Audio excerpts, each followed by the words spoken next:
coming to Sacramento. Join Kayla Anderson and Sactown Sports 1140 at Cal Expo from June 26th through the 28th to watch the top action sports athletes in the world go head-to-head with 3 days of high-octane competition, BMX, skateboarding, and Moto X. Plus live music from global electronic music icon Cascade, Grammy-winning producer Artist Mustard, and DJ Subtronics. Get your tickets today at xgames.com.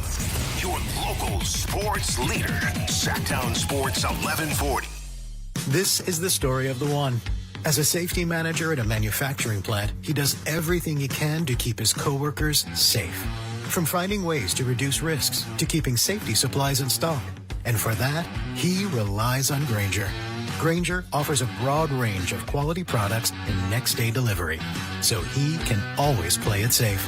Call 1-800-GRAINGER, click Grainger.com, or just stop by. Grainger, for the ones who get it done. When a person is seriously injured, there's no substitute for the personal legal relationship offered by the local NorCal firm of Ashton and Price. From the first attorney meeting, every important decision is made with a direct consultation with, and I can't believe I have to say this, a real, live, experienced, flesh and blood local attorney. It's called Home Court Advantage for a reason.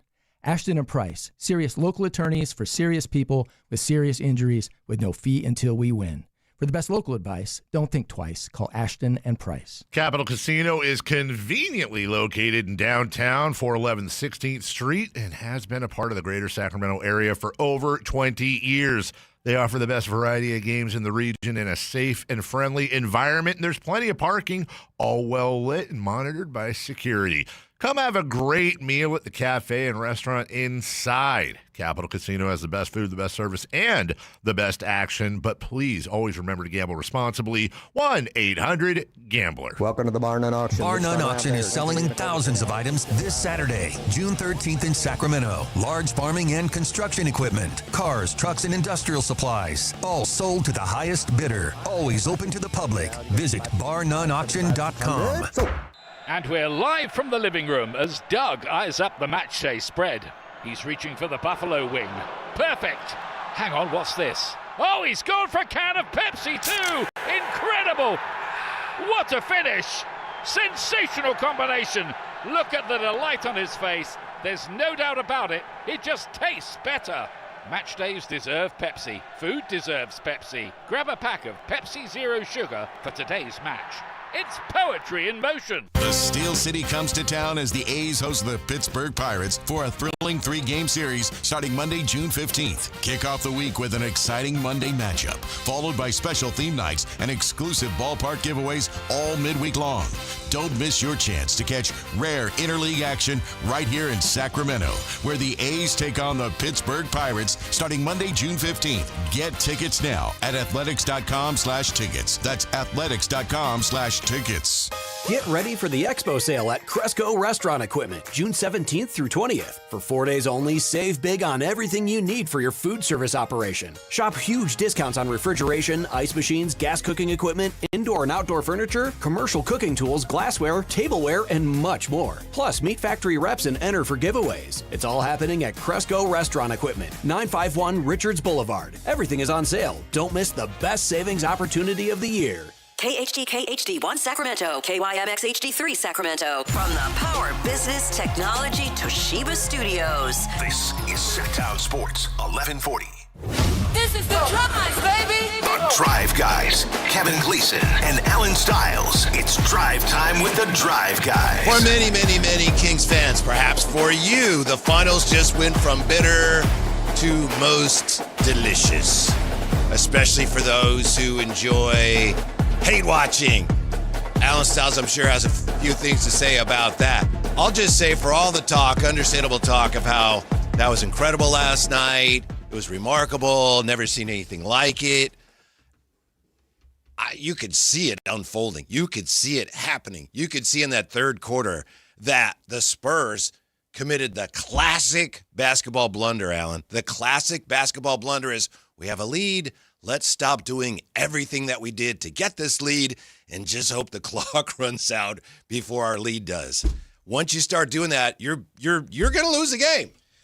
That's exactly what happened. It's a Thanos Thursday, and I'm not going to say that. Bye-bye, Spurs. Well, they're not done yet, and we'll talk about They were gone last night. Right, they were gone last night. That lead was Thanos Thursday. That 29-point lead. History was made, people. Absolute history was made. It was electric in the Garden. I felt like I was there, Whitey. I felt like I was there in the building, and the whole time I'm thinking, there's no way.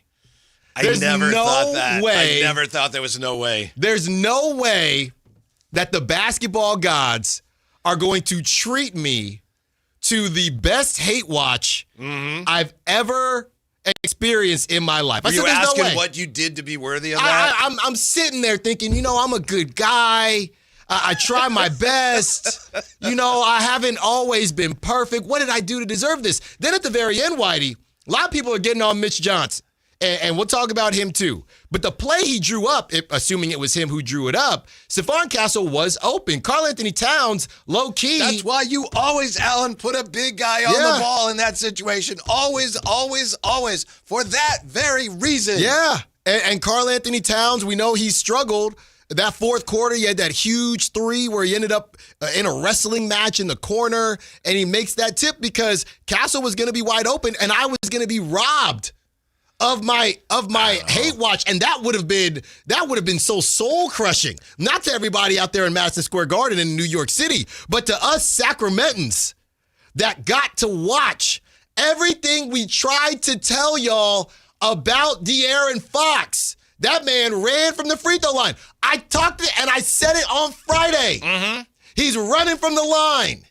I told you he was going to run from the line. He did not. And that's what actually, I think it was Matt George. He said the only thing I can come up with, De'Aaron didn't want to dribble it out and be alone on that line. That's not the only explanation, but who knows? It certainly makes a lot of sense. I'm paraphrasing what Matt said. I know you are. I know. And I couldn't believe it. You're not buying De'Aaron's explanation? I thought I could beat him. Well, you didn't. It wasn't even close. He really didn't even have that much space to get going.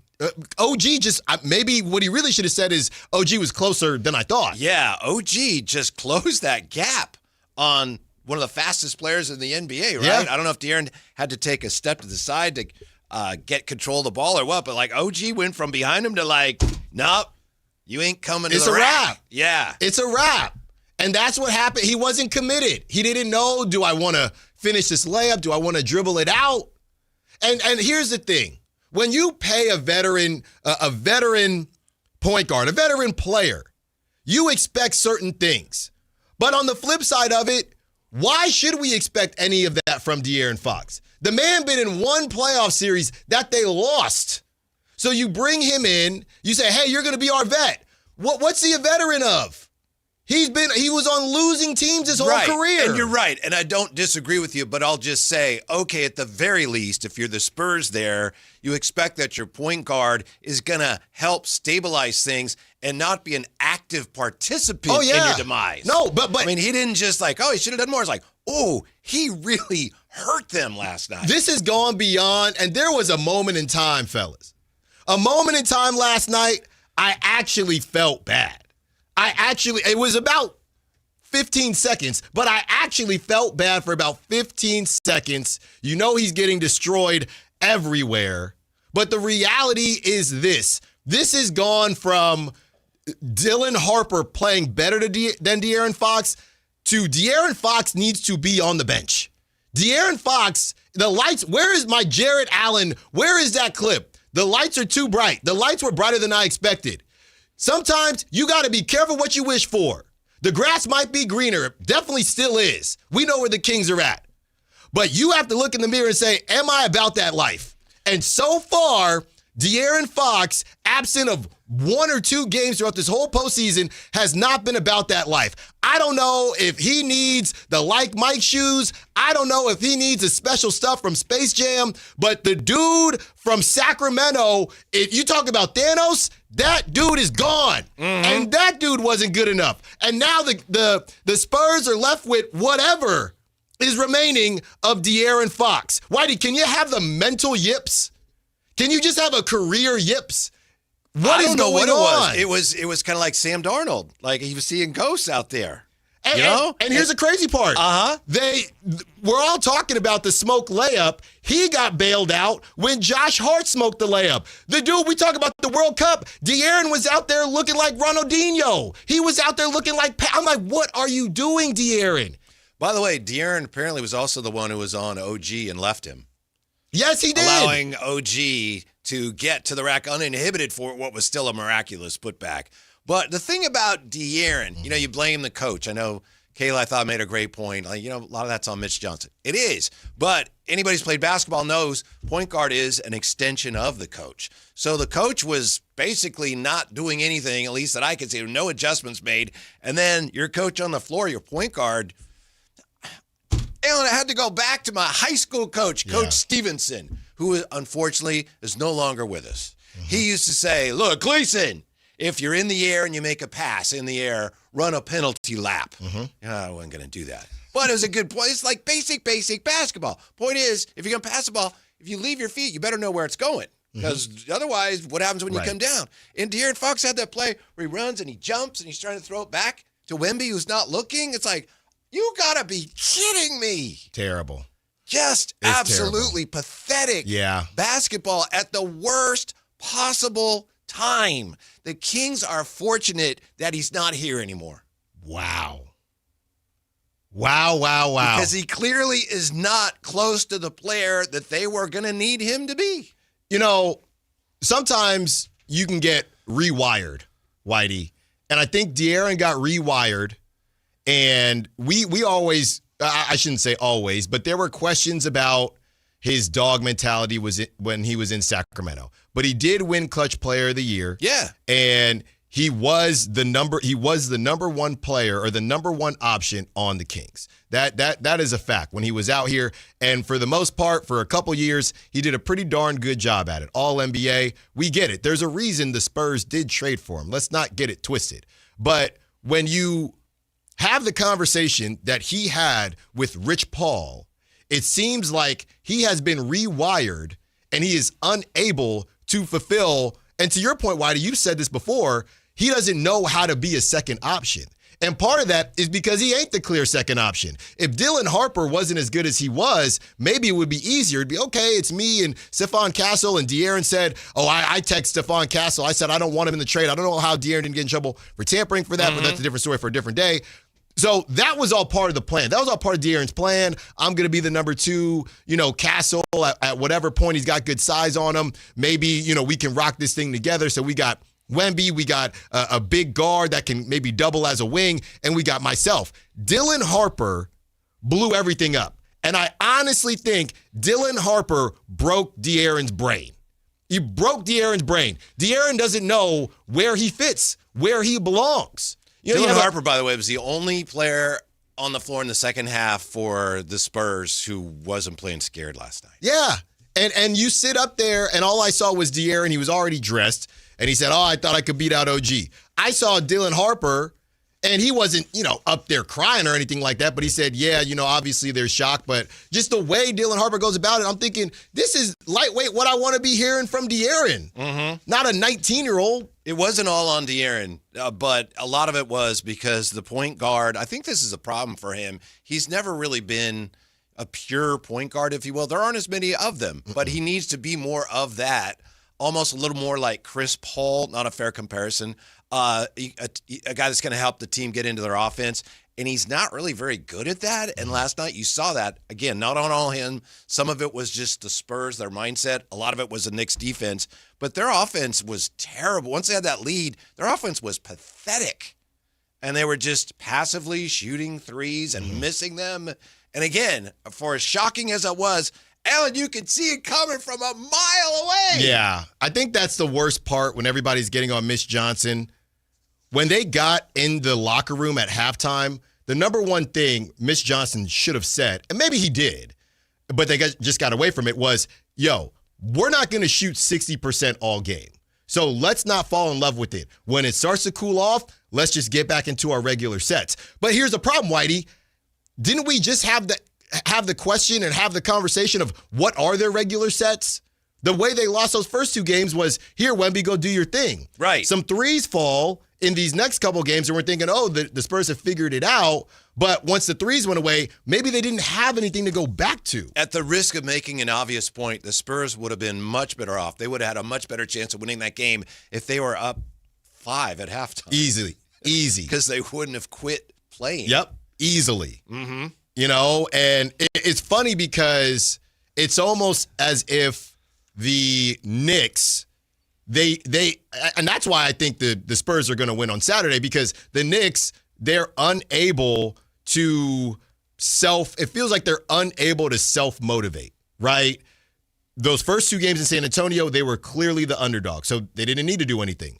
They come to Madison Square Garden, they lose that first game. Second game, they're so out of it, they were able to motivate themselves. Mm-hmm. So I just don't see, and they all keep, that's the funniest thing about the Knicks. They all keep saying the right thing. You know, we got to act like it's Mikal Bridges, where are you? What did you play, 14 minutes last night? Jose Alvarado. Hey, shout out. My little guy's going crazy, Whitey. Shout out to my little guy. My wife was asking, who's that guy? Short King Summer. It's a Short King Summer. That's what it is. Mm-hmm. Shout out Alvarado. The last thing I'll say, because I know everybody would wonder what I would say today about De'Aaron Fox. You know, I thought about this quote that De'Aaron had after Mike Brown was relieved of his duties on the way to the plane. And the quote was, I want to make sure I get it right, Whitey, because it was a very, very important quote from De'Aaron Fox. And I think about this quite often. De'Aaron Fox, December 28th, 2024, talking about Mike Brown and the Kings. But that's a decision they made. But at the end of the day, too, he's still getting paid. A great part of being an NBA player, being an NBA coach, is those things can happen. But contracts are guaranteed. If that was the worst quote when I heard it, and that's the worst quote now. But time and time again, that's been the thing with De'Aaron. Mike Brown, as much as he likes De'Aaron, he told us, I don't know how to get De'Aaron to be that version of De'Aaron, mad De'Aaron, more often. Nobody does know how to shut De'Aaron down, and he knew that putting OG on De'Aaron was going to struggle. And by the way, give the Knicks some credit. What the Spurs did last night in the second half and the way they played in that environment against that team, that's the worst possible team right now that you could play that way against is the Knicks. Yeah. Because they just fed off it. They saw it immediately and just, okay, well, we're going to come all the way back then. Right. And they were deliberate and they were patient, but they were aggressive. That's one of the things you have to be. It's a rare combination in life. The best basketball teams can be aggressive and patient. It's like, well, how can you be both? It takes a lot of mental discipline. That's what the Knicks were in the second half last night. They were very aggressive, but they were also very patient because they knew it was going to be a long road back, but they also knew they could get there, and they did. OG Anunoby. Uh-huh. That's all I got to say. Yeah. I mean, the tip, we just talked about this, Whitey. We haven't had a moment in the finals. We literally got it last night. Now it's not over, and I'm dead serious. This is not a bit. A lot of people are saying it is all over. I'm truly not doing a bit here. It's not over. Because there's nothing the Knicks have shown me, unless they finally unlock a level of, hey, it's 0-0, let's finish this thing right now. I have no reason to believe the Knicks are going to be motivated enough to, like I said, self-motivate and be ready on Saturday. We will see. But as far as De'Aaron is concerned, I do think if I'm Mitch Johnson, with whatever amount of minutes De'Aaron played, you got to hit the chop shop. Mm-hmm. You know, you out there in New York, need to chop cheese. You need to chop cheese De'Aaron's minutes. That's what you need to do. Stop playing this man. Well, they had to play somebody last night because Castle was in foul trouble. He was. Yeah. He was. So he played 27 minutes, and then you had Harper playing 32, but I understand your point. I mean, it's cooked. Yeah. And I'm going to say, Whitey, I told you, hey, we need to have, I would sit down if I was Mitch Johnson, because now it's too late. Now you can't sit down and have a conversation. What you're saying is what Holistic Fields 90 is saying. Again, these are self-inflicted wounds by San Antonio. So if these young guys clean it up and play clean, they can win out. Maybe, in theory. Yeah, I mean, they've controlled the series. They've controlled about 70% of the series, maybe 80%. The whole issue is, you have to believe you can win in order to win at that level. The Knicks have great confidence, and that's going to be the issue. Can the Spurs still say, yeah, we gave them another one. Yeah, we gave up the biggest lead in finals history, but we'll be okay. Maybe they can. Mm-hmm. That'll be the test. Yeah. I don't know. I mean, look, you go into the refs and the whole, extender, Adam Silver and the crew, they're going to want another game in New York. So yeah, there's playing that card on. There's just no. Woo! I mean, no. I started with the fact that the Knicks are probably just not going to have that same motivation. I'd be surprised they haven't shown it since. But the only thing everybody thinks Allen is a hate watcher. He is. He's admitted it. Allen is a hate watcher. He wants the Spurs to lose. Ladies and gentlemen, there's always another option. Okay, and here it is. De'Aaron played 37 minutes. If De'Aaron essentially loses his spot or, his minutes just aren't there the same way, and the Spurs come back and win the whole thing, that might be sweeter, Whitey. That might be sweeter. If De'Aaron's sitting out about 20 minutes a game, and it's clear he's just not a part of the process. Why are the failures of Fox sweet to you? Can I ask? I'm not saying they shouldn't be. That's a good question. I'm not trying to... I'm glad you asked that. Yeah, lay out on the couch or anything, but why are you taking such satisfaction from his shortcomings? I mean, it's the whole idea, and I'm not even saying De'Aaron is wrong, but the grass is greener stuff. It's weird because the Kings did fire Mike Brown, so I feel you on that. But once you get somewhere, and he was kind of baited into some of the things that he said, but he did not have a problem. And I get it. I'm not in the building. I don't know what happened. I don't know what was said.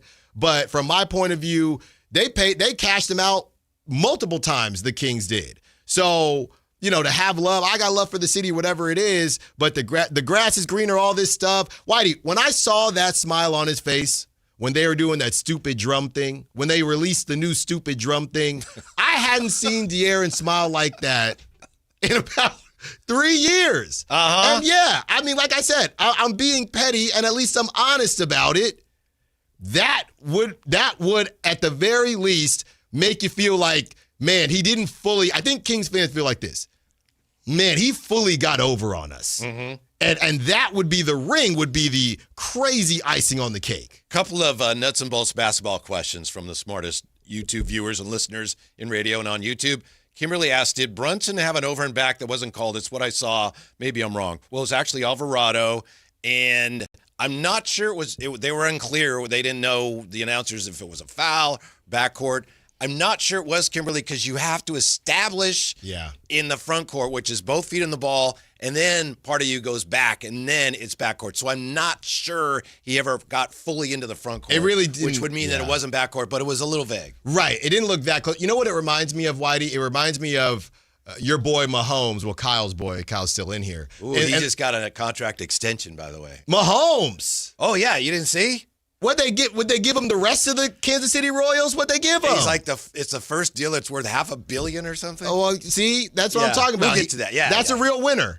You can tell real winners. He deserves that bag. But with the line of scrimmage, he loves to play with the line of scrimmage, and his body is right there. And everybody will say, "Isn't he past the line of scrimmage?" But it's the full body thing. So that's how I look at the backcourt as well. Jeff, sorry if this has been answered, but it hasn't, Jeff. On the final play, and I think he means the final possession for the Knicks, why wasn't Wemby under the basket to grab the rebound when the defensive play was drawn up? Wemby being out on the perimeter was unforgivable. Well, he came out on Brunson, and so you got the defensive player of the year out on Brunson, and then you're right. I mean, Wemby wasn't under the basket, which apparently is what Brunson recognized and thought, I got to get up a shot now while I can, and with Wemby out here, we have a better chance of getting the rebound. Yeah, and it looks like De'Aaron is the one who, I don't know if it was drawn up or if he just decided he was going to double, and that's what left Anunoby free reign, free run to the rim. There you go. Yeah, but I think they wanted Wemby out there on Brunson, to your point. I think that was kind of by design.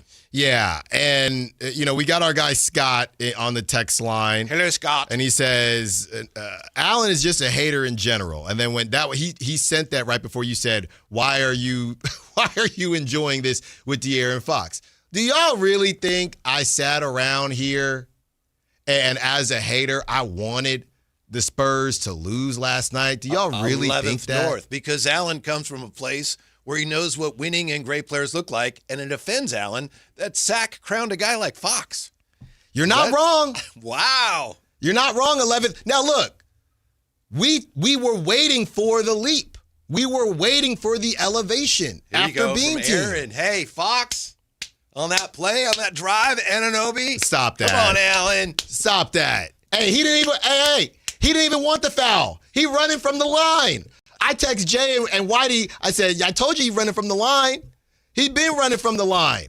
We just talked about it. And that's why when my guy Dan came up to me at Rivercats, Allen, keep spitting those facts. Keep spitting those facts. I'm not trying to hate. Y'all think I wanted this to happen?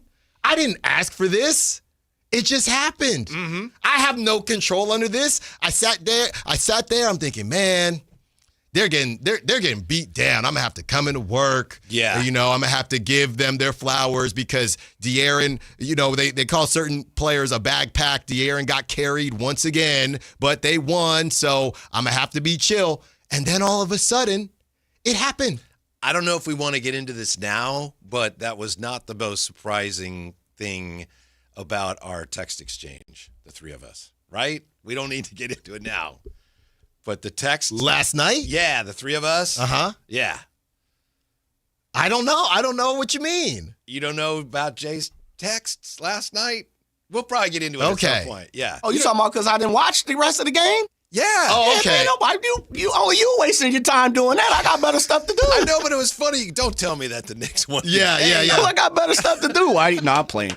Yeah, man, I had no clue. I literally sat here until halftime. Yeah. And then I was like, all right, I got to go pick up my daughter, all that good jazz. So I'm like, I just, periodically start checking the score. Right. Uh-huh. And then next thing you know, I see you like, both of you guys text something. Something about Fox. I think Fox, I said Fox is something terrible. like Fox is terrible or something. Somebody says Fox is terrible. That was Allen. Whitey. That was Allen. That was Whitey, for the record. It was and me. I was like, okay, what does it matter? Yeah, you're are you guys still watching the game? Yeah, you're like, bruh. I think somebody says, yeah, bruh. That was Allen. Yeah, you said what? Don't tell me the Knicks won the game. Bruh. And then Whitey's like, what'd you say, Whitey? You're like, yeah, bro. The Knicks won the game. Yeah. I thought y'all was playing. Seriously. No. Honestly. I thought you guys were playing. No, I literally had sat down in the man cave and I had checked, fellas. And I want to say it was 7 minutes and some seconds left. And the Spurs were up, I want to say 15. I think 15. Yeah. And I was like, oh, okay, it's kind of close, but they'll play it out. Yeah. And so I put my phone down and start doing whatever, talking to my daughter or something. And literally when I see you guys text, I thought you guys were pulling my chain. I'm not going to lie to you. Yeah. Bruh. I was like, come on. I could tell you thought we were messing around. I did. I thought you guys we were playing. texting on the side like, hey, let's get Jay going. Yeah. was That's why I gave really- the rundown. like, y'all I gotta said, be playing, bro. OG put back 1.2 left. Knicks win 107-106. And I said, I almost texted him like, why do you stop lying? But Man. the way it came about, I said, maybe I should check. And so I check it. Final ESPN. I said, "Oh my goodness!" Yeah. I immediately, text you guys. Now I have to go watch. Yep. Mm-hmm. Dude, I thought you guys are playing. I'm not even gonna lie. That's a good point because, as you said, they were up 15. You figure, okay, they'll take care of business. Normally, when a team is up that many and the other team comes back, the team that was so far behind, they have to expend so much energy to make it reasonably close that's it. They kind of flatline from there. But the Spurs made it so easy for the Knicks to come back on them that they had plenty of energy left when they actually were able to come back and even the game. It was amazing. That's what caught me is the way you said OG and whatever. And I'm like, no, Whitey doesn't normally play that long. Right. Like normally Whitey will give you 1 or 2 hits. Yeah. And then after that, okay, Jay, I'm just playing with you. And I said, oh my goodness, they won. And I looked, fellas, let me say this. I shut down just about everything. And then I turned it on and I had YouTube TV, right? So I go to YouTube TV and I'm trying to rewind, but it only goes back like 30 minutes. Yeah. 30 whatever. So it was maybe the end of the third quarter. So I'm like, oh, what do I do? Like, what can I do? Because I got to, again, I stopped at halftime, didn't watch. So I did not watch at all. at all. So for like a next hour and a half, I had to let it kind of catch up. And then when they did the re-show, I had to go back in. So I was up at like 12:30 watching the game last night, fellas. Man, just to see De'Aaron play some soccer. Okay, man. I just saying, in the spirit of the World Cup. I don't know who his team is, but in the spirit of the World Cup. Mm-hmm. Oh, the whole team kicked it. They really did. Yes. Oh, we got a lot more on that. We got some Kings draft intel to share, and we'll do some of that when Michael Scotto from Hoops Hype joins us next. Sactown Sports. We're just getting started. The top young talent in the NBA is headed to Sacramento this summer for the 8th annual California Classic presented by Ticketmaster. The Kings will host the Milwaukee Bucks, Brooklyn Nets, and Golden State Warriors in a preseason showcase that's sure to bring more fireworks to your 4th of July weekend. 3-day general admission passes for July 4th, 5th, and 6th are available now. Visit kings.com/California Classic for details. Your exclusive home for Kings basketball. Sactown Sports 1140. At Fisher Investments, we may seem like other money managers, but we're different. Are you really that different than the rest of us? We are. As a fiduciary, we always focus on what's best for our clients. What services do you offer besides investing? We have a team of specialists in financial planning, estate planning, and more. Your clients rely on you for all that? Yes, we ensure clients receive unparalleled service at every step of the relationship. Okay, but you still sell commission-based products, right? No, because we believe that's a conflict of interest. We prioritize service over sales goals. So, then how do your fees work? We have a simple and transparent fee that's a percentage of our clients' portfolios. So we do better when our clients do better. Wow, we're more different than I thought. At Fisher Investments, we're clearly different. Learn more at FisherInvestments.com. Investing in securities involves the risk of loss. Don't miss out on the biggest action sports event happening in Sacramento this June. Tickets are now live for MoonPay X Games Sacramento 2026. See nearly 100 of the world's best skate, BMX, and Moto X athletes compete at Cal Expo June 26th through 28th. Music performances featuring electronic music icon Cascade on Friday, June 26th, and Grammy-winning producer and artist Mustard, and music producer DJ Subtronics on Saturday, June 27th. Score your tickets today at xgames.com. When life calls for a little extra, a kitchen upgrade, paying off debt, or that dream vacation, Valley Strong Credit Union is here to help. With a Valley Strong home equity loan, you can tap into your home's value with competitive rates, flexible terms, and local guidance you can trust. Get approved in as little as 5 minutes, with funding in as few as 5 days. Your goals are within reach. Visit valleystrong.com to get your offer today. Valley Strong Credit Union. Grow your possibilities. Equal housing lender, NMLS number 456506. With 25 award-winning years in Northern California, Ashton & Price is your local injury law firm. Pro attorney tip: if a firm presents as local but they're in LA, red flag. If your first consultation is not with a lawyer, big red flag. At Ashton & Price, your first consult is with a local attorney, and if serious injury prevents travel, a lawyer will come to you. Still not enough? George Washington's my uncle. At Ashton & Price, no red flags, just red, white, and blue.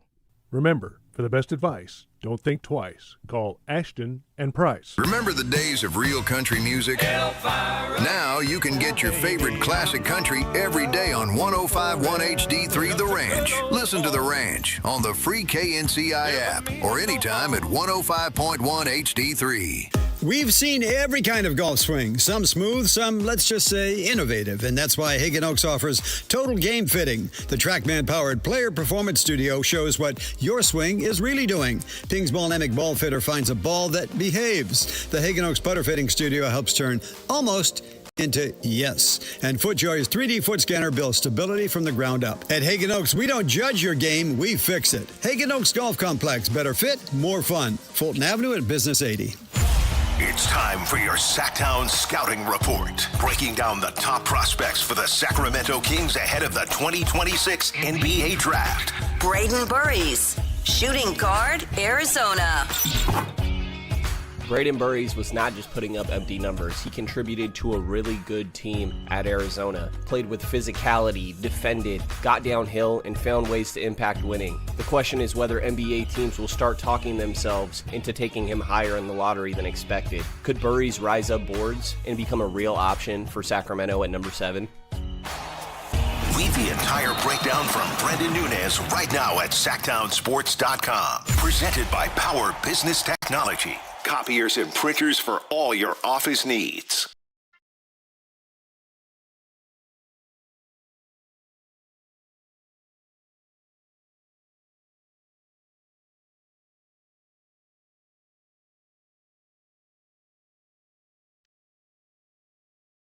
Live and local, it's The Drive Guys. Watch the show on youtube.com/Sactown Sports 1140. Or listen on the Sactown Sports app. Michael Scotto, senior NBA insider, Hoops Hype, he's joining us now, and we have a lot to ask Michael about potential deals, draft deals, things like that. But first, Michael, welcome to the show. We appreciate your time. We got to ask you what it was like last night in the Garden. It was exhilarating. It was historical. It was the loudest pop I've heard in MSG in a long time, if ever, honestly. When I was a kid, I went to the game where Larry Johnson hit the 4-point play against the Indiana Pacers. I was lucky enough to go there. My aunt took me. And then I was there during Linsanity, and there were points that was loud, but the magnitude of the NBA Finals, making a historic comeback from down as many points as they were, you could just feel the shift from anger and tension with the refs in the first quarter to this euphoric rejoicing and relief, and like people's facial expressions and just the screams of like pure joy were something I'll always remember. What a moment. You think it's done? I don't know if it's done yet, Michael. I don't know. Hey, Alan. How you doing? So here's my thing. San Antonio has come back before after the Knicks won the 2 games on the road. So would it shock me if San Antonio won Game 5? Not necessarily, but I think the Knicks either the Knicks win on the road or they're coming back Game 6, and Manhattan's going to look like Gotham by the end of it. And from the beginning of the series, I thought Knicks in 6. So I can't kind of go against that now because of recency bias. But man, they look like a team of destiny. They are aligned. And San Antonio, the last game, like you just saw the youthful experience of a team that's on the rise, but that hasn't been in the fire like that. And this Knicks team has the continuity, and they've won. A lot of those guys on that roster won at Villanova, and you could see why. Hey, Mike, I ask you this real fast because Whitey said this yesterday or 2 days ago about, or maybe it was before Game 3, comparing it to Sacramento and the playoffs with the Warriors and how spectacular the fans are here. Rank it for me. You've been to tons and tons of games. Like, rank it as far as, where it sits. And I know recency bias, but where does it sit for you now? I mean, the magnitude of the NBA Finals, you have to put that up at the top. I mean, I could imagine, I wasn't there, I was a kid, but I imagine when Jordan hit the game winner against like the Jazz, there were these like iconic moments, in the playoffs. Sure. Like, I don't know, you talk about kind of the West Coast, like when Baron Davis dunked on Kirilenko, the index rating, numbers don't lie. I get it in the building, but just that, you got to understand, this is decades. Like the Knicks put out like, no offense. This is what Italians always say before they say something borderline offensive. But like the Knicks always had like Ronaldo. Like we went through it. All right, we saw like Ronaldo, Balkman, Alexei Shved. Like there's some random dudes that were on the Knicks through some lean years, man. And then like to go from that, like I obviously have friends that have been Knicks fans their whole lives and stuff, and I obviously grew up watching Patrick Ewing, and I felt for him and some of those 90s teams that could never get over the top, and ironically against San Antonio in 99. And now it's just like to see all of them on the sideline, like a bunch of uncles at the AAU tournament yelling at each other, like, get at him, get the defense. And like John Stark, they're on the court, like Marbury, all of them. They're like the sixth defender. It's just incredible to see. And you think about it, like Mike Brown came into the playoffs with a lot of pressure and a lot of heat because the owner, James Dolan, came out and was like, yeah, we got to go to the finals. All right. And yeah, you know that coming in, but he says it. Once he says it, it's like, all right, you're really putting some wood on the fire. Yep. And then you looked at this team did a total 180 from where they were in the series against the Atlanta Hawks in the beginning to like ripping off that win streak after that. The light bulb just clicked. Incredible. And obviously you got all the parallels with all the Sacramento guys, Fox, Mike Brown, Tyrese Halliburton last year. I can't believe it. I still can't believe it. Well, you already mentioned the Sacramento Kings, so let's just get right into it. We've seen the reports, and obviously you can check out everything that Michael Scotto has on Hoops Hype. But where I want to take this is the conversation of whether or not if the Kings don't get a pick, right? If the Hornets say, hey, we're just not giving it up, does that probably conclude the conversations with the Hornets and the Kings for Domantas Sabonis? Or is there a world where the Kings are swayed by some of the Hornets' young talent, Tejan Salon, Liam McNeely? Does it feel like it's first rounders or bust for the Kings in this Hornets conversation or the conversation that was? Based on the reporting that you had for us yesterday. Yeah, no, Alan, that's a good question. I mean, look, so just in case anybody missed it, I had touched on in my Intel column yesterday the full trade discussions between the Kings and the Hornets involving Domantas Sabonis going to the Hornets for Miles Bridges, Josh Green, and a potential first-round pick. Sacramento, to my knowledge, has sought a first-round pick in any conversation that they've had regarding Domantas Sabonis. This is a guy that before last year playing 19 games due to injuries, he was one of the top front court players in the league over the past 3 seasons before that. So they still feel like he's got value. And of the 3 guys that they've been looking at of their veterans to, move as they enter this rebuilding phase, that he has the most value. And I would agree with that if you ask people around the league on other teams. But Alan, to your question about whether like another young player, I think it's more ideally if you can get a pick in this draft, which is very deep. Obviously, that'd be ideal for Sacramento. To this point, Charlotte has pushed back on that for obvious reasons. They have 2 picks, 14 and 18, where they feel like they can get an impact player and add to this group, which is on the rise. And quite frankly, I don't think they think they're going to be in the lottery anymore for a little bit if they continue on the path and trajectory they've shown. So they want to kind of cash in now. Sabonis would be kind of an all-in move. There's other centers that the Hornets are looking at right now. And I think that Sabonis, you can make an argument, is certainly one of the most talented guys that they are looking at. And it shows that they are trying to win now. But if you're Sacramento, I think it's not necessarily Tejan Salon or some McNeely or some of those guys. I think it's got to be more a first-round pick, whether it's now, in the future. It's about building for the future for this group looking ahead. Michael Scotto with us from Hoops Hype. Do you think then, this may be an obvious question, but if things between the Kings and Charlotte stall or don't go anywhere, is Toronto theoretically another team for us in Sacramento to, again, be keeping our eyes on in terms of a potential Sabonis deal? Yeah, I mean, look, Toronto took a step getting to the playoffs last year. They have to build on that a little bit there. Bobby Webster just got an extension, so he's got the flexibility to kind of, make a move to make this team better and not have to feel the pressure of, well, if it doesn't go right, you're going to get let go immediately or anything like that. So the thing was last year, though, when they had those conversations, R.J. Barrett was a key piece because he used to play for Scott Perry with the New York Knicks. Scott drafted him. Ochai Agbaji at the time was in it, but, that was more semantics. There were a couple of caveats. The Kings didn't want the long-term money and the injury concerns to Jakob Poeltl because of his back. Emmanuel Quickley, who's a point guard, and they kind of need a point guard, his contract they felt was too high. And so they would have sought not only a pick for Sabonis, but additional picks to assume those contracts. One of the 2. They weren't going to get both, obviously.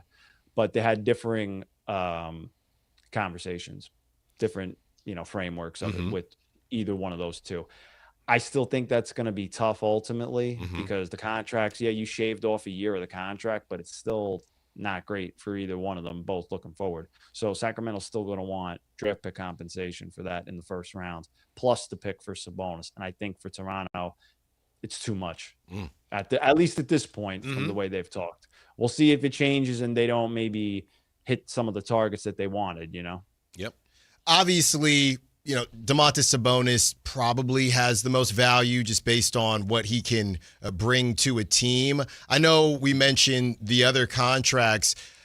Are you hearing anything about some of those players, Zach LaVine and the opt-in, opt-out situation? I think I had created a situation in my mind where, hey, if somebody wants to give him $60 million over 2 years, maybe he opts out. But if somebody was trying to give me $50 million to opt in, I think it'd be hard for me. It would have to be more than that. It would have to be more than that. Like it would have to be something of like I don't even know if it's a 3 for 100, something like that. But like if you're Zach, I don't see that out there right now. I think ultimately he's opting in, and barring anything of that caliber, that was kind of the expectation I was told, and a lot of people around the league have surmised that as well. So I do think ultimately he's opting in. In terms of DeMar DeRozan, I mean, you kind of want to move him as an expiring contract, even though he's got some partially guaranteed money. I wouldn't just this is me personally. I'm not Scott Perry. Okay. But if it's me, guaranteed a contract, you can always move an expiring contract. Worst come to worst, it's coming off the books in a year. I don't see paying a guy $10 million not to play. DeMar can still score and do things. He could help a team. You just need a team to be in a position where they got to make a move and go in. I think it's going to be at least more of a conversation now because he's in the final year of his contract. Michael, how about the Nets? Obviously, you cover the Nets. How about the Nets at 6? What are they likely to do as far as you can tell? Yeah. And will Acuff, as far as you can tell, be there at 7 for the Kings? What do you think? I certainly think Sacramento, like that's the guy. Acuff with Sacramento. I mean, you could tell me about working out Kingston Flemings and all these other guys. Like Acuff would be ideal for them. Do I think the Nets are going to take him? They'll look at him, but they're looking at a lot of different guards there. I'd say Michael Brown Jr. certainly. Kingston Fleming's also going to be in the mix there. I think the question becomes at 5, do the Clippers keep that pick or do they move that pick and try to pair somebody with Kawhi? I think it'd be hard to move Kawhi while this investigation is going on. And quite frankly, I think somewhat similarly, the way like Terry Rozier was not moved while he was under an investigation, I don't think that would be really kind of allowed with Kawhi. That's just my sense. I don't think as a team you'd want to take that risk. So to me, it's like, are you taking 5? Are you looking at Keaton Wagler there? And I know sometimes like the Nets have been linked to Adi Mara, but I could just tell you in the past, Sean Marks has never had a traditional center like that, especially let alone with the 6th pick.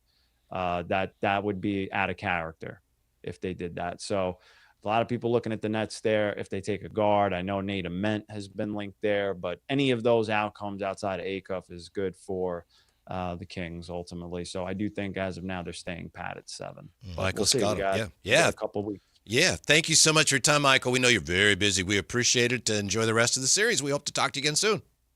You got it, fellas. Enjoy the rest of the day. Take care. Thank you, my guy. Thank you. Man, that was great. Takeaways from that when we come back. Also, we have some interesting draft intel involving the Kings and Keaton Wagler. We share that with you next. Sactown Sports. The top young talent in the NBA is headed to Sacramento this summer for the 8th annual California Classic presented by Ticketmaster. The Kings will host the Milwaukee Bucks, Brooklyn Nets, and Golden State Warriors in a preseason showcase that's sure to bring more fireworks to your 4th of July weekend. 3-day general admission passes for July 4th, 5th, and 6th are available now. Visit kings.com/California Classic for details. Your exclusive home for Kings basketball. Sactown Sports 1140. Sacramento.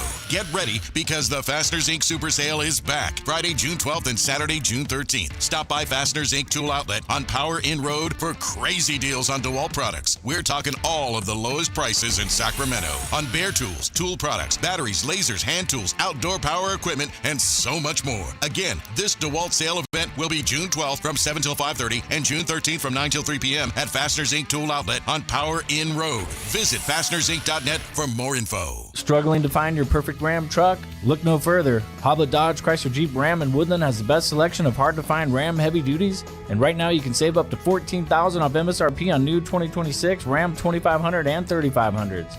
Your new Ram is waiting at hobletdodge.com. 14,000 total net savings on select new 2026 Ram 2500 Laramie after 10,500 dealer discount. Incentives include $500 on-the-job upfit for eligible upfit, 1,000 Hoblet business owner bonus with proof of business ownership, 1,000 Hoblet trade-in assistance with eligible trade-in. 10 of the net savings, see dealer for details. Do Crohn's disease or ulcerative colitis symptoms keep coming back? Tremfya, guselkumab, may help, with rapid remission achieved at 12 weeks and lasting clinical remission at 1 year. Some even saw visible improvement of their intestinal lining at 12 weeks and 1 year.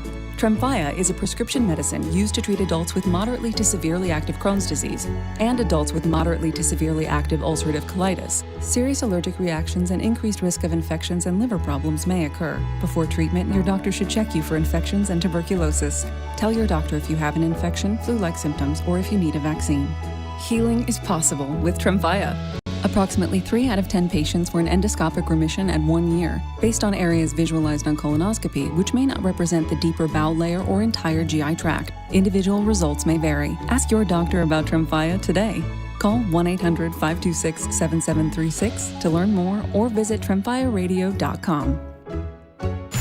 This is Sactown Sports 1140. Hey, it's Carmichael Dave. What's up? It's Matt George. What's good? It's Alan Stiles. With the most trusted voices in the community. This is Jason Ross. Hey, it's Kayla Anderson. It's Whitey Gleason. Ready to help promote your business, both as partners and customers. All you have to do is ask. Pick up the phone, dial pound 250 and say, grow my business to get connected with a team member today. That's pound 250 and say, grow my business. Our team will review your product, quickly pair you with a perfect endorser, and create video and audio samples all at no cost or obligation to you. With the most live and local on-air lineup, a dynamic content-driven website, and a state-of-the-art mobile app, Sactown Sports 1140 is tailor-made to help you connect with a sports audience in Sacramento. So why wait? Dial pound 250 today. Say, grow my business, and let us help take you to the next level.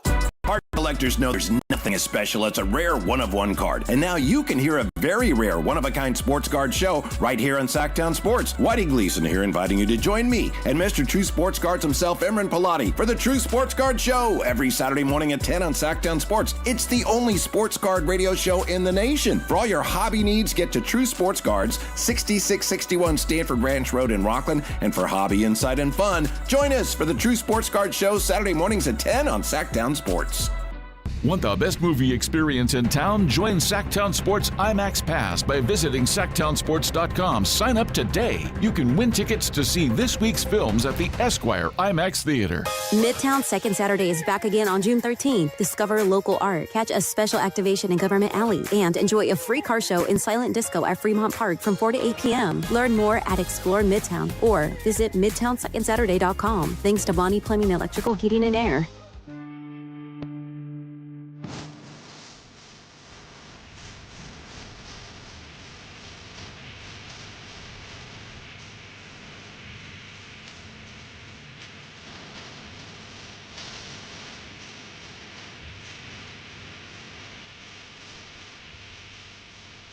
The Drive Guys with Kevin Gleason and Alan Stiles. Yeah, we got some interesting Kings draft intel. We were just talking to Michael Scotto, and then we have this on X from Brett Siegel, NBA. He says De'Aaron Fox's extension with the Spurs may be the worst contract in the NBA and suggests the Spurs should attempt to trade Fox and draft picks to the Pelicans for Trey Murphy and Jordan Poole. Wait. That last part got me. Did you say pool party?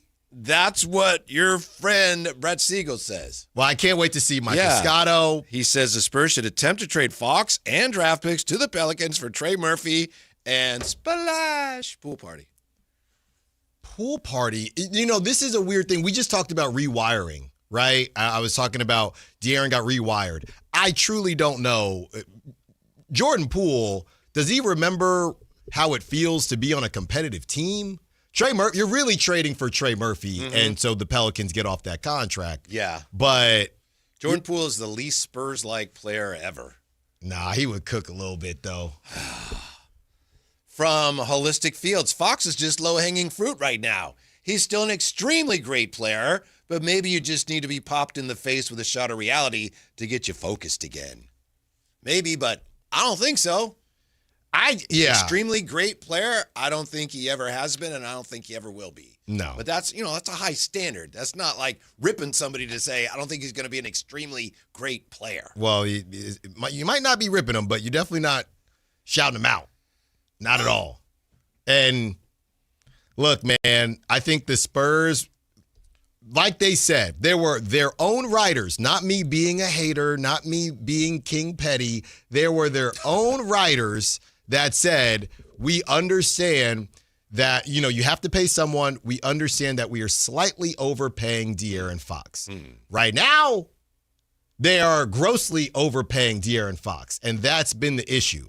But they understood, hey, De'Aaron and Rich Paul, the idea of kind of hamstringing, or in theory, hamstringing the Kings if they had to trade him now into going to San Antonio was, in return, we will give him this contract, even if it's probably a little rich for our blood because we're not paying anybody right now. If they knew he was going to play like this, they probably just would have went, and they might have just went and got Pool Party. Just go get Pool Party. By the way, Matt George texted, and Matt wanted to point out that when I said Fox missed the box out on OG, he says Dylan Harper missed the box out on OG. So they both did. On the broadcast, they definitely brought up De'Aaron, on social media. De'Aaron, but maybe everyone's just saying. I saw it somewhere too, but I didn't actually look at the breakdown. It was Fox was sticking OG on the inbounds. Then he left him, Then he left the double, and Dylan Harper switched off from somebody on the bottom of the floor to the middle, and OG ran by him. They both missed it. Yeah. You didn't touch your body. Matt, stop trying to make up. That's the fact of the matter is that's what it is. Did you hear what Mitch Johnson said about that? He was asked, was it just a great play, or did you guys miss the box out? He said both. Yeah, he said both. Both. OG. You got to put a body on him on the outside, right? You left him alone, and then Harper's got to put the body on him. And how about this, fellas? Mike Brown.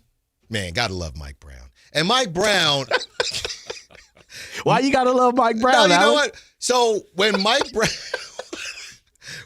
Brown was in Sacramento, bruh, do you remember he said, hey, I'm telling people what to do, they're not doing it, right? Yeah. And people felt like, man, that's so basic. Why is Mike getting at the players like this? You know what he said in the postgame last night? He said he went to OG and told OG, you're one of the biggest, most athletic players on the court. I'm going to need you on the offensive glass. So the same thing he was doing in Sacramento, asking players to do certain things. The difference is OG did it. So the idea, when people say, oh, well, Mike couldn't do this or couldn't do that, and maybe he lost the locker room, who knows? But Mike just straight up said, we have conversations as a team. I told OG, you need to be on the offensive glass. You know what OG did? He was on the offensive glass. And maybe there was nobody on the Kings to follow those directions. But the idea that Mike Brown, the way he went about things didn't work, I don't know if he's a player's coach. I wouldn't say that. I guess it depends on what the players would say. That was one of the things I heard about him before he got here. Is like, we don't know if he can be. In league circles, people aren't sure he can be tough enough with his players. Right, but that means he is a player. He could. Right. Yeah, that's why I bring it up. And then he got to Sacramento, and he was too tough. Yeah. People didn't want to hear it. Yeah. We practice too much. Well, you stink. What you said is 100% accurate. Win some games. Maybe you get some days off. We practice too much. Come on, man. You're getting run out the gym by the Nets. Stop playing. Here's the latest from Kevin O'Connor. He says, quote, Jay, people have been asking us, and I understand, hey, when are the Kings going to start working out some of the big names? From Kevin O'Connor, this afternoon, the Kings are working out Keaton Wagler next week, according to league sources. He says Acuff is a favorite for the Kings' choice, but he also says there was a bit of a shock on social media when I moved Wagler down last week, but someone will have to slip on draft night. It could be Wagler, says Kevin O'Connor, since league sources say the Clippers are not head over heels in love with him for the 5th pick, and Wagler's group canceled his workout this week with the Nets, Crazy. who have the 6th pick. That one is weird to me. They're both weird to me, but that one is weird to me. Why would they do that? Now, why would they do that? That could mean that he would be there for the Kings at 7. Could. There's a lot of different possibilities. And he is, I mean, can you imagine? And I know, and we'll get into it, but if the Kings took Wagler, would you say, hey, they need to go get a Ty Jerome or a veteran point guard? Is that what you would say, Whitey, if they did take him? Maybe. I don't know. I still think under this scenario, that would also mean Acuff is almost certainly still there as well, right? Because we talked yesterday to Law Murray. It doesn't look like the Clippers are going to take him. No, he said he would take him, but he doesn't see the Clippers doing it. Yeah. So that would mean if it played out this way, the Kings would be looking at, Wagler or Acuff. If it comes to that, I can't imagine that they would go Wagler. No, hold on now. Let's see how the workout goes. Let's see how the workout goes. Yeah. Not that we really hear too much after a workout. Like we didn't hear, how did the Nate Ament workout go with Kareem Lopez? You hear, how about this, Whitey? You hear about it if something went wrong. Well, let's go out there. Golden One? Yeah, to the Keaton Wagler workout. What you think, Jay? You're locked in. They do those workouts in Golden One or in a practice gym like where media day is? G1C, baby. Media. Woo-hoo! Yeah. Media, not in the actual court. No, in the practice. The practice facility, yeah. I'm saying where they do the workout. Correct. In the practice facility where the media day and stuff. Yeah, we need to get in there. Yeah. We got to make some calls, Jay. Well, I don't know if they wouldn't Mike Brown. They wouldn't. Hey, I don't think I'm getting it. What you said is 100% correct. I don't think I'm getting it. I'm trying to get saying it. They're going to let us watch the workout. They might, but we at least go out there and talk to them, and maybe there's going to be other players. That's right. Yeah, and I'm sure our digital boys, the digital editors, will be out there too. But some of these that's names, not the same as you guys. Exactly. I need to be out there. Hey, by the way, guys, did you hear this? Did you hear this one about Wemby? Save it. Okay, yeah. I'll tell you on the other side. We got this one about Wemby that you got to hear next. And did we just witness the biggest championship round choke ever? That and more when the Drive Guys come right back. A word of advice from Whitey Gleason. When the time comes to pay the piper, you better be ready. Man, stop running from the bill. The bill coming. You scared. They scared. Truth is, they scared. They know how I get. And they running from that bill that's on the way. It's inevitable. It's coming. Stop running. Stop running from the bill. Your local sports leader, Sactown Sports 1140. This is the story of the one. As a safety manager at a manufacturing plant, he does everything he can to keep his coworkers safe. From finding ways to reduce risks to keeping safety supplies in stock. And for that, he relies on Grainger. Grainger offers a broad range of quality products and next-day delivery, so he can always play it safe. Call 1-800-GRAINGER, click Grainger.com, or just stop by. Grainger, for the ones who get it done. My name is Whitney Allen, and I'm a widow. My husband, Ryan, died. We never thought we'd ever have to use life insurance, but the unexpected happened. With Ethos, signing up was fast and 100% online. You can get a quote in seconds, apply in minutes, and get same-day coverage. No medical exams, and you can get up to $3 million worth of coverage. I'm grateful we were prepared. Get your free quote at ethos.com/beat. That's ethos.com/beat. Paid spokesperson. Time spent on application may vary. Online health questions required. Hey, John, why so glum? I just got let go. The company's downsizing. This is the third time in the last 2 years. I'm done with this. Have you thought about My Computer Career? I've heard they can train you for a career in IT in just a few months, including cybersecurity and the basics of AI. And you don't need prior training or experience. Now that's a recession-resistant career. Wow, thanks. I'll check them out. Go to mycomputercareer.edu and take the free career evaluation. Mycomputercareer.edu, an Elite CompTIA certification partner. Financial aid is available to those who qualify, including VA benefits. The Steel City comes to town as the A's host the Pittsburgh Pirates for a thrilling 3-game series starting Monday, June 15th. Kick off the week with an exciting Monday matchup, followed by special theme nights and exclusive ballpark giveaways all midweek long. Don't miss your chance to catch rare interleague action right here in Sacramento, where the A's take on the Pittsburgh Pirates starting Monday, June 15th. Get tickets now at athletics.com/tickets. That's athletics.com/tickets. Is the volatility of the stock market driving you crazy? Is your retirement account sinking, yet you're getting older and you're starting to worry about, will I have enough for retirement? What about the money in the bank? These banks pay nothing these days. How do we get growth to get to retirement account? It's simple. Move into gold and silver. Want to know how to do it? Listen to my show, Striking Gold, with me, Kenny Michaels. You can buy golf clubs anywhere, but buy clubs that fit the shelf instead of your swing. That's why Hagen Oaks offers total game fitting. TrackMan dials in your driver and irons. Ping's Ballnamic Ball Fitter finds your perfect golf ball. Hagen Oaks Putter Fitting Studio helps you roll it true. And FootJoy's 3D foot scanner matches you with balance and stability. Whether you're a beginner or accomplished, your best game starts with the right fit. Hagen Oaks Golf Complex. Better fit, more fun. Fulton Avenue at Business 80. Patrick was way behind on his IRS taxes. I was in way over my head. The total amount ended up being somewhere just over $30,000. $30,000.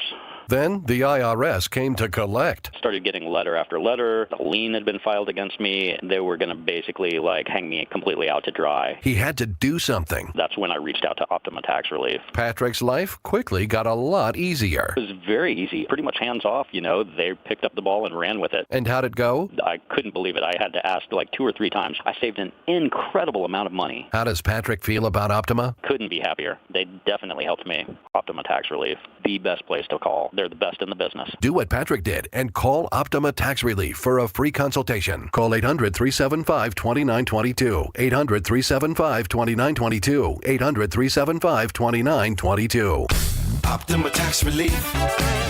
Testimonial from an actual client. Some restrictions apply. For complete details, please visit OptimaTaxRelief.com. KHD1 Sacramento, KYMX HD3 Sacramento. From the Power Business Technology Toshiba Studios. This is Sactown Sports 1140.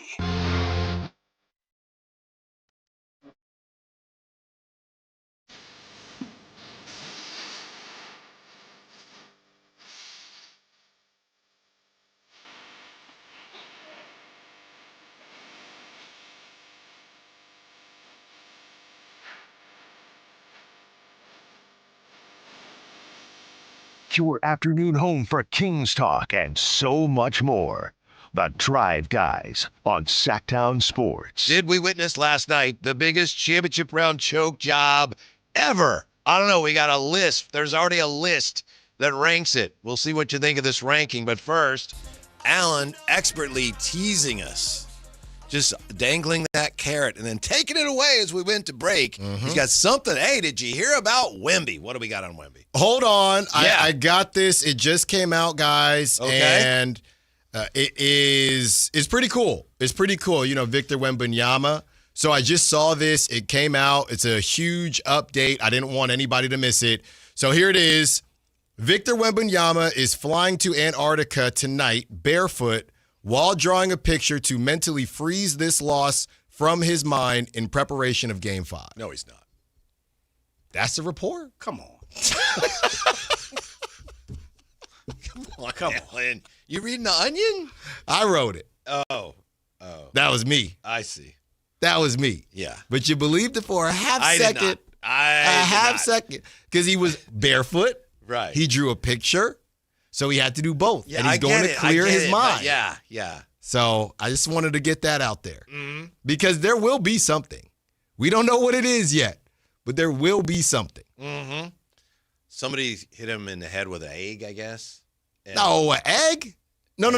In the head? I saw the video. He didn't get hit in the head. Oh, he got hit with an egg somewhere. I saw him look down. Okay. Not that you should have thrown it anyway. But. Yeah, but I know yesterday we talked about, wow, those fans shouldn't do that. And I was saying to you, everybody in the media says, oh, it's terrible. We all know it's terrible. I will give Mike Green some credit. I guess he said, whoever did that, you're a horrible person. So at least, he's right. At least that's a little more personal. Yes. But, man, I can't even imagine. I don't want to imagine what that place is going to be like if they end up winning the whole thing. I remember after the Giants won in 2012, driving to work the next day, and it's like, it's San Francisco. People get excited. Like, oh, there's a bus on its side. Looks like it was on fire. I mean, it's just crazy. It gets pretty nuts. Yeah. We were talking with our guy, Doug, before the show. Doug Christie? No, not Doug Christie. But the question of if Sac won a championship, how crazy would the city get? I think it would get a little live. It would definitely get active. Oh, but yes. Oh, yeah. Anywhere now. New York is on another level, man. They got to chill. They got to chill out. They're not going to chill out, but they got to chill out. They got to chill out. Was that the biggest choke job you've ever seen in pro sports, especially in a championship round? Was something significant? 28-3 Falcons. Obviously, that's a classic. Yeah, here's what Bleacher Report has. They have like the top 25 already. We'll just go for the top 20 real quick. They have number 20 is a tennis one. Number 19 is a hockey one. Okay. Number 18 is another tennis one. Number 17 is the 2022 Colts. Remember they were 33-0. They're in the first half against the 10-3 Vikings team. Vikings, Yeah. Vikings finally got on the scoreboard with a touchdown midway through the third quarter. Colts answered with field goal to carry a 22-point lead in the fourth quarter. 3 unanswered touchdowns, a 2-point conversion later. The Vikings had forced the overtime. We have Duke, 25-26. Duke and their loss to UConn when they blew that, remember that 19-point lead? Yep. Houston Rockets, 2017-18. Remember they had that terrible shooting night. 1 for 33 for threes the Rockets or missed 27 straight three-point attempts, finished 7 for 44 from beyond the arc. Rory McIlroy, 14. 13, the 2011 Boston Red Sox, who went on a 4-13 skid to end the season. 12, the Northern Iowa Panthers basketball team, 2015-16. 11 is the Spurs last night. 11? 11. Man. Yeah. They quick, huh? It's not even number one among all Spurs choke jobs. These are singular games, right? Yeah. 10 is the Cubs in 03, the Bartman game. 9 is Jordan Spieth, pardon me. 8 is a soccer one. Then you got the 2012-2013 Spurs, number 7 on this list, when they had a chance to clinch and they had a 5-point lead with 28 seconds to play. We talked about it yesterday when they're bringing the trophy out, and I think Kawhi missed a free throw. They ended up losing that game. Again, that doesn't mean this is right. You got the 2014 Seahawks, the Super Bowl.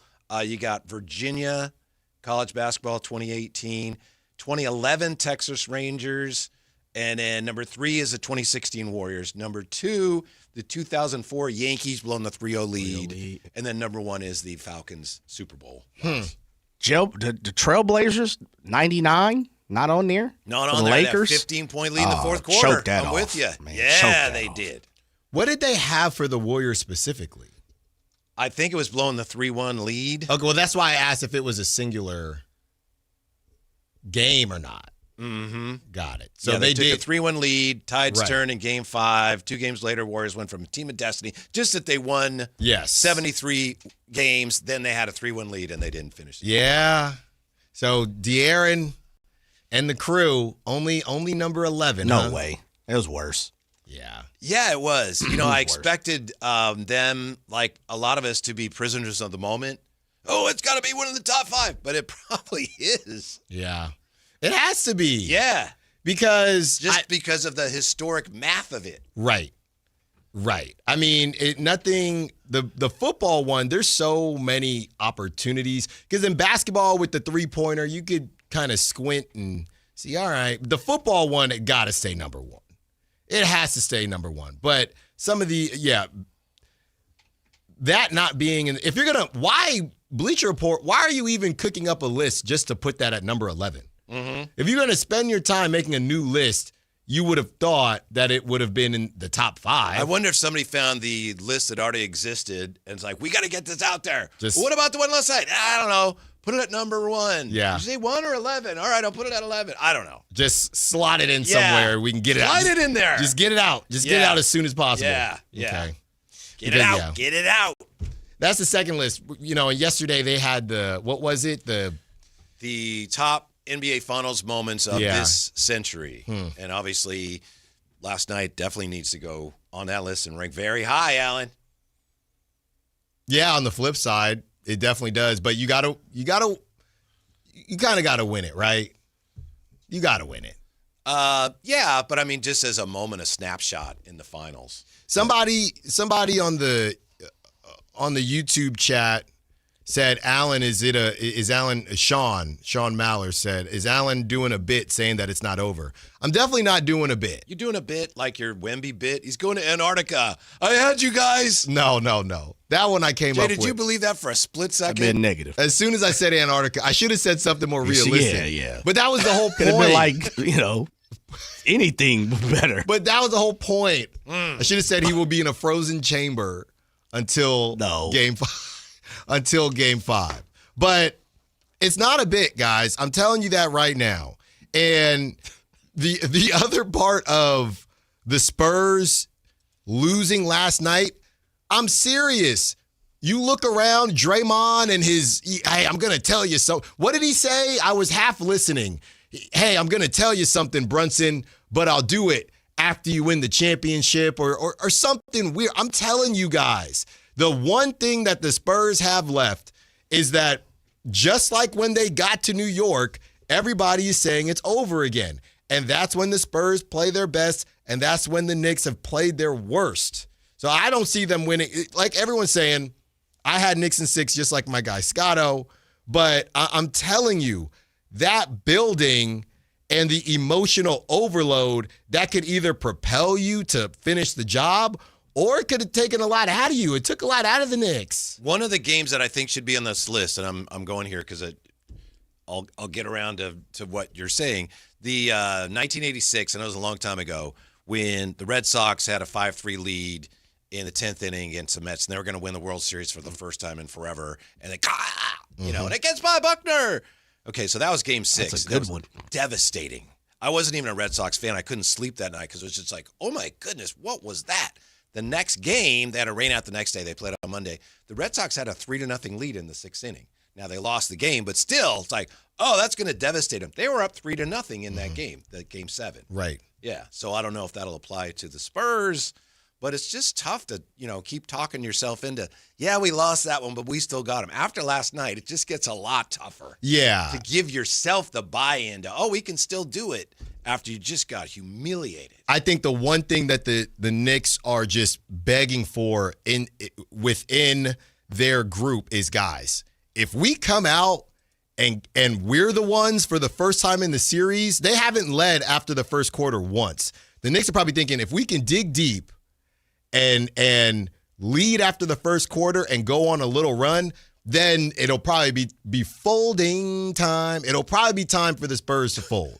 But if they don't do that, then the Spurs still have life. I think the biggest part of the win last night, outside of history and the fact that they actually won, was that if the Spurs had won that game, not only would they have taken back home court, the Knicks would have never had a taste of how to win in Madison Square Garden. So now, even if the Spurs, to your point, Whitey, and to obviously everyone's point, so now, even if San Antonio does win back at the Riverwalk, it's lovely this time of year, now the Knicks go back to Madison Square Garden feeling differently than they would have felt if they would say, man, we haven't won one game. Doesn't matter that they look terrible for 90% of the 2 games. They won one, and that's all that matters. I've never actually seen the Riverwalk. Is it really lovely? I don't know. Is it, Jay? I know that's all out there. Yeah, what kind of food? Hey, that river, by the way, when I see it on TV, it looks like maybe a stream. It is. Yeah, they say rivers. That ain't no river. River Nah, it ain't no river. No, it ain't a Sacramento river. Right. No. Like Sacramento. It's a oh my glorified goodness. creek. Correct. It ain't no American river. No. Right. I'll tell you that water clear. Right. It ain't no Folsom Lake. It ain't no river. Come on now. No, it's not a river. They call it, it's a lagoon. Not on the walk. Yeah, no, maybe flushes out. No. They got coins in there. That it's not. Yeah, that's not it. We got real rivers. Yes, we do. Out here. And they refreshing. And they're clear, guys. Yeah. It's right next to a mall. The Riverwalk Okay. leads up into a big mall. Rivers and all don't that. run next to malls. No, yeah. No, it's all a facade, just like Wemby. It's all a facade. Whoa. It's all a facade. Alan, I hear what you're saying when it comes to, and I think you're just saying never say never, right? You never say never.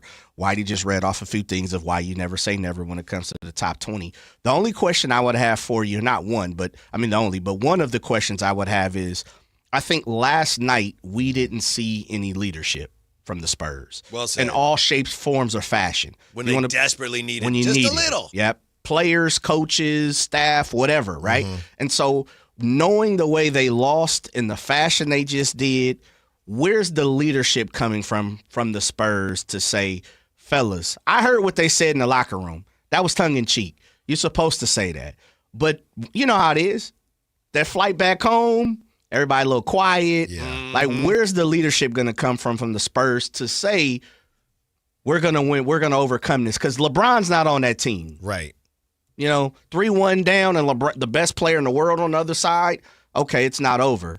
The Spurs, I think Wemby's young. The people that you're trying to have be a leader probably haven't acted upon that. Maybe HB. And who is that? Maybe. You might be right. And who is that?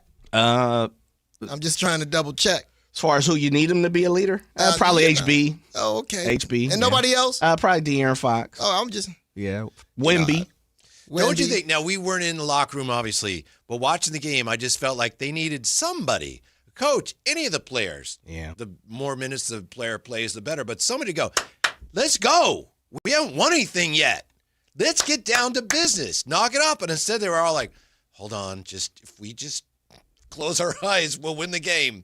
Just make a wish and close your eyes. That's how they played. Well, they scored 30 points in the second half after 76 in the first half. The one person that didn't play like that is your boy Dylan Harper. I agree. The youngest dude on the team. Yes, and it really stood out. How about this, fellas? Look at the cloth he's cut from, though. Yeah. My guy, Ron Harper.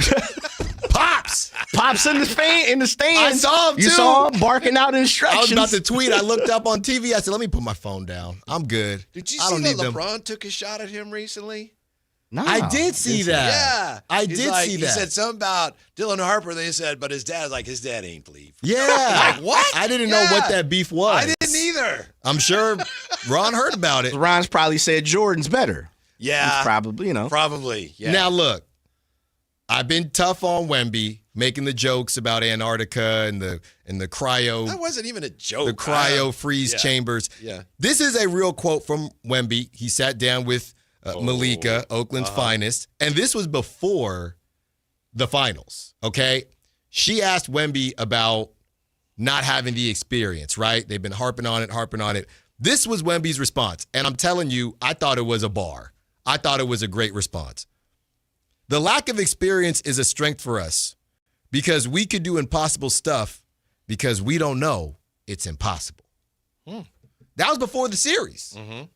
And I know he's 22 years old, and they could still get ran out the gym. That still applies. I'm saying that's how they're too young to know that they should be out of it. Yes, that's exactly what I'm saying. Now, De'Aaron, he think they cooked, but everybody else, everybody else has that belief. Nah, it's over. It ain't over yet. I will disagree with you on Wemby, and I know we have fun about him drawing pictures, and maybe you were kidding when you called him a phony. Wemby is many I never said the word phony. Well, you said a synonym of that. You call him a fraud? No, You no. did, just a little bit ago. That's how you feel. Maybe you're just talking. He's performative. He is not a fraud as a basketball player. I know he has a lot of things, and he's got a lot to prove, but he's a real deal. No, he is. He ain't perfect, obviously. No, just a little performative. But I guess we all are in some form or fashion more these tea, days. and he's got to get an automatic suspension. He should have already been teed up. Yeah. He already out of here with that mush, with the Brunson mush. They would have reviewed it.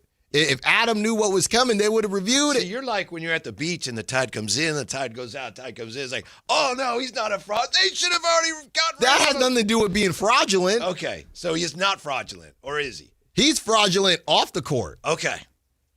And then he got Cat, then he want to pat his booty. No, you don't need to pat his booty. You elbowed him. We know what happened. Mm-hmm. Come on now. Well, the good thing is, guys, and I know we were all on the edge of our seats, the new episode of the Rich Paul Max Kellerman podcast with Rich Paul breaking down what happened last night, because I know we were all just waiting for that. You know who doesn't get enough credit for this, and we don't know where it's going to go? Is it Leon Rose, the guy that runs the Knicks, that put this team together and made some moves? Like the Cat trade at the time, people said, whoa, all that for him? The Bridges deal, and I know he's not playing well. I was like, they gave up what to get him? and they're on the cusp of winning a championship. Yeah. And he is not a guy who's out there like, well, yes, I did this and I did that. You don't know much about him. I couldn't tell you what he sounds like. And that's a good thing when you're winning. When you're not winning, hey, we need to see you more, right? Mikal Bridges somehow played 28 minutes. I don't remember that. 7 points, 3 of 9 from the field, 1 of 3 from three-point range. I mean, he is playing terribly. Like that's the group project. That's the dude who in the group project, not responding to texts, all that, you still get an A. Now, here's one of the Here's one but he put in time throughout the season, fellas. Yeah, and he contributed. This is the final project. I got you. So one time I was at an A's game, and the A's beat the Yankees 10 innings on a Coco Crisp at a pinch hit, extra innings, walked them off, and they swept the Yankees. And so I was talking to Coco Crisp after the game at his locker at the Coliseum. And I asked him about, Bob Melvin pushing the right buttons, and he looked at me like, you think the manager pushed the right buttons, huh? And he was obviously kind of like, he was offended by that, but he was going to show me. And basically, as we talked about it, I realized, I get it. The manager didn't do anything. You had to get the hit. So my question is, you look at Alvarado last night. It's easy to go, I did it myself. Man, Mike Brown, that's great coaching. But is it Mike Brown great coaching, or is it Jose Alvarado just coming in and getting it done? Well, it's both, right? You got to get subbed into the game. You don't sub yourself into the game. Baseball's a little bit different because lineups are set besides, it's a lefty today, and look at who they put in. He hit a home run. But, for Jose Alvarado, I do think, he's from the New York area. He was juiced up. He played well in Game 3 as well, but nobody cared because the Knicks ended up losing. He was a perfect player for that situation where you got a Spurs team that's like, just don't make any mistakes. Yeah. And Alvarado comes in like a buzzsaw. Yeah. I can't remember what he cut the deficit to, but you knew they were going to leave him open, and early on at the end of the shot clock, he put up a 3 that didn't even hit the rim. He hit the side of the backboard. So you knew they were going to leave him open again, and they were kind of showing a double on Brunson. You knew Alvarado was going to get another 3. He was going to have to take it instead of just swinging. And he got it, Whitey, and he nailed it. That's the type of stuff where that's Alvarado. But even getting that opportunity, that's Mike Brown and the coaching staff. Let me throw in there. I think it's more the player. I'm always more with the player. Yeah, but I'd also say this Coco in yesterday. Taki. Yeah. I think Mike was just looking for anything. So I'm not going, no disrespect to him, but I think he was just searching for anything that could help him, put anybody in the game, and we'll see how it happened. And Alvarado got hot. And I think that's why Mike Brown, after the game, said, let me give it up for Alvarado. I don't think it's so much as I put him in there. Right. It's, I was looking for anybody with a post, and Alvarado was the man with the post tonight. So I'm going to show him some love because he made me look better than I'm probably need to be. Yeah. That's for me. Yeah, that also goes to, you talk about minutes, Jay. Hey, my boy, we had Sohan minutes last night. He did. We had Sohan minutes. That's how you knew that thing was going. He's probably like, I'm going to get a ring no matter what. I'm good. He wants to beat them good, though. He's not doing nothing, but he would like them to finish that job. Yeah. Also, in Jalen Brunson's minutes last night, plus 11. So that trend reversed a little bit last night. Needed that. Yeah. It's so funny how when you're watching it, the naked eye, you don't see them guarding. I think maybe Castle foul trouble helped too, but you don't see it from the naked eye changing too much.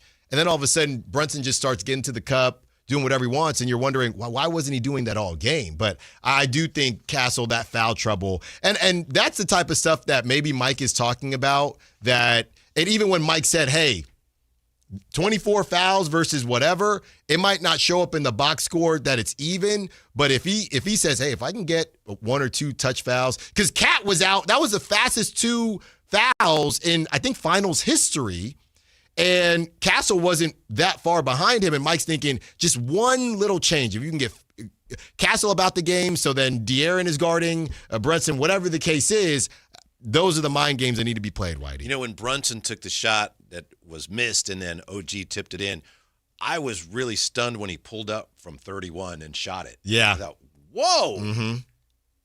And I guess he had some idea, all right, Wemby's coming out. I don't know, but it was a bold decision that obviously worked out. But I was stunned when he's like, there's a lot of time left, and he's like pulling up from 31. Right. I think I don't know. The post game made it seem like that was the point. Give yourself a chance. And so, Mike said, hey, let's just put it up early.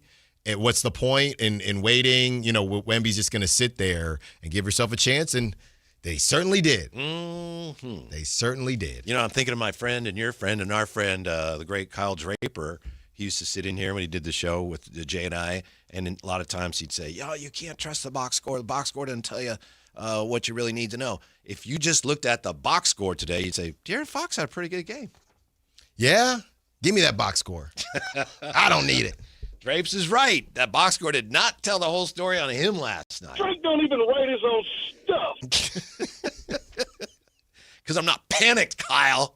I'm not panicked, Kyle. Eric Slater, Nets reporter. We'll find out what's going on with the Nets with the draft approaching, how it might impact your Kings next, right? He's coming up next, right? Mm-hmm. Yeah, Sactown Sports. Are the Charlotte Hornets targeting Domantas Sabonis as a potential trade target? Stay locked into Sactown Sports 1140 at SactownSports.com for the latest intel on all things Sacramento Kings this offseason. Your exclusive home for Kings basketball. Sactown Sports 1140. You can buy golf clubs anywhere, but buy clubs that fit the shelf instead of your swing. That's why Hagen Oaks offers total game fitting. TrackMan dials in your driver and irons. Ping's Bolemic Ball Fitter finds your perfect golf ball. Hagen Oaks Putter Fitting Studio helps you roll it true. And FootJoy's 3D foot scanner matches you with balance and stability. Whether you're a beginner or accomplished, your best game starts with the right fit. Hagen Oaks Golf Complex. Better fit, more fun. Fulton Avenue at Business 80. Remember the days of real country music? Now you can get your favorite classic country every day on 105.1 HD3 The Ranch. Listen to The Ranch on the free KNCI app or anytime at 105.1 HD3. The Expo sale is coming to Cresco Restaurant Equipment June 17th through the 20th. Save big on refrigeration, ice machines, gas cooking equipment, furniture, and more. Everything is on sale on Richards Boulevard. 4 days only. Don't miss Cresco's biggest savings event of the year. Are you an adult with uncontrolled moderate to severe Crohn's disease symptoms and still packing a backup bag of clothes? Just in case, Skyrizi Risankizumab Risa can help you take control of your Crohn's. Feel significant symptom relief, including less abdominal pain and fewer bowel movements at 4 weeks. Plus, Skyrizi is proven to help people achieve remission and visibly improve damage of the intestinal lining. Individual results may vary. Skyrizi is a prescription injection medicine. Don't use if allergic to Skyrizi. Serious allergic reactions, increased infections, or lower ability to fight them may occur. Before treatment, get checked for infections and tuberculosis. Tell your doctor about any flu-like symptoms or vaccines. Liver problems leading to hospitalization may occur when treated for Crohn's. Ready to take control of your Crohn's? Ask your doctor about Skyrizi, the #1 prescribed biologic in Crohn's disease. Control is everything to me. Learn more at skyrizi.com or call 1-866-SKYRIZI. Welcome to the Bar None Auction. Bar None Auction is selling thousands of items this Saturday, June 13th in Sacramento. Large farming and construction equipment, cars, trucks, and industrial supplies. All sold to the highest bidder. Always open to the public. Visit barnoneauction.com. Capital Casino is conveniently located in downtown, 411 16th Street, and has been a part of the greater Sacramento area for over 20 years. They offer the best variety of games in the region in a safe and friendly environment, and there's plenty of parking, all well lit and monitored by security. Come have a great meal at the cafe and restaurant inside. Capital Casino has the best food, the best service, and the best action, but please always remember to gamble responsibly. 1-800-GAMBLER. Card collectors know there's nothing as special as a rare one-of-one card. And now you can hear a very rare one-of-a-kind sports card show right here on Sactown Sports. Whitey Gleason here inviting you to join me and Mr. True Sports Cards himself, Emran Pilati, for the True Sports Card Show every Saturday morning at 10 on Sactown Sports. It's the only sports card radio show in the nation. For all your hobby needs, get to True Sports Cards, 6661 Stanford Ranch Road in Rockland. And for hobby, insight, and fun, join us for the True Sports Card Show Saturday mornings at 10 on Sactown Sports. When life calls for a little extra, a kitchen upgrade, paying off debt, or that dream vacation, Valley Strong Credit Union is here to help. With a Valley Strong home equity loan, you can tap into your home's value with competitive rates, flexible terms, and local guidance you can trust. Get approved in as little as 5 minutes, with funding in as few as 5 days. Your goals are within reach. Visit valleystrong.com to get your offer today. Valley Strong Credit Union. Grow your possibilities. Equal housing lender, NMLS number 456506. It's time for your Sactown Soccer Report. Powered by Sac-Yolo Mosquito and Vector Control District. This week's key matches include Mexico versus South Africa, USA versus Paraguay, Brazil versus Morocco, and Netherlands versus Japan. In soccer, defense wins championships. At home, defense stops mosquitoes. Drain standing water. That's your backline. Dress with sleeves and defend with repellent. That's your keeper. Keep your doors and screens tight. That's your shutout. Sac-Yolo Mosquito and Vector Control District. More tips at fightthebite.net.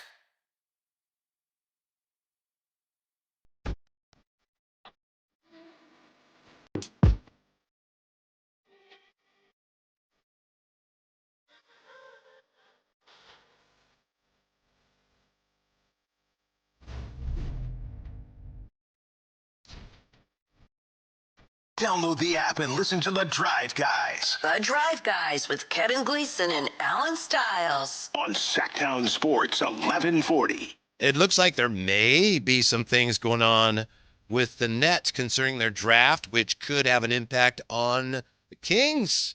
Let's look a little more closely here. Nice enough to join us, Nets reporter, also from Nets reporter from Clutch Points, pardon me, host of Locked On Nets, Eric Slater with us. How are you today, Eric? I'm doing very well. Appreciate you guys for having me on. Absolutely. How did the Spurs kick that one last night? What the heck happened? A little 3-point happy there in the second half. Some questionable offensive process and some boneheaded decisions down the stretch, man. It was one of the more wild games I've seen in my life, certainly in my time covering the NBA. And it's one that I think the Spurs and Mitch Johnson with De'Aaron Fox are going to be haunting them for a while, I would think. Mm-hmm. Now, we got plenty of draft talk to get into, Eric. And again, thank you for joining us. But I wanted to start here because there's been a little bit of buzz around Domantas Sabonis and potential teams and could certain teams be interested in him. About, I don't know, a month or so ago, it wasn't a report, but I saw within the Nets Twitter, because now we're kind of connected because of the picks, I saw Nets saying, Nets Twitter saying basically, hey, Domantas Sabonis wouldn't be a bad addition to raise the floor of the Nets and, based on his contract, a couple years, and then you would make a decision from there. Is that something that you could even fathom for the Nets? I know they got Claxton and guys like that, but with Michael Porter Jr. and basically the idea of just getting closer to competitive basketball, maybe messing around in a play-in. Look, Domantas Sabonis' ceiling sometimes has some question marks, but he is for sure a floor raiser for a team. Have you heard anything about that? Do you think it makes any sense? I haven't heard anything about it, but it's something that I've spoken about on my show on Locked On Nets. I spoke about it the other day. I definitely think it's something that, could make sense for the Nets. And the sell being what you said before, the Nets just needing to get some, veteran presence in the door to eat up some offensive usage for this team that has Michael Porter Jr., who's really good, but not really an on-ball player, and then a lot of rookie ball handlers. So Domantas Sabonis could be that floor-raising player. Now, I would add with the caveat of, they would probably have to get him without giving up anything significant in terms of, long-term draft equity or anything along those lines. So the sell to where it would make sense for the Nets would be the idea of getting a floor-raising player in the door.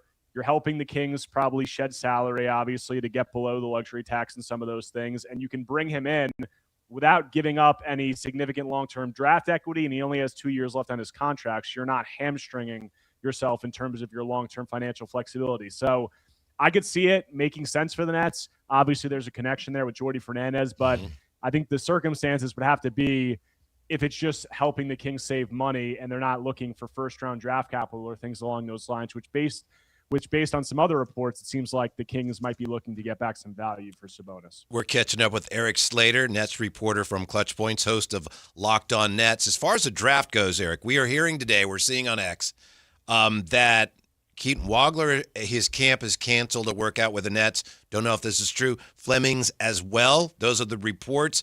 What do we know, or what do you know? What do you think you know? What can you share with us about the Nets at 6 and Acuff, and how what the Nets do will impact whatever the Kings are able to do? Yeah, the thing I'd say, the only thing that I know for certain with the Nets is that they're a wild card team, and that, in the draft, there never seems to be much consensus on which direction they're going to go. We've already heard a lot of names connected to them. The one thing that general manager Sean Marks has told me personally is that the Nets are going to take the best player available, which has been a talking point surrounding them because they obviously took 4 guards in last year's draft. And you guys know, after the top 4 picks in this draft, it's very guard heavy. The consensus best player available, it's all guards. So there's been a lot of questions. Can the Nets take another guard? Will they take another guard? Sean Marks told me when I asked him about it that they're going to take the best player available regardless of position. They're looking for upside, things along those lines. So that should open it up to, several different prospects. There's been some smoke about Nate Ament to them potentially at 6. He just worked out alongside Kareem Lopez for the Nets on Tuesday. I don't really buy that at 6. Never say never. It's definitely possible. The Nets have done crazier things, but I would say that's probably more of a trade back scenario, in my opinion, just my speculation. And I think that these guards that you're looking at, whether you talk about a Michael Brown Jr., a Keaton Wagler, a Darius Acuff, even a Kingston Fleming, somebody they were linked to during the season, I could see them having interest in any of those guys. But I do think that they will be willing to take a guard, if that is the best player available, based on what Sean Marks has told me.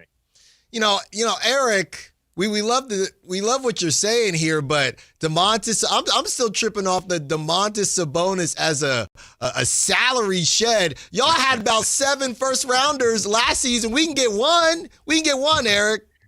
Look, maybe one of the 2025 first rounders, if that gets thrown in there as a sweetener, I could see it. It's possible. I'm never going to say never on anything. Any future first round draft equity, which the Nets have plenty of, I just don't necessarily see them giving up something like that for Sabonis. But I do think there's several, constructions of a deal like that could make sense for both sides. Okay, Danny Wolf, somebody. Just give me somebody. Well, all we need is one person. Now, you brought up the Nate Ament V versus Kareem Lopez workout. We're not really sure how these types of workouts are constructed. Did you hear anything? I know the Nate Ament stuff, we've been confused as to whether or not it was a smokescreen coming from the Nets, but did you hear anything coming out of that workout? How it went? Were the Nets happy? What were they looking for? Did you hear anything about that? I haven't heard anything specifically about the workout. I just know that the Nets have been linked to Nate Ament for quite some time, and I think there is legitimate interest there. And they've also been linked to Kareem Lopez, a player who the draft range is obviously widened on pretty substantially. Like, some people had him pushing around 10 or into the mid to late lottery. Now some people have him in the 20s in their projections. The Nets obviously have a little bit of a connection there with him playing for the New Zealand Breakers in the NBL. Sean Marks obviously is very well connected over there. So I do think I could see that being a player that they have interest in, but I think it's also interesting because it's not necessarily a guy you think that they're going to entertain at 6 probably. So would that mean that they're potentially considering trades back, picking up another pick in the middle of the first round? Are they looking to trade into the first round? If they're looking to trade back and maybe pick up another pick and take a stab at a guy like Kareem Lopez or Nate Ament or both, or some other combination of players, that could obviously have some significance for the Kings, the team that's picking obviously one spot behind them. Speaking of the Kings and the Nets, and Eric Slater is with us from Locked On Nets, I'm going to ask you about something we saw today on X. You probably saw it too, and it's really just more of it's gossipy. It's not a report, but it's Evan Sittery suggested that executives think that if the Spurs are going to move off De'Aaron Fox, the Nets might be a team to watch. So again, that's very vague, but here we are talking about Sabonis to the Nets. Now maybe theoretically De'Aaron. What do you make of that suggestion that maybe De'Aaron Fox could end up going to the Nets this offseason? I would advise the Nets to not do that. I think De'Aaron Fox is look, he's a good player. He's getting crushed right now. I think he could definitely be useful. Like, he could be a floor raising player along the lines of somebody like Domantas Sabonis. But the difference is De'Aaron Fox is making more money for more years. And if I'm the Nets, I'm not saddling myself with that. I think he has 4 years at around $60 million annually. That's going to kick in starting next season. he's a good player. I like him. Has one clutch player of the year. Obviously, really rough moment for him last night. Jordy Fernandez is close with him. I'm not doing that. I'm not touching that. The Nets have preached financial flexibility. They have preached, having different avenues, being able to be opportunistic, and hamstringing themselves with De'Aaron Fox on that contract at this stage in his career with where the Nets are. I don't see that. Eric, when the Darius Acuff stuff came out about the Kings and that interest, I think some of us were worried, man, now that this is getting out, what if the Clippers or the Nets use that against the Kings? Doesn't feel like it's really happened, and the Clippers are in a tough spot because of Darius Garland. Just nobody buys that they would bring in another smaller guard. But is there a world where the Nets, with some of these workouts being turned down and things like that, is there a world where as we get closer to the draft, the Nets turn up the rumor mill for Darius Acuff just to see if they can scare the Kings? And if that was the case, what could a price tag look like if the Kings have to say, you know what, we got to just be careful here, so we'll swap with the Nets? How would the Nets kind of blackmail the Kings into making sure they got Acuff? Yeah, I mean, I definitely think that there's a world where something like that can happen. The Nets are very calculated with the information that gets out there. Not much of it gets out there from their front office, in any trade conversations, draft discussions. And if anything is getting out there, it's out there for a reason. And in that scenario, that's something that I've thought about in the past. When you're one spot ahead of the Kings and the Kings have seemingly a lot of interest in a guy like Darius Acuff, if you're the Nets there at 6, you can, make that call to the Kings and say, hey, look, you really want him? Trade up one spot and go get him.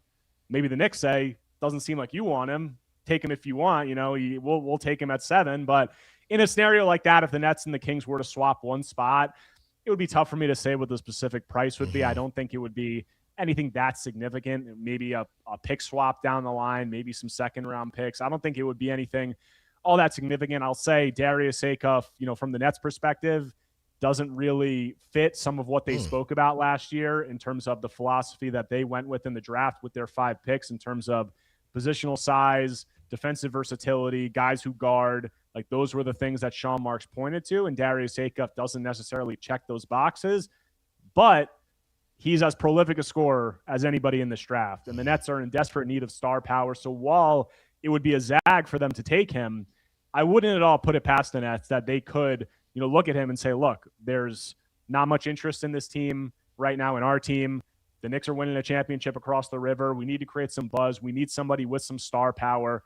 Darius Acuff would be a zag, but I could definitely see him being somebody who is in play, and he has worked out for the Nets, and I have heard that there's at least some level of interest there. So I wouldn't put it past the Nets. If the Kings want him at 7, that the Nets would pull the trigger on a guy like that at 6. Interesting information. Eric Slater, we appreciate it very much. Thanks for your time. We hope to talk to you again very soon.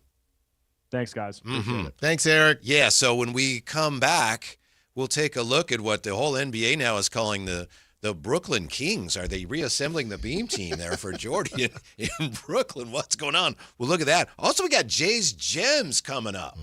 Jay has something he needs to speak on next on Sactown Sports.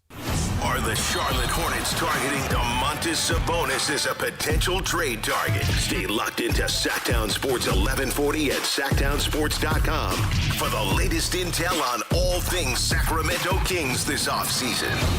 Your exclusive home for Kings basketball. Sactown Sports 1140. Sacramento weather is brought to you by Bonnie. I'm meteorologist Heather Waldman in the KCRA3 Weather Center. Not quite as warm Friday morning, but still going to be a hot day. 65 degrees when the sun comes up. Afternoon high of 100 before the Delta breeze kicks in. Get the latest forecast on the KCRA3 News and the KCRA app. Oh, the Sacramento heat.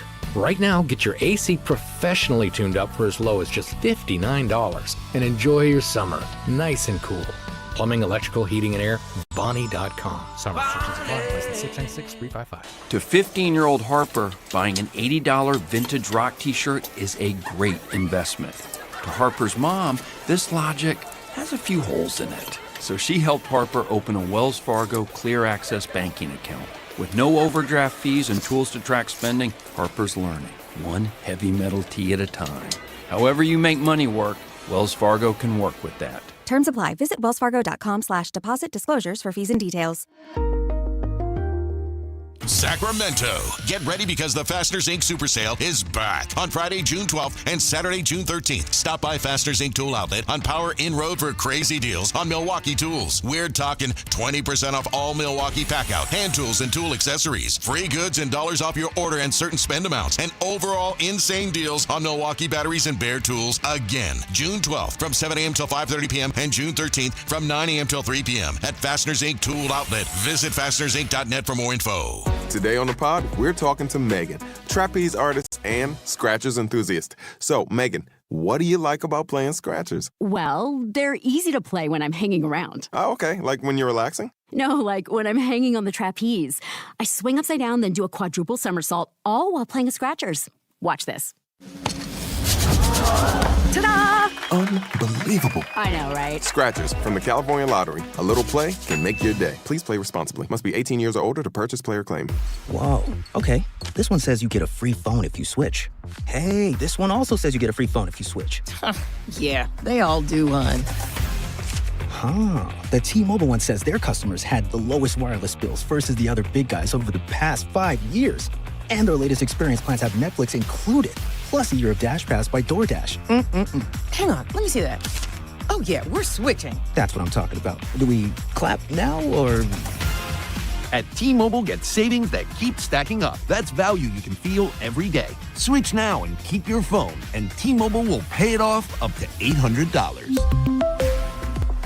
Savings based on Harris X billing snapshots from Q3 2021 to Q4 2025 compared to average AT&T and Verizon bills. Comparison excludes discounts, credits, and optional charges up to $800 with new account qualifying unlike device credit service ported 90-plus days with device and eligible carrier and timely redemption required. Virtual MasterCard typically takes 15 days. No cash access and expires in 6 months. Card issued by Sunrise Banks N.A. member FDIC. Visit T-Mobile.com. Mark your calendars because MoonPay X Games Sacramento 2026 is landing at Cal Expo June 26th through 28th. Witness nearly 100 of the world's best athletes compete in skate, BMX, and Moto X events and catch live music performances by global electronic music icon Cascade on Friday night and Grammy-winning producer and artist Mustard and electronic music producer and DJ Subtronics on Saturday night. Don't miss MoonPay X Games. Lock in your tickets now at xgames.com. T-Mobile has an exclusive bundle for customers 55 and up. I'm Sarah Bowl. Yeah, I'm Frank Bowl. A reliable network is key for us.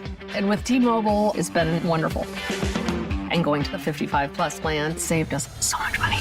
A lot. And that's important. Trying to keep costs down. The home internet's been perfect. It's fast, it's quick. The setup was so easy, it took less than 15 minutes. It was like, ta-da!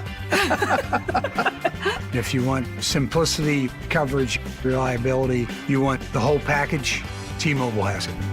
Right now, T-Mobile customers 55 and up can get 2 phone lines on America's best network, plus America's fastest 5G home internet for just $30 each. $30 per month each line with autopay plus taxes and fees. Minimum age 55. Pricing for home internet rely on 2 lines of Essentials Choice 55. $35 connection charge per line required. Best mobile network and fastest 5G home internet based on analysis by Ookla of Speed Test Intelligence data 2H 2025. All rates reserved.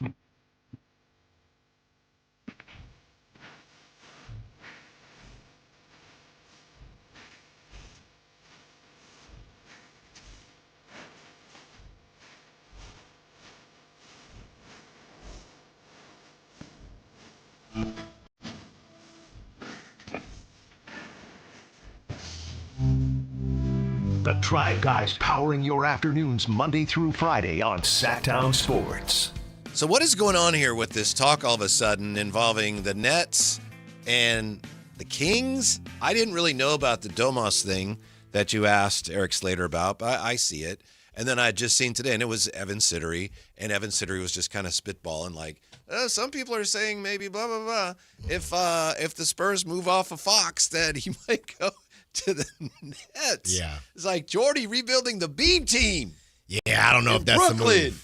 the move. The Sabonis thing does make a level of sense. Because I'm gonna tell you what, guys. I really don't know. Nick Claxton is an NBA player. I couldn't tell you what he does at this point in his career. Like, I haven't seen that man play. And I'm not saying he's not playing, but he's on the Nets. He's got 2 years left on his deal. He's only making $23 million. But clearly he ain't as good as Domas. Different skill types or whatever. But, you know, I saw my guy Jack Dan say this, and he was bringing up how Domas is essentially elite when he has an elite movement shooter. We're talking a lot about movement shooters. So in my mind, I'm thinking, if you got Domas with a Michael Porter Jr., like we said, it's a floor-raising move. Brooklyn, you can only be so bad so long in Brooklyn. Mm-hmm. So it could be a floor-raising move where Domas kind of shows these guys, hey, this is how you win, and this is how you do things, and Michael Porter Jr. gets some help as well. Brooklyn getting either Sabonis or De'Aaron Fox, kind of a long shot at best. But I do think Brooklyn's definitely going to be a team we all are going to want to keep our eyes on when it comes to the draft. And based on what Eric told us, it looks like, I could see the Nets going, oh, yeah, we drafted 15 point guards last year, but I could see them taking Acuff. Yeah, it doesn't really matter if maybe that's why Wagler and Fleming's canceling workouts with the Nets, Alan. Yeah, I don't there's no world where canceling it means, hey, we're good with this team, right? Does that unofficially mean, that team, something that ain't jiving? That's what that means, right? I think so. Right. That's what it's supposed to mean. Unless they have, we're going to go sooner than that. We have promise. I don't know.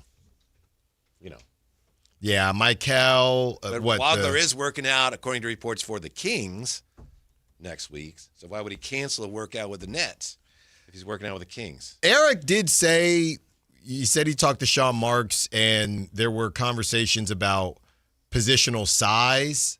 But it's so funny, guys. What do we do with just stuff that everybody says, right? Because didn't Scott Perry, everybody wants positional size, but then when it's time to pay the piper, you're looking around and you're thinking, let's go with Darius Acuff, right? We have some other information on that we'll get to from a piece today at ESPN about how, as small guys go, he's pretty big. We'll talk about that. I know that's counterintuitive. Right. But I could see how people in the NBA evaluating Acuff don't see just, he's a smaller guard. It's like, well, he's not very tall, but he's not small. So, yeah. Well, he's taller than Brunson, but Brunson is also not. Brunson is thick. Mm-hmm. Brunson got a little body on him. Yeah. Which is what you need if you're not going to be tall. Yeah. And Jay, you had something you needed to ask us about, right? Do you have time for it here? Sure. Okay.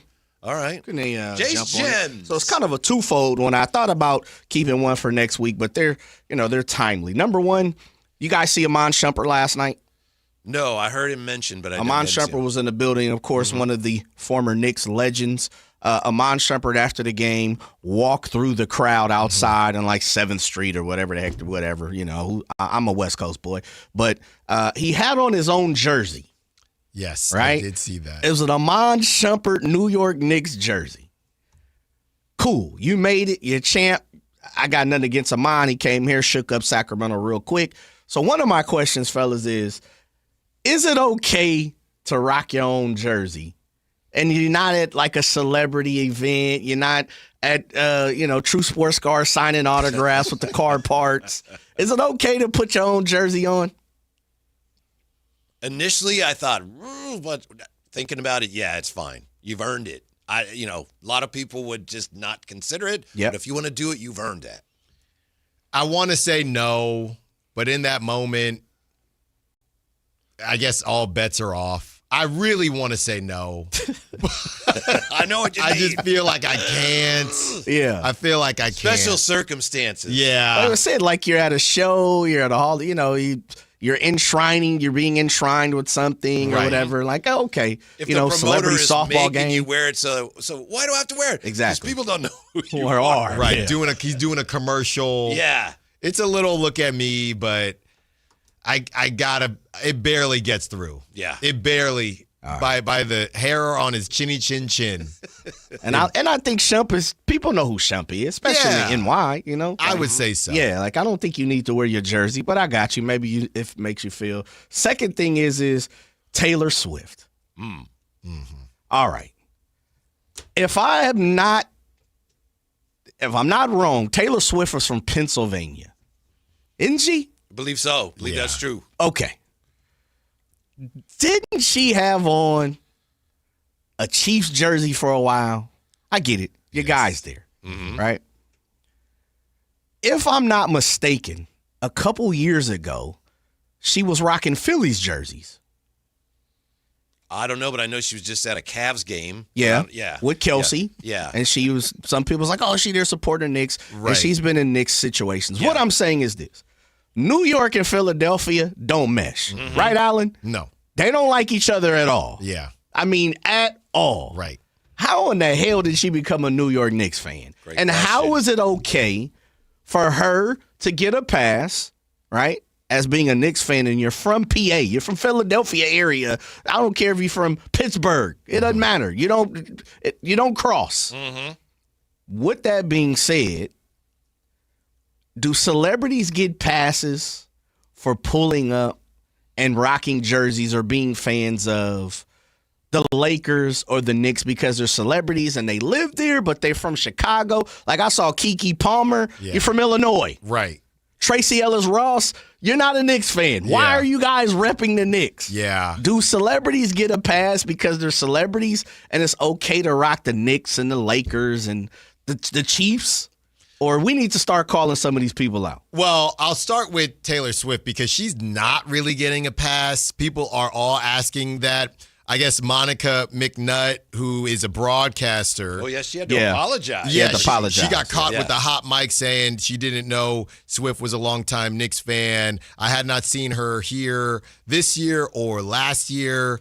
And she added she wasn't sure of Swift's NBA fandom because she was at that Cavs game. Right. So I don't think she's getting a pass, but as far as what you said, where I'm an actor or I'm a celebrity, so I moved to L.A. or New York. I was just thinking about this because I'm just sitting there thinking, either New York is the actor capital of the world, or these people just have lived in New York, so now they're Knicks fans. Yeah, I'm with you, Jay. And the only thing I'll say is if they were riding with the Knicks the whole time, whoever, cool. But if when the Sixers were rocking or whoever, if you're rocking, you can't rock with your hometown team, but then because you live in New York, just have New York isn't just sitting there for you whenever they get good. So I'm against the Lakers the LA, they do the same thing. Yep. It's like, homie, you're from Ohio. Yep. Like what are we talking about? So I'm okay with it. Same rule I have. I left for the Big Apple, and now you're a Knicks fan when they stink, and they had Kevin Knox in the crew, right? Cool. Yeah. But if at that time, Otto Balkman, right? At that time you were a Cavs fan because you're from Ohio. Spike has been a Knicks fan exactly, forever. Exactly. But you can't jump like okay, we get it. Timothy Chalamet, we saw the pictures, we know. Like that's a real Knicks fan who just happens to now be a celebrity. Yeah. Ben Stiller's a real Knicks fan. Tracy Morgan. There's plenty of them. Yeah. There are. And you can, if you move. Jerry Seinfeld, what's the deal with that? Yeah. And Larry David. Yeah. If you move and you say, hey, I moved when I was 20 and I became a celebrity, cool. But you don't get to keep your hometown team and vice versa on the back burner. True. You don't get that. Where you at with a Whitey? I would vote no, except for one thing that to me just slides her in safely. I liked her shirt that said Stevie Nicks, Knicks. I kind of like that. They all had them. They were clever. Yeah. So, I agree with everything Alan said, but because of that shirt. You letting her ride? Yeah. Alan and I both know the women that she was with are sisters who are in a band, Haim. Mm-hmm. Yeah. I like that band more than I like Taylor Swift's music. Yeah. But because of that, and I'm with you, but it's Taylor Swift. From PA? She's from PA and a Knicks fan. I'm like, I just saw, did you guys see the clip real quick where there was a newscaster in PA? They got some tweets, it was like a Good Morning Pennsylvania, I think Philadelphia or whatever. And they're like, we're getting blasted because we had Knicks colors on in Philadelphia area. And the guy had a navy blue suit on, and the woman had a burnt orange, looked like a UT, University of Texas dress. Ridiculous. She's like, no, we're not. You know how sometimes you get a ticket, but it's fixable? It's like yes. taillight's out. Yeah, taillight, yeah. So to me, this is fixable. It's like Taylor Swift, no. But if you at some point can explain why you're a Knicks fan, we will review that and maybe I'll let you slide. It's fixable. So I'm reversing my decision. I'm with you, Jay. It's like, nope, I'm sorry. It doesn't add up. You're going to have to explain to me why you are a Knicks fan and pending my review of your explanation. All right. Yeah, we'll see.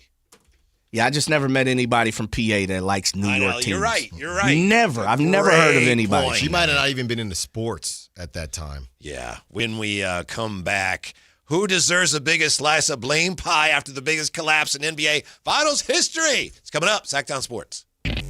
Kayla Anderson is laser focused 99% of the time, as long as everyone keeps the snacks out of sight. Matt's just teasing me with the solo Cheez-It on his computer. Because I didn't want, I'm not Carmichael Dave. I'm not going to start eating it during the while it's in here. You're staring at it like a dog. I am. Looking at it longingly. I have a whole bag over here if you want some. I've been getting into all these random chips and it's making my stomach hurt.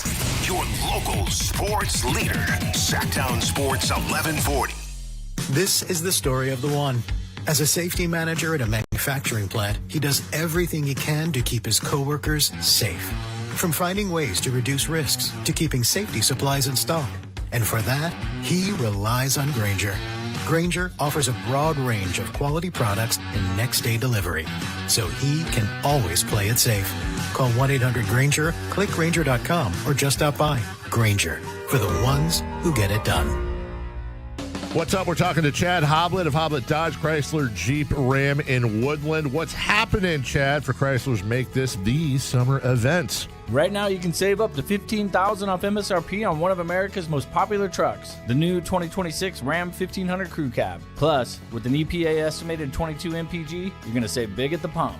That's so important, especially with the gas tax going up next month. A new Ram could be what you need to cut your fuel costs long term. Plus, you'll enjoy best-in-class, luxurious cabin comfort in the most luxurious Ram 1500 ever. And with over 600 Rams available, you won't find a better selection of new Ram trucks in stock and ready for you to drive home today. Search, select, and save through their whole inventory at HobletDodge.com. Unbeatable prices, unbeatable selection. Nobody beats Hoblet, period. 15,000 total net savings after factory incentive and dealer discounts. Incentives include $500 on-the-job upfit for eligible upfit, 1,000 Hoblet trade-in assistance on eligible trade-in, 500 Hoblet business owner bonus for verified business owners, and 9,500 dealer discount. 10th net savings. See dealer for details. It's game day. Are your moderate to severe Crohn's disease or ulcerative colitis symptoms keeping you from the action? Skyrizi, risankizumab Riza, could help you get back to the game.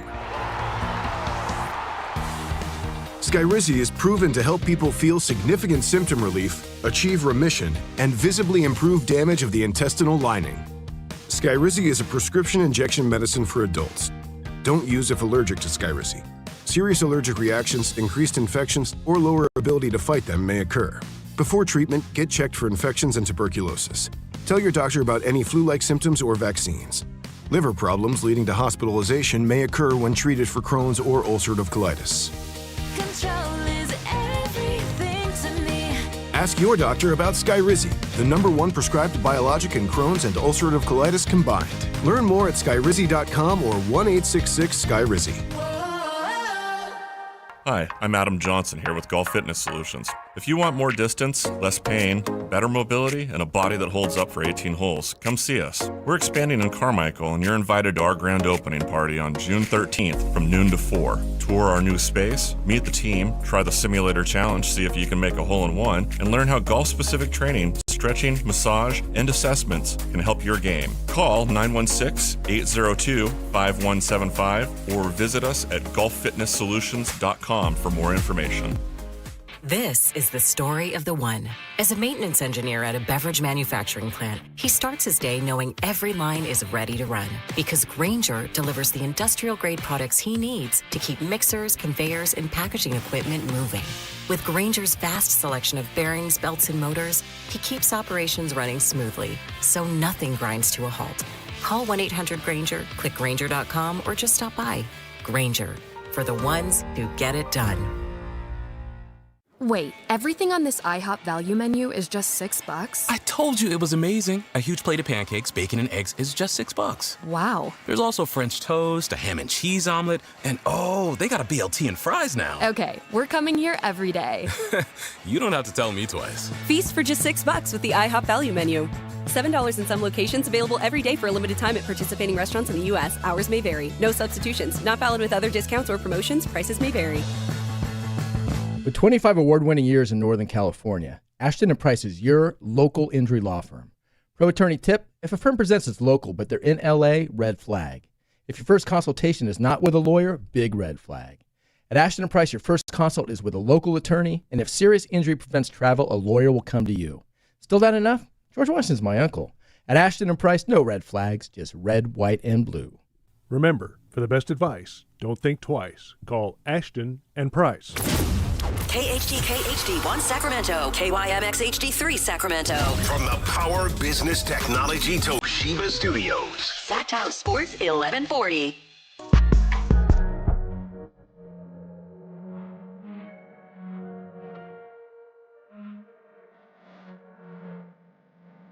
The Drive Guys with Kevin Gleason and Alan Stiles. Here you go, Jay. Jay is questioning the authenticity of Taylor Swift's Knick fandom. Oh, we have this in the chat. Maybe it's an event they wanted to attend and they just pick a side for fun. Doesn't mean they're fans of the team. I'm rooting for the Knicks and I'm a Kings fan. So just having fun, Jay. What's wrong with that? More power to you. Fan how you want to. Mm-hmm. I'm just merely asking. Mm-hmm. I didn't make no decision for nobody, and nobody is telling anybody what to do. It's not what you said a minute ago. Yeah, because I'd get fired. And it ain't my show. Yeah. Sure If it was my show, I'd go wild. Yeah. It absolutely is. Yeah. I mean, I don't know. Celebrities, weirdly enough, celebrities bother me less than non-celebrities. Because like I said, I don't know if Taylor Swift even liked sport. I have no clue.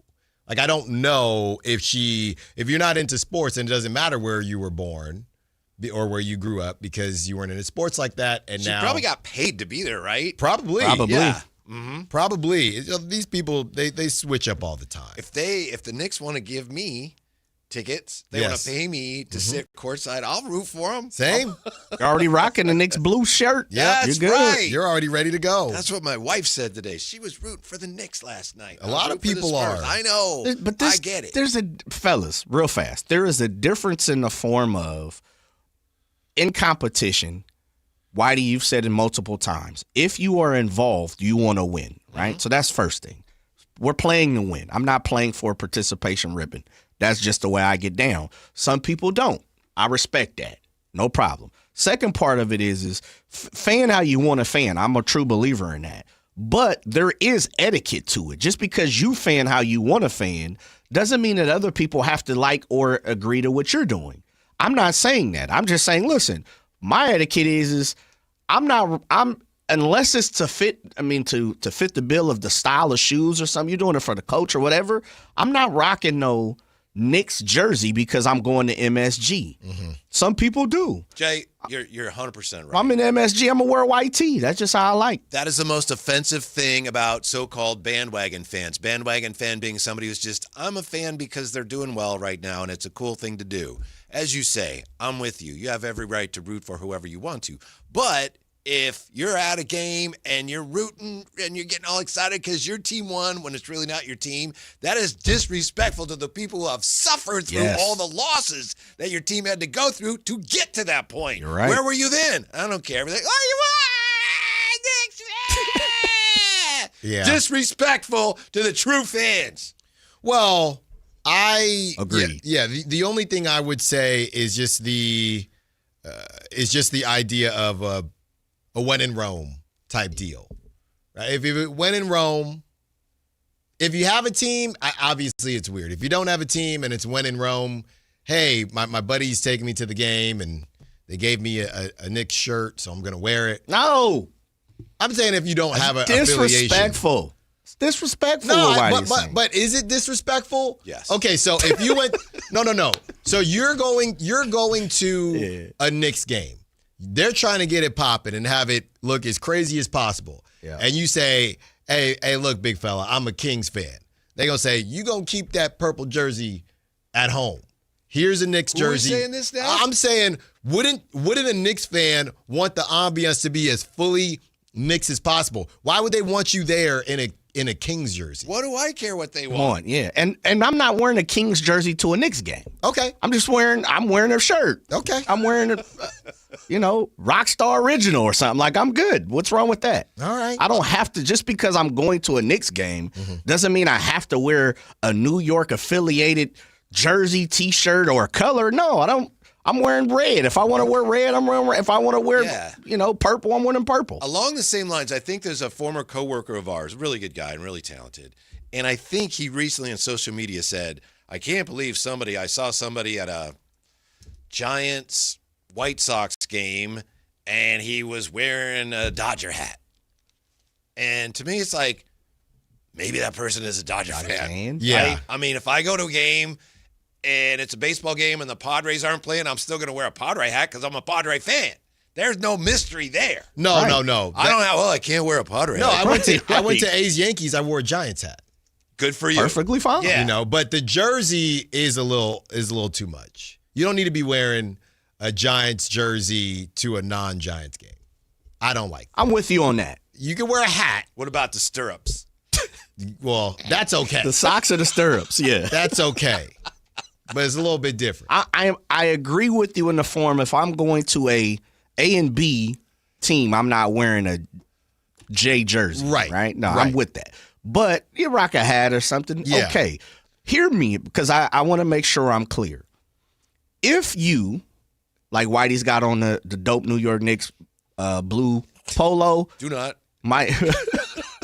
He might got some kicks to match. And if you rocking a Knicks hat, okay, I see your flavor, Whitey. That's Dub G in his finest, Stretchy B. No problem. But if you're going to a Knicks game and you're rocking that with the Knicks hat, I'm going to look at you and say, Stretch, what are we doing here? Because I know you're not a Knicks fan. Right. You're trying to fit in. You're going with the culture. You're a poser. You're a fraud. Yeah, that's fraud what and see, that's what Allen is saying. Is like, oh, you want to be a part of the culture? No, I don't want to be a part of the Knicks culture. I don't want to be bing bong. But what if they? What's the difference? But what if they want you to? What if you are in a different country and they're saying, hey, we want you to wear this traditional robe. And you say, okay, I'm what not. Are we talking? I'm not gonna wear. What are we talking? I'm not gonna wear I'm it. probably not wearing it. What if they say, no, you need to wear it? What about the weddings? I'm staying when home you're then. in the wedding and people dress up. Hey, it's a different type of cultural wedding. This is a wedding, bruh. Isn't it a little different? This is a big deal for the Knicks. I see you reaching, bro. You're reaching. And you call me Stretch. Yeah. It's a little different. Let me ask Whitey real fast. Whitey, you've been to your wife is of other descent, correct? Yeah. Okay. Have you been to any sporting event while attending her home country? No. Not at all yet. No. If you are going to go, and we've talked about like you want to go to a baseball game or something. Yeah. It's okay if you rock one of their hats. Yeah. Okay, because he's not a fan of another team in the league. Okay, so it's league. Come on. Here we go. Because I'm thinking, what if the Knicks were your Eastern Conference team? Okay, Ramsey. All right. Yeah. Slow down now. Slow down now. I'm not saying I do it, but some people do that. Yeah. Like Jay said, bottom line is whatever makes you feel good. Yeah. Just keep in mind that some of it is a little, over the top business, is a little disrespectful to people who actually care. That's all. Well, I think we could just keep that in mind. I think we could talk to multiple fans, and some fans would say, hey, we want you to help out or at least wear a blue shirt, right? What if their shirts, how about this? What if their shirt, you go to the game and they got the arena shirts and someone like saying, hey, seat? Put on the bleeping shirt. Hey, I'm not putting on the shirt. I'm not a Knicks fan. No, you put on the shirt. Yeah, I'm not putting on the shirt. I think you got to put on the shirt. No, sir. No, not happening. No, sir. The shirt is different than bringing in your own apparel. No, sir. I think it's different. Let me say this. It is, and I always talk about this because we are living in different times right now. Everybody economically is in different positions. If you can afford to go to a game, first of all, right? Wear what the heck you want to wear, no doubt about it. Right. But also understand if you are in a neutral person's arena, neutral team's arena, and you are a fan of another team, and you're just there, like I went to Chicago, went to see the White Sox. I'm not rocking no White Sox stuff. I'm not doing it. But I respect the fact that White Sox fans are around, and I can't remember who I think they played the Royals, and that's cool. I'm just there at a neutral site enjoying the ballpark. Because you, who's never been to a White Sox game and doesn't really care, would be disrespectful to the true fans. Yes. If you come in there like, fronting. Charlie White Sox here. Only the White Sox fan. Southside of the line is Southside. But my pops is from the South Side. And so, there's a little connection there. But, hold on now. Because now it's a slippery slope. Oh, no, it's not. And normally I'm a gatekeeper. But I got the gates open. Because here's the thing. If somebody told me, now we can move on from the apparel, whatever it is. If somebody told me, hey, Alan, you get to go to the Knicks game and you get to hate watch in person, am I allowed to cheer? Can I cheer with Knicks fans? So I can cheer. What if it's really, if you really, sure. Okay, I'm just making sure I can cheer. There's different reasons to why you go to the game. I'm just sitting there like this. No, I cannot cheer. It's not the same thing. I live in Sacramento. I cannot it's cheer. Not the same thing, man. Because you're enjoying the atmosphere. You're enjoying life. You're living in the moment. No one's saying that you can't get caught up in the fact of like, oh, it's a finals. Shots out. That's a beautiful play. Yeah. Like, there's nothing wrong with that. But I'm only cheering for the Knicks. You can cheer, but you have to first ask Timothy Chalamet if it's okay if you cheer. Hey, Timmy, let me ask you something Fat real quick. Joe. Yeah, hey, Fat Joe. Hey, he running from the line. I tried to tell you. De'Aaron running from that line. It's the old way of, we've heard this a lot in old days. We root for the underdog, right? If I don't have no dog in the fight, I'm rooting for the underdog. Right. So there's no problem in that, perfectly fine.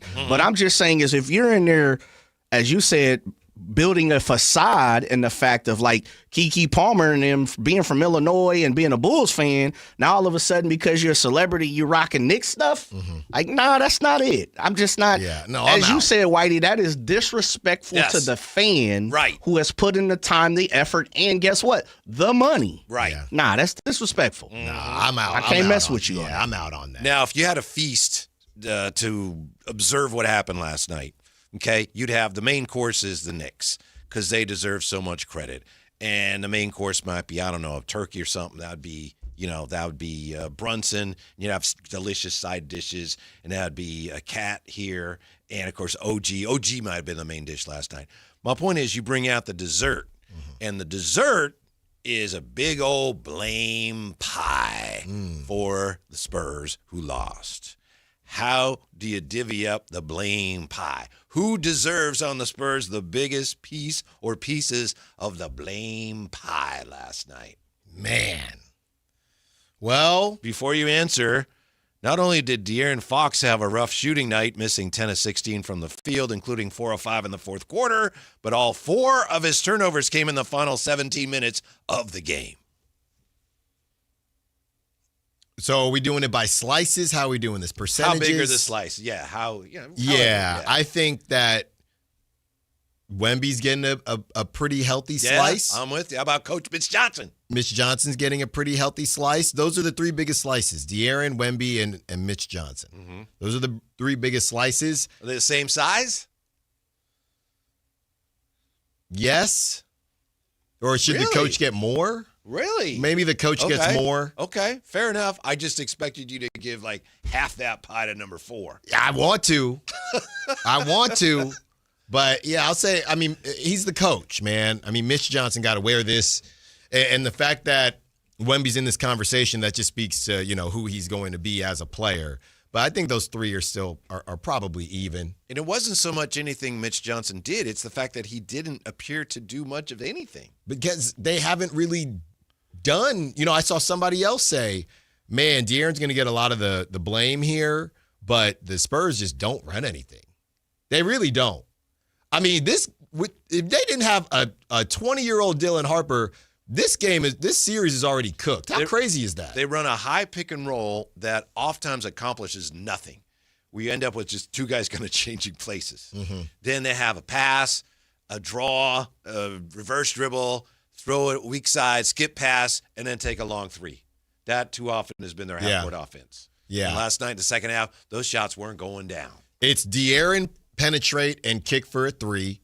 It's a Wemby game breaker, or it's one of the young guards driving to the basket in Stephon Castle or Dylan Harper. It's those four options. And the crazy part is the Knicks can't stop two of those. They can't really stop. They really haven't stopped Wemby since they got to Madison Square Garden, and they cannot stop Dylan Harper. I mean, y'all, did y'all see Dylan Harper give OG Anunoby? It was a little chicken wing. He didn't extend. OG is a big boy, just like Mike Brown said. That man was on the ground. Like, they can't stop Dylan Harper. They literally can't. So I don't know how you turn that into an offense. You just play him more. But the Knicks have had, it doesn't matter if it's OG, whoever, they have no answer for, Wemby's going to do game-breaking things. They miss. Wemby tips it to himself and puts it in.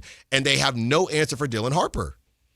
They just had to get out and run a little more. And they were just so concerned with running clock that they were not concerned about pushing pace. What happens with that team when they don't push pace, then you don't get easy baskets in transition. Then you got to, all right, we'll walk it up. And then the offense just stops.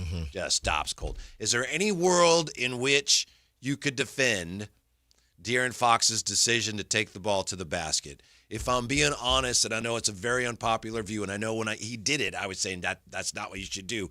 I think I can see his explanation that he thought he had a step and he thought he had a layup.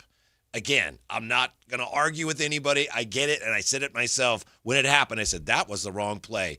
But I can see how, put myself in his position at that time, I can see how he thought he had a layup.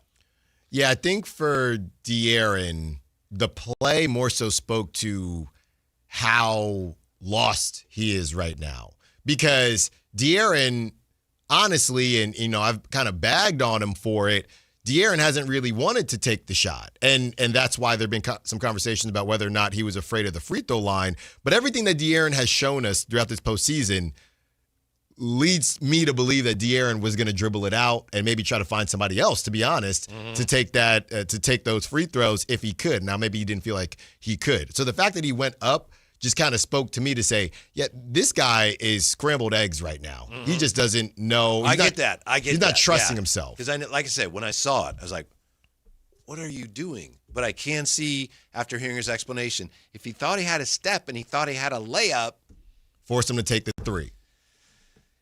Yeah. And then in theory, the best thing, Eddie Johnson weighed in. I don't know if you saw that. He said, no, the play is to dribble. You have the lead. If you have the ball, they cannot beat you because you have the lead. So the play is to dribble out the clock. So I understand that.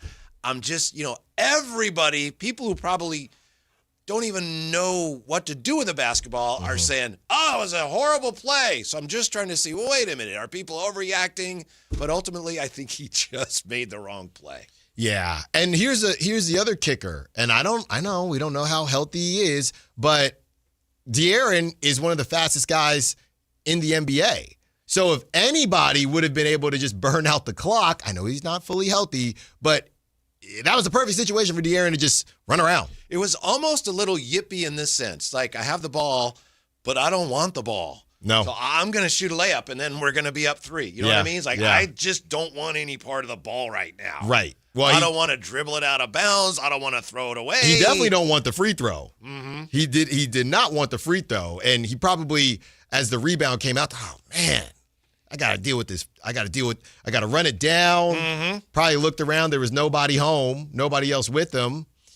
And, it's not over. Like I keep saying, it ain't over, but I hope you're right. It's rough. Yeah. I hope I'm wrong.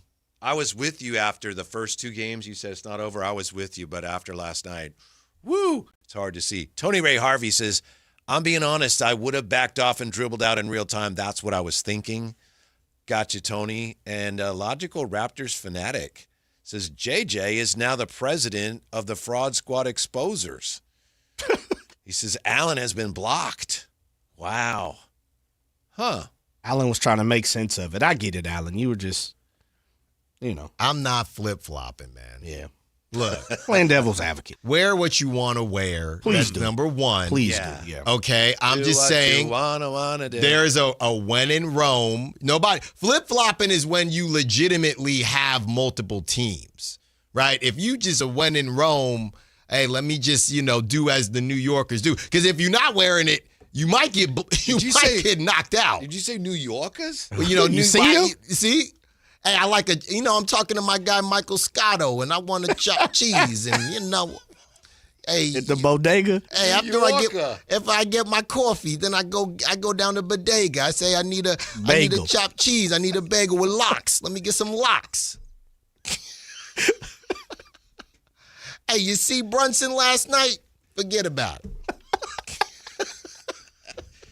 We need to have that regular segment out during these finals. Yeah, we should. Hey, OG Anunoby, where'd he come from? I don't know, B. New York Allen.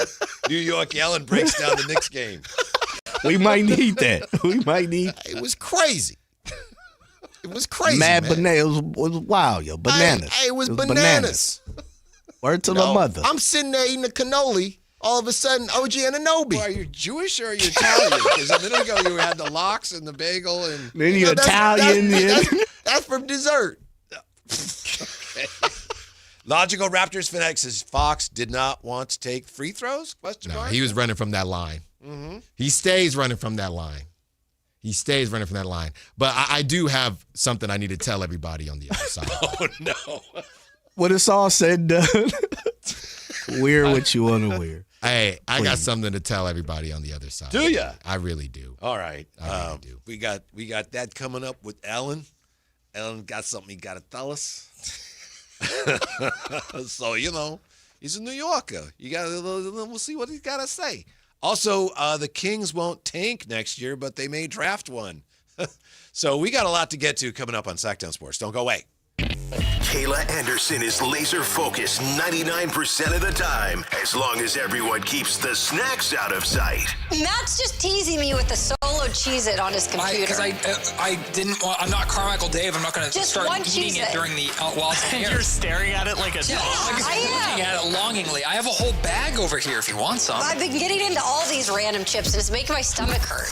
Your local sports leader, Sactown Sports 1140.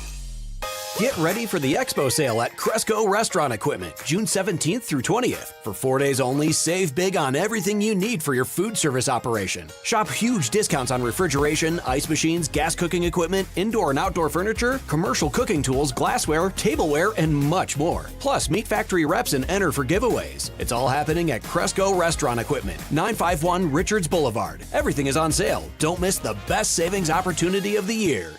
And we're live from the living room as Doug eyes up the matchday spread. He's reaching for the Buffalo wing. Perfect. Hang on, what's this? Oh, he's gone for a can of Pepsi too. Incredible. What a finish. Sensational combination. Look at the delight on his face. There's no doubt about it. It just tastes better. Match days deserve Pepsi. Food deserves Pepsi. Grab a pack of Pepsi Zero Sugar for today's match. It's poetry in motion. Welcome to the Bar None Auction. Bar None Auction is selling thousands of items this Saturday, June 13th in Sacramento. Large farming and construction equipment, cars, trucks, and industrial supplies. All sold to the highest bidder. Always open to the public. Visit barnoneauction.com. From the people who brought you It's the Dog Park comes. It's a hot spot on your dog's leg. Says you can treat it at home. You're not sure though, cause now it's oozing. Protect your dog from injury and illness with Progressive Pet Insurance. Ooh, he's licking it. Super gross, dude. Progressive Casualty Insurance Company and affiliates. Not available in all states or situations. Coverage subject to policy terms. Pump up the volume. Business moves fast. Orders roll in, deadlines close in. When you ship with USPS Ground Advantage, you can keep up with confidence. Every package stays in our secure network from dock to door. And with nationwide reach, dependable tracking, and upfront affordable pricing, you get built-in peace of mind. You run the business. We run the routes. Visit USPS.com/groundadvantage to learn more. Sacramento.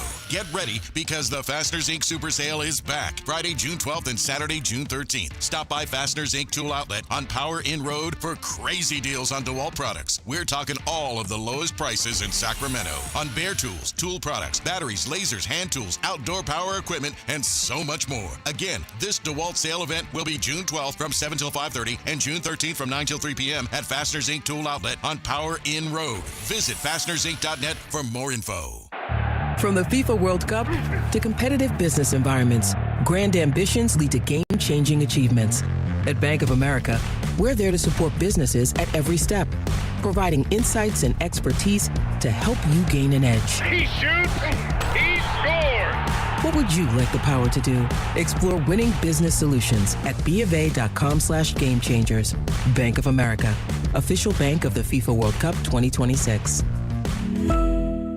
Are you having trouble hearing? Hearing loss can devastate the quality of your life. Now, there's an affordable fix for you or your loved one. Rated the best hearing aids of 2026 by Forbes Health, Audion Hearing has the highest quality hearing aids at the lowest prices, starting at just $98 a pair. I actually like them better than my old $5,000 hearing aid. I could not believe how my hearing and life changed. Join over 1 million happy customers by going to audionhearing.com. That's AUDIEN hearing.com. In celebration of 80 years of 49ers football, Sactown Sports is counting down 80 of the most memorable moments that have shaped the team's storied legacy and winning tradition. Here's today's faithful flashback. Number 63, Candlestick Park's farewell. Whether it was the Beatles, the Rolling Stones, or the San Francisco Giants, many had the privilege to play in a one-of-a-kind stadium called Candlestick Park. The wind was always a factor, the birds were always present, and the final team to call it home was the San Francisco 49ers. The 49ers played their final game at Candlestick Park on Monday, December 23, 2013, against the Atlanta Falcons, winning 34-24 after a Navarro Bowman interception that would be called the pick at the stick. It closed out a special place with one last memorable moment. Faithful flashbacks on Sactown Sports 1140.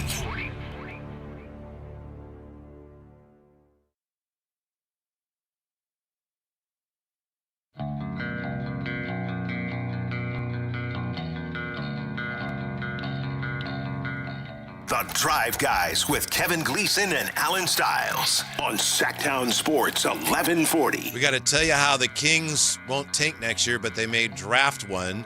Alan has something for us that he has to tell us, and we got Ray on the phone. What do you want to do first, Alan? Let's get Ray. Ray. All right, 339-1140, 1-800-920-1140. Everybody loves Raymond. Hey, Ray, what's up? Hey, man. How you doing? Appreciate the opportunity to speak for a little bit. I was just thinking about what you said earlier about Fox. I'm just keep it short with the Fox thing. Like, at the end of the day, like, he did lose the game for them. And if we had kept that guy $50 million a year bag man, we would have been in this position where he would have been making boneheaded plays as well. So, looking back, I'm kind of glad we got rid of him. I was a Fox fan for a minute, but he's been kind of falling on the biggest stage. Like, there's been a lot of, bad decisions by him. But, I mean, ultimately, it's a team effort, and, San Antonio Spurs got to carry the weight for his blunders. But, yeah, I want to speak on the Sabonis thing real quick because I personally think we're getting, pennies on the dollar for Sabonis because – Desmond Bane has no All-NBA selections, not even been an All-Star. I mean, he's a scorer, don't get me wrong, but Sabonis facilitates and rebounds, and he plays some decent defense. I know there's a knock on him for defense, but he does try. But my point is, the Memphis Grizzlies got 3 or 4 first-round picks from Desmond Bane from, Orlando. But, yeah. And, we can't even get, 1 or 2. I'm just saying, man, this is crazy to me. We're back to where we at again, where we're trying to, trade our assets, and we're getting, But, yeah, man, I'm just going to talk about the draft real quick before I wrap up. Nato Matt, man, watch the video. Nato Matt was playing with A.J. Dubonsa. They're doing a pre-workout video. And I like Nato Matt a little bit, too. I think he has top 5 pick potential, top 6. I think Mikael Brown, Nato Matt, Darius Acuff, like in that 5 to 8 range.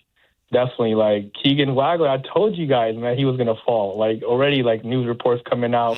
Now we're about to go scout him, But yeah, man, like I definitely think that Milwaukee's looking to push up. They might trade with us. Maybe they take Zach LaVine off our hands. But I don't know why we're getting expiring picks for the return of Sabonis, because the 2027 free agency doesn't have much there for us. Gotcha, if you look at the free agents that year, it's all like top tier, older veterans who are going to like demand the bag, and we're in a rebuilding stage. And I don't know if we're going to be able to like cash in on one of those 2027 big chips. Thank you. Golf to Go is next. No, I'm just thank you. Thanks for the call. The interesting thing about the draft picks, Ray, as you pointed out, Mikal Bridges went for 4, and Bane went to Orlando for 4 first-rounders. Both those cases, though, it's not so much that this player is worth X amount, which is the way we tend to think about it. You go to the store, and these things are worth this much. It was a matter of those 2 players, Bridges to the Knicks at that time, and Bane to Orlando. They were like, the team's like, that's exactly what we need, so we are willing to overpay to get it. So for the Kings to get anything like that with Sabonis, there would have to be a team, and I don't know that there's a team out there. There'd have to be a team that would look at Sabonis and say, he's exactly what we need to get us deep into the playoffs. Yeah. And so then a team will pay you a lot. Right now, we don't know what the Kings will be getting for Sabonis, because right now no one really wants him that much. Yeah, and I guess, hybrid rebuild that we always talk about, it almost feels like, I don't know, Whitey, how much of a difference there is between a tweak and a hybrid rebuild, because basically you could argue that the hybrid rebuild was when they moved off of De'Aaron Fox for Zach LaVine, because to Ray's point, that just typically doesn't happen. And that's why you're dealing with the aftermath of keeping somebody like Domantas Sabonis, having a bad season, and watching his value decline. The Grizzlies, they traded Desmond Bane and decided, or, they saw that they had an opportunity and decided, okay, well, Triple J is next. And, you're stuck with,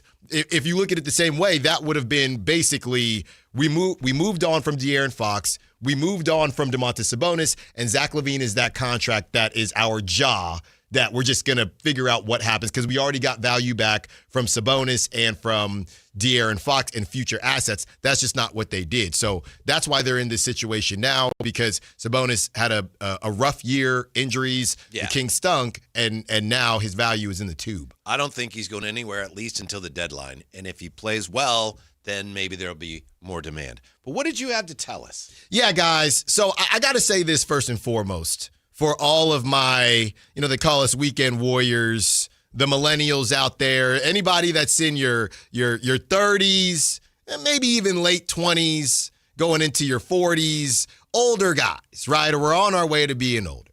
And just people in general, when you're working out, doing different things. Let me tell you this right now. You're not washed up. You're not. When it comes to working out, getting it in and being fit, you're not washed up.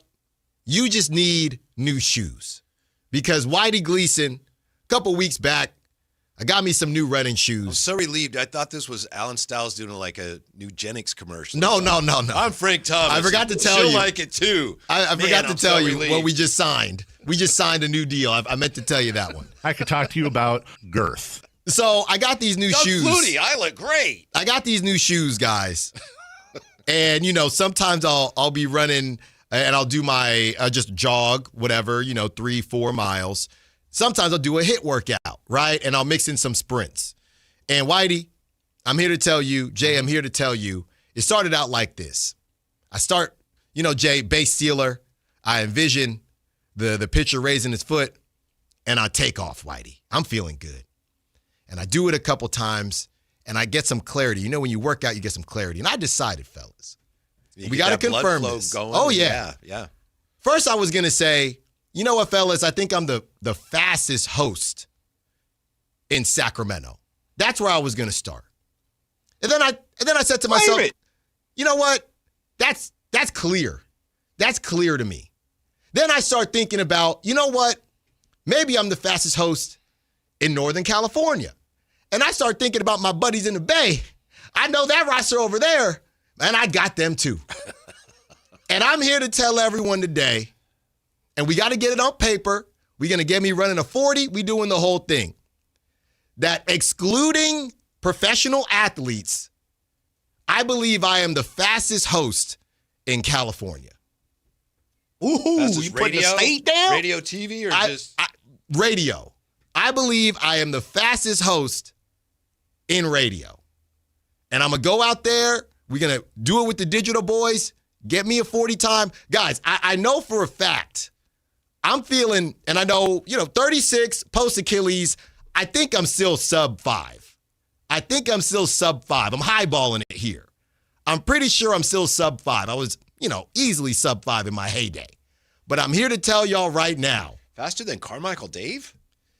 That's not even a question.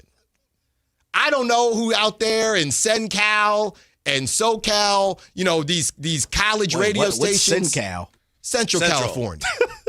Probably Pomona. Pomona, Slow, whatever. Wherever y'all at. Holla at me. You don't want to mess with Salinas. I know. Fresno, wherever y'all at. Anfort. All of them. There ain't nobody messing with me. Lemoore. Where's Aaron Judge? Where Fireball, Linden? Fireball. I believe I am the fastest host, excluding professional athletes, former professional athletes, in California. There's nobody messing with me, man. I feel I like you standing on that as a feather. Now, whoever's listening to this, we can get some video. Laying down the gauntlet. Whatever you need to do. But the fastest host in California resides at Sactown Sports. Let me say it again. Get on my Draper, my one shot. The fastest host in California resides at Sactown Sports. And I'll put the stamp on that one. Thank you very much. You putting anything up for grabs on the line, or? Well, we need pink slips, whatever it is. Uh-huh. Well, I'm forecasting greatness. I felt it today in my soul. Mm-hmm. So whoever out there. What's the shoes? Oh, my goodness. I took a picture of them. We may have to come back to that. These shoes, man, we might have to chip in and get you another pair. They got you feeling like this. Yeah. I'm telling you. When you run, especially when it's early in the morning, people are walking their dogs. So I'm juiced up. When I do my sprint and I'm by myself. Oh, yeah. Hey, good morning to you. Now let me take off. Let me show you what I'm working with. Where'd he go? Because they don't know.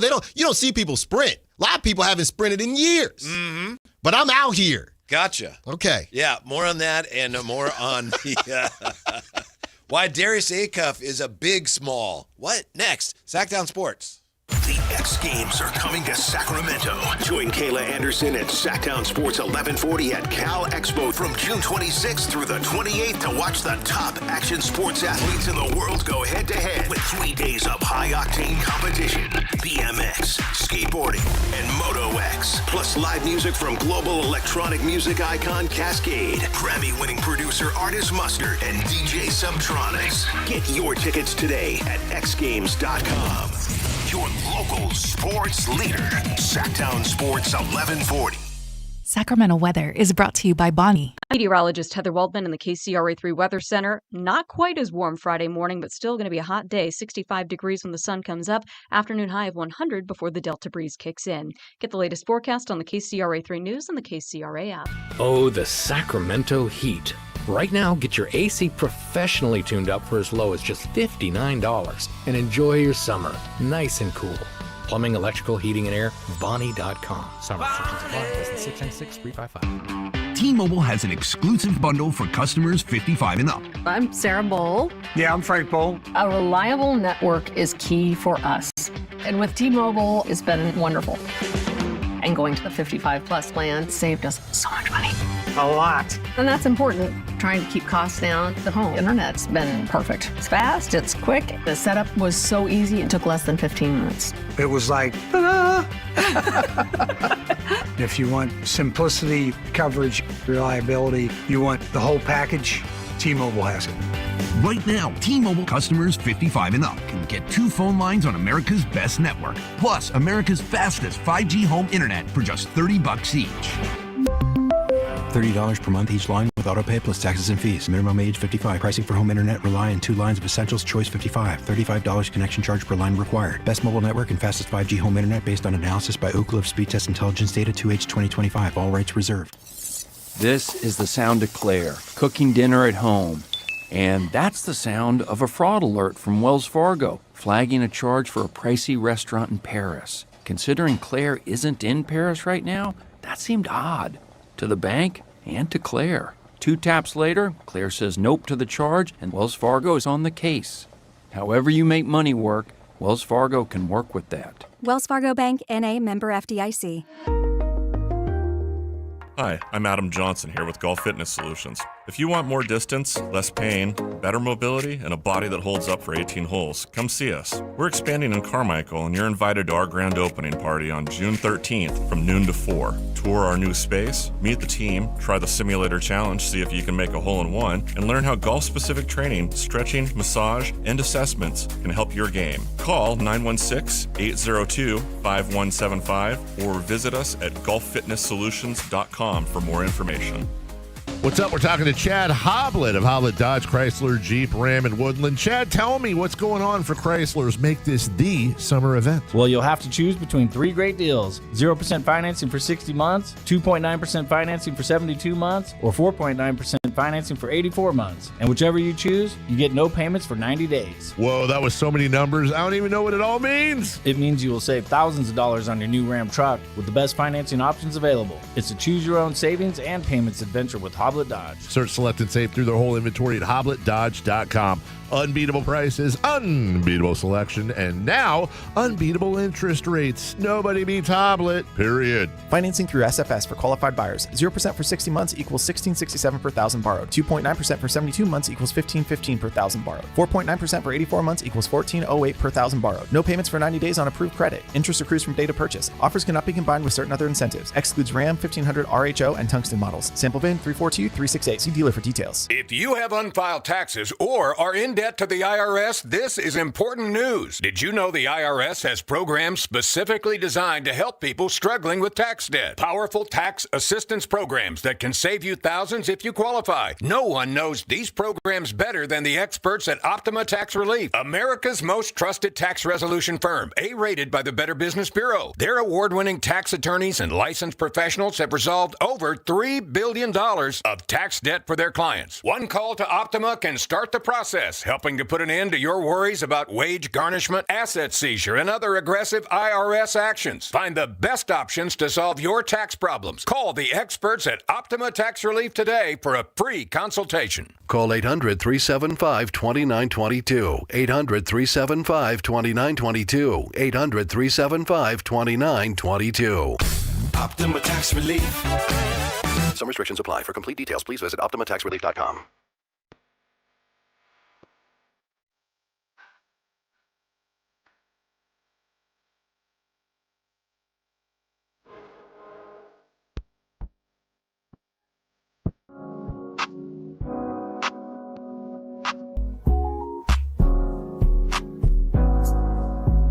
Download the app and listen to The Drive Guys. The Drive Guys with Kevin Gleason and Alan Stiles. On Sactown Sports 1140. We may have a little more clarity on what the draft picture will look like for the Kings when it gets to 7. Not sure, but here's what we have today. From Kevin O'Connor, the Kings are working out Keaton Wagler next week. Okay. And Kevin O'Connor says league sources say the Clippers are not head over heels in love with him for the 5th pick. And Wagler's group canceled his workout this week with the Nets, who have the 6th pick.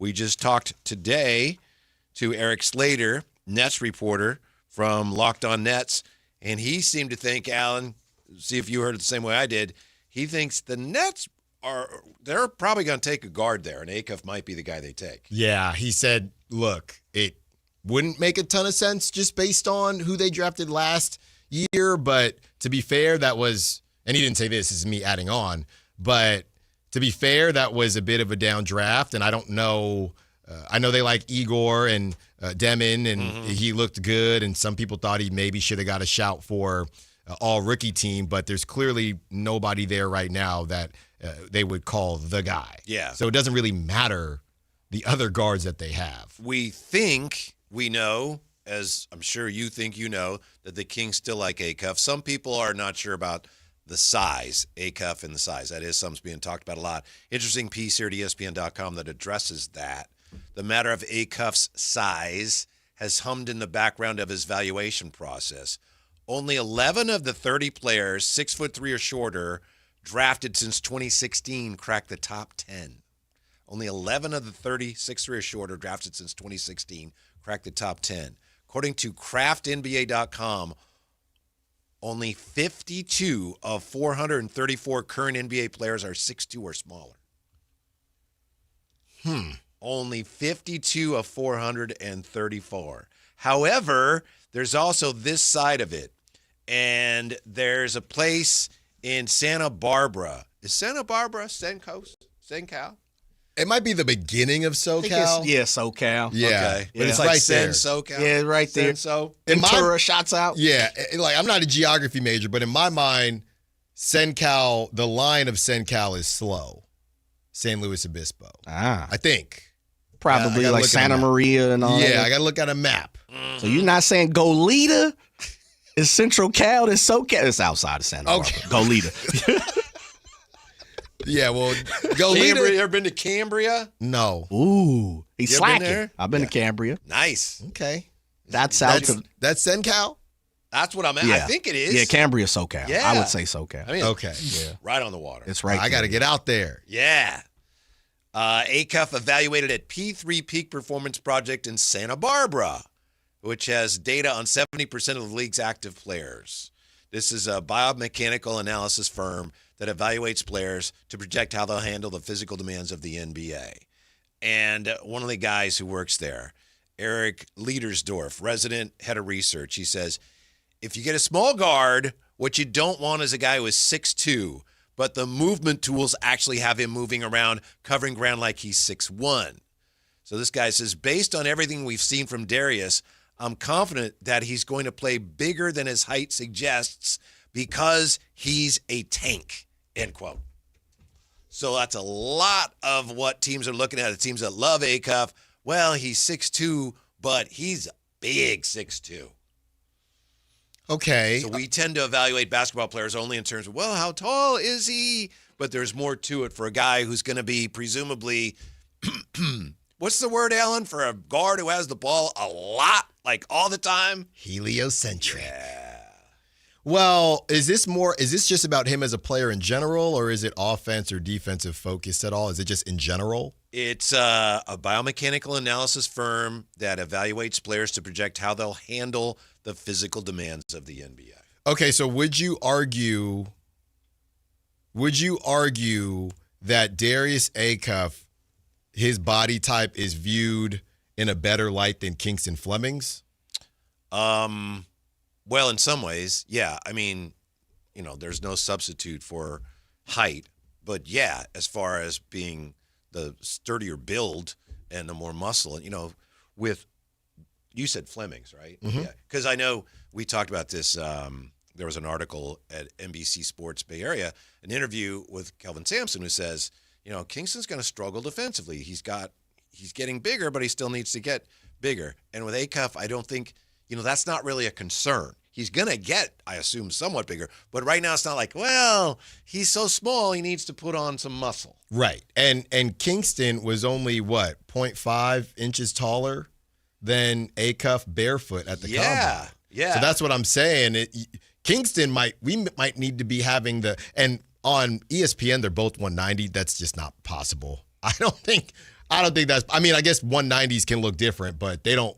Yeah. Acuff does look a little bit bigger to me. So I do wonder if some teams would say, look, we're valuing Acuff more than Kingston, not just because of the offensive repertoire, but his body type is actually more sought after. Both of them are smaller, but he's actually because of his thickness. Yeah. His muscles. Like to talk to you about. I was going to say it, but that they might look at him in a different light than Kingston Fleming's. Mm-hmm. So adding it all up, it really looks, see if you agree. I'd be interested to know whether you agree. it looks like the Kings like Acuff a lot. It looks like there's a very good chance he will not be there when they pick. Looks like the Nets may take him. And I know there's a lot of people writing today. I think Jake Fisher may have written about this. I'm not sure where I saw this. Somebody was saying, well, it looks like the Kings, what's the term? Stick and pick. Like they are in position where, or maybe it was the No Ceilings draft guide. Might have been there. A lot of people think the Kings are in good shape. They know they're going to get a good player. They like Acuff, but if he's not there, they're probably not going to trade up. They're going to stick at 7 and get, looks like now maybe Wagler will be available there. Yeah, and this is from King's Lead, kind of just giving what Jake Fisher, paraphrasing what Jake Fisher wrote. While the Kings have been rumored to move up to get, quote, their guy, they are content staying at pick there you go. 7 per Jake Fisher. Yeah. Stick and pick, Alan. I'm on board with that. Yeah. You're not? Well, and it's so funny, though, going back to the convo we had with our guy Eric Slater that's up there on YouTube right now, if you missed it, from Clutch Points and Locked On Nets, because I asked him the question about if the Nets tried to make it seem as if they wanted Acuff to try to get a little something on the back end from the Kings, but wouldn't they have already showed their cards if they reach out to the Kings? If they reach out to the Kings and say, hey, how much do you want Acuff? If I'm Scott Perry, now it's a dangerous game, but if I'm Scott Perry, I would say, if you're reaching out to me, that means you don't want Acuff that much. So I'll take my chances. Because if you really wanted Acuff, we wouldn't be having this conversation. Right. So what are we talking about? Yeah, whoever makes the call first loses leverage. Right, exactly. Don't make the call. When we come back, Spurs just had their spleens removed by the Knicks again. This series is over. Or is it? You'll meet someone who says it's not when we come back to Sactown Sports. The top young talent in the NBA is headed to Sacramento this summer for the 8th annual California Classic presented by Ticketmaster. The Kings will host the Milwaukee Bucks, Brooklyn Nets, and Golden State Warriors in a preseason showcase that's sure to bring more fireworks to your 4th of July weekend. 3-day general admission passes for July 4th, 5th, and 6th are available now. Visit kings.com/California Classic for details. Your exclusive home for Kings basketball. Sactown Sports 1140. This is the story of the one. As a safety manager at a manufacturing plant, he does everything he can to keep his coworkers safe. From finding ways to reduce risks to keeping safety supplies in stock. And for that, he relies on Grainger. Grainger offers a broad range of quality products and next-day delivery, so he can always play it safe. Call 1-800-GRAINGER, click Grainger.com, or just stop by. Grainger, for the ones who get it done. Capital Casino is conveniently located in downtown, 411 16th Street, and has been a part of the greater Sacramento area for over 20 years. They offer the best variety of games in the region in a safe and friendly environment, and there's plenty of parking, all well lit and monitored by security. Come have a great meal at the cafe and restaurant inside. Capital Casino has the best food, the best service, and the best action. But please always remember to gamble responsibly. 1-800-GAMBLER. Get ready for the Expo sale at Cresco Restaurant Equipment, June 17th through 20th. For 4 days only, save big on everything you need for your food service operation. Shop huge discounts on refrigeration, ice machines, gas cooking equipment, indoor and outdoor furniture, commercial cooking tools, glassware, tableware, and much more. Plus, meet factory reps and enter for giveaways. It's all happening at Cresco Restaurant Equipment, 951 Richards Boulevard. Everything is on sale. Don't miss the best savings opportunity of the year. Welcome to the Bar None Auction. Bar None Auction is selling thousands of items this Saturday, June 13th in Sacramento. Large farming and construction equipment, cars, trucks, and industrial supplies. All sold to the highest bidder. Always open to the public. Visit barnoneauction.com. Finding great candidates to hire can be like, well, trying to find a needle in a haystack. Sure, you can post your job to some job board, but then all you can do is hope the right person comes along. Which is why you should try ZipRecruiter for free at ZipRecruiter.com/free. ZipRecruiter doesn't depend on candidates finding you. It finds them for you. Its powerful technology identifies people with the right experience and actively invites them to apply to your job. You get qualified candidates fast. So while other companies might deliver a lot of hay, ZipRecruiter finds you what you're looking for. the needle in the haystack. See why 4 out of 5 employers who post a job on ZipRecruiter get a quality candidate within the first day. ZipRecruiter, the smartest way to hire. And right now, you can try ZipRecruiter for free. That's right, free at ZipRecruiter.com/free. That's ZipRecruiter.com/free. ZipRecruiter.com/free. ZipRecruiter. Today, we're talking about how you don't have to earn more when you can save more. Okay, so you brought me this stat. T-Mobile customers had the lowest wireless bills versus Verizon and AT&T over the past 5 years. That seems surprising. Yeah, when I first heard it, I thought, okay. But when the experts at HarrisX broke it down, it was true for millions of families. They have a 5-year price guarantee on experience plans and America's Best Network, plus lower bills. I'm not hearing any sacrifice here. Which is what people need right now. Reliability, predictability. Affordable wireless service isn't a perk. It's a difference. And listeners, if you don't believe me, you can check it out at T-Mobile.com/switch. Best mobile network based on analysis by Ookla Speed Test Intelligence Data 2H 2025. Price guarantee on talk, text, and data. Exclusions like taxes and fees apply. Based on HarrisX billing snapshots from Q3 21 to Q4 25 compared to average AT&T and Verizon bills. Comparison excludes discounts, credits, and optional charges. For more details, see harrisx.com/T-Mobile-bills.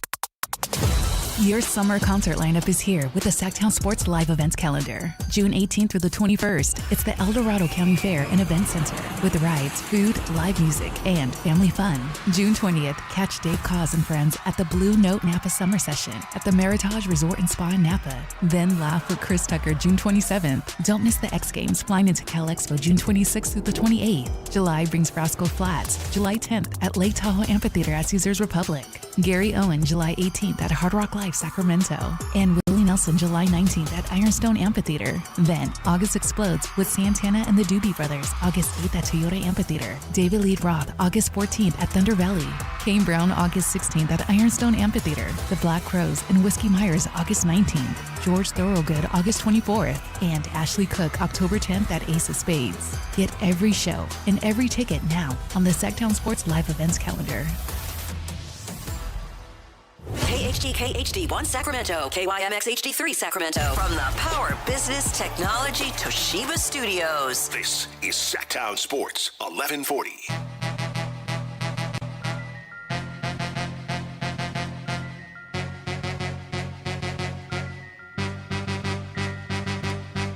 What's going through my mind right now, I think it's going to go one of two ways. One of two ways. And a bad one and a good one. And I know the bad one would be giving up. The good one would be getting stronger through this, getting more together. And I know this is what we're going to do. Live and local, it's the Drive Guys. Watch the show on youtube.com/Sactown Sports 1140. Or listen on the Sactown Sports app. Victor Wembanyama says the Spurs must find a way to gather their forces and find a way to march forward. But a lot of people say the consensus is this thing is over after the Knicks came from 29 down last night to beat the Spurs. But let me introduce you to my friend. You already know him, but he's the guy. He is the guy that says this thing isn't over yet. Ladies and gentlemen, Alan Stiles. Hello, Larry. I do not think it's over. And the reason I don't think it's over, and Mitch Johnson kind of touched on it, and obviously he has to say this, but Mitch Johnson said in all 4 of these games, which can be looked at as a positive or negative, but in all 4 of these games, we were in control, right? We've kind of beat ourselves all but one time, which is not good, don't get me wrong, but their thought is we're a tweak away. We're 10 less De'Aaron Fox minutes away from turning this thing around and winning some games. I'm kidding. But I don't know. I just feel like if they win on Saturday, they've already won in MSG. They should have won Game 4. It starts to get a little bit sweaty. I would reference back, and we don't know what's going to happen with the powers that be if the president wants to show back up on Game 6, and that changes everything. The Knicks, and really the Knicks looked even worse in Game 4, so pick your poison. But I just think there are a lot of factors, and if I'm the Knicks, if there is any way you can self-motivate and get this thing done in San Antonio, you got to try to do it. Because if we've seen it before with the Warriors, you get that game 2. It would be different if it was flipped and San Antonio won their games at home and didn't win in Madison Square Garden. But you can make the argument they played better at Madison Square Garden. So if I'm the Knicks coming back for Game 6, everyone is going to assume the series is over. That pressure is going to come back on a different level. And the hunger that the Spurs have had this whole time, they just can't finish the job. I'd be very much worried if the Knicks do not get it done in San Antonio. You ever seen the movie Old Yeller? I know the movie. You ever seen that, Jay? Here, Yeller, come back, Yeller. It's a really old movie. I didn't see it. At least I don't remember seeing it when it came out. But when our daughters were, like, let's go to Blockbuster and rent a movie, when they were younger, they love dogs, love animals. So we rented it then and watched it then. And Yeller's this stray dog in Texas, like after the Civil War ends. And Fess Parker's he's got his 2 sons and he's got his wife, and he has to go off to do something. And they have to fend for themselves. But this stray dog, kind of adopts the family and defends them, actually ends up defending them from like a wolf, and he gets the hydrophobia, which is rabies. Oh, okay. And the son the son who loves Old Yeller, he has to actually put him down. And he's pretty distraught, as you can imagine. Dad comes home. Where you been, Dad? And he says, son, I heard about all that. When something like that happens, you got to forget it.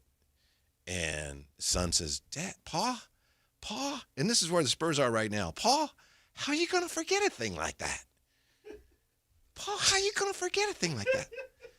And his pa says, well, I guess I don't mean rightly forget it. What I mean is you look for something to take the place of something you lost, and more often than not, it'll come along, son. And the next thing you know, Old Yeller had a puppy or something. I don't know, whatever. But my point is, the Spurs are going to have somebody. I don't know who. Maybe a collective effort. But they need somebody to say, guys, we're good. I got this. And I don't know who it's going to be. Wemby is he's doing everything he can. But you can see he's almost physically bowing to the weight of what he's carrying right now. Yeah. I think that's understandable. I don't mean that as a criticism. De'Aaron he was a disaster area in the fourth quarter last night. Maybe it's Dylan Harper. Stephon Castle, I think it's been great, but it's got to be somebody like we were talking, Keldon Johnson or somebody has to have a great game. Yeah. They have to be like, okay, look, we're whole again. Right. Our 6th man of the year is back. I'm not putting it all on Keldon Johnson, but somebody, or Vassell or somebody unexpected has to just start making everything. Yeah. That's what it's going to take for them to kind of get back into the mindset where all right, we're right. It's not easy. I don't think it's likely, but I'm with you. I think it's possible. I think it's possible. Julian Champagnie, who is all this stuff is going to even out, right? Yeah. But he was out of his mind the first couple games. He was 1 for 7 last night. Devin Vassell, all he does is shoot threes. He took 9 shots yesterday, and 8 of them were threes. So he's not going to get to the cup. He's not going to do stuff like that. Those are your 2 X factors because of the 3 ball. And Devin Vassell was 5 of 8. Yeah. So that's really what it is, Whitey. One of them is going to go off. That's what the Knicks have probably decided. Look, the chances of both of them going crazy is low. But if we are able to control one of them, the other one does their thing. It is what it is. Stephon Castle had a bad game. He got into foul trouble. Right. He only had 13. And Dylan Harper, you can lock him in for at least 15 points a game.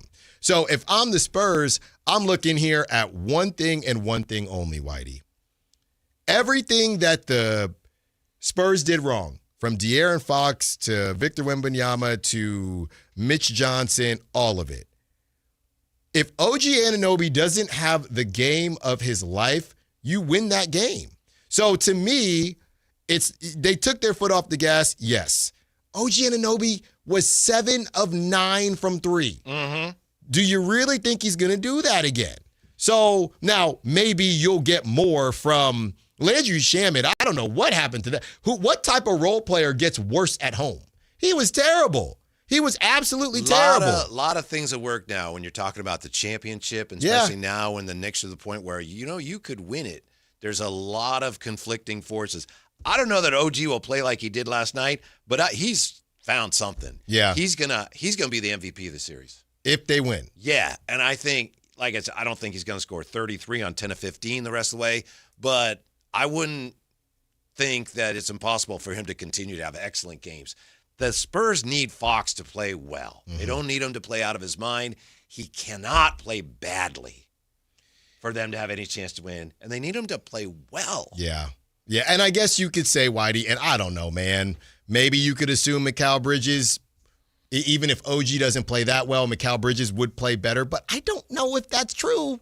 I really don't know if that's true. I mean, I'm not sure. Karl Anthony Towns only played 26 minutes because of those quick fouls.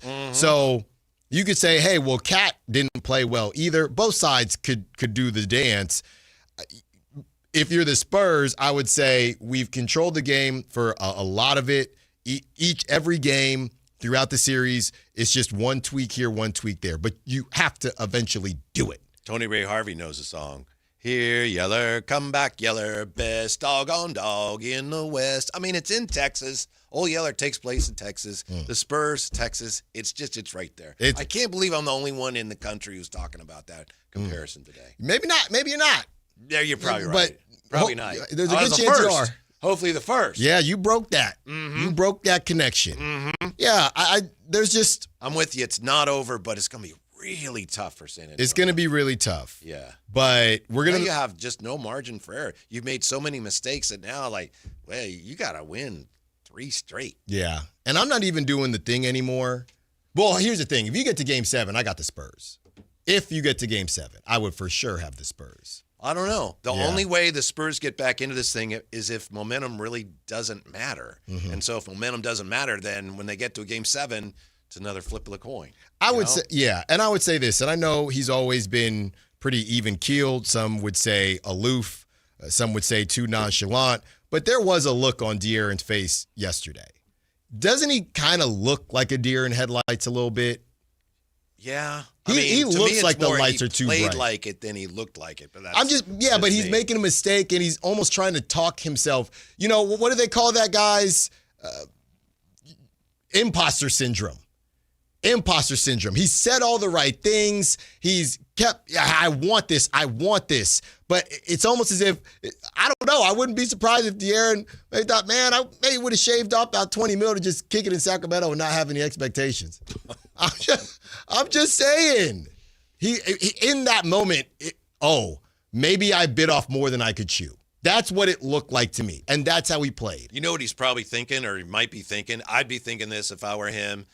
These guys are so young, and they're looking to me like I'm the veteran who's supposed to know how to handle this. And he's thinking, I've hardly been through it myself. That's what I'm saying. What do you expect? This is new to me, too. I've never been anywhere near the finals. Out of all the vets that you decided to sign and give that money to, you chose a vet that had zero, besides one series, and it was the first round, the least amount of playoff experience you could cook up. I mean, I get different players, different issues, but Ja has had a 4 or 5 year run. Right. I'm not saying to go with Ja. I'm saying De'Aaron has no play. You added a vet that doesn't add that vet experience in the playoffs. That doesn't really help you. That doesn't help. He's learning. He's looking, hey, what should we be doing, De'Aaron? Heck, I don't know. I was only here once. We played for a week and a half. I don't know. I was going to ask you, HB, what you think? You know, so I think on top of the lack of experience, they have De'Aaron Fox. The brother played in one playoff series. So what are we talking about? But this idea that De'Aaron got greedy, I disagree. I don't think De'Aaron was even in a mind frame. Did I say that? No. Okay. People are saying. Okay. I don't think De'Aaron was even in a headspace to, I'm going to get greedy and I want, who was it? Emmanuel Acho. Jay sent it on Speakeasy. You know, you want to be the hero? No, I really don't think De'Aaron wanted to be the hero. I think he was stuck not really knowing what he should do. And, you know, shout out to Brock Purdy. I don't think he was processing things as quickly as he needed to in that moment. You know what? Logical Raptors fanatic points out correctly. OG has the most playoff experience on both teams. Yeah. Yeah. Yeah, he didn't play much in those finals, but he was on the team that went to the finals. Well, Harrison has the two runs. Maybe we could just say out of players that are playing, but Harrison has 2 runs with the Warriors, and then he has the Beam team. Right. And this. So it is got to be Harrison. Well, then you have OG with the Knicks, so it's probably close. But again, Harrison ain't playing. So what are we talking about? Yeah. Well, I'm looking forward to the game, and I understand you and Jay and people that are rooting for the Knicks. I get that. My wife's rooting for the Knicks. I really want the Spurs to win. A, because I picked them, and B, I just want more basketball. It's over, Whitey. Maybe it is. We'll see soon enough. Yeah. Sir, I say it's not. I'm with Alan. But I just want to see at the very least more basketball. I mean, this has been a fascinating series. What would I say? One time the Knicks went on the Knicks have never gone on a run not initially being down. They haven't been able to do it. They haven't done it. They could win a series without doing it. It's just the most bizarre thing ever. So will we see a different version of the Knicks that has their pedal to the metal to start a game? I have no reason to believe we will because we haven't seen it. They are relentless, though. You can see it coming. I know I said this, and I think Chris the Mom weighed in on this. You could see that coming a mile away. And I never felt like, this game's over. I never felt that way. No, I didn't. You see the classic mistake, the classic basketball mistake that a team makes when they get way ahead. And if you're, way ahead, but it's only halftime, you got to take care of business. You still got to play. And the teams, no, I think we got this. Let's just not make any mistakes. And the Knicks are the worst team to do that against. Well, they just fed off of it. Well, we all saw what was happening. That's the craziest part, right? The reason you didn't think it was over is because we had all the benchmarks.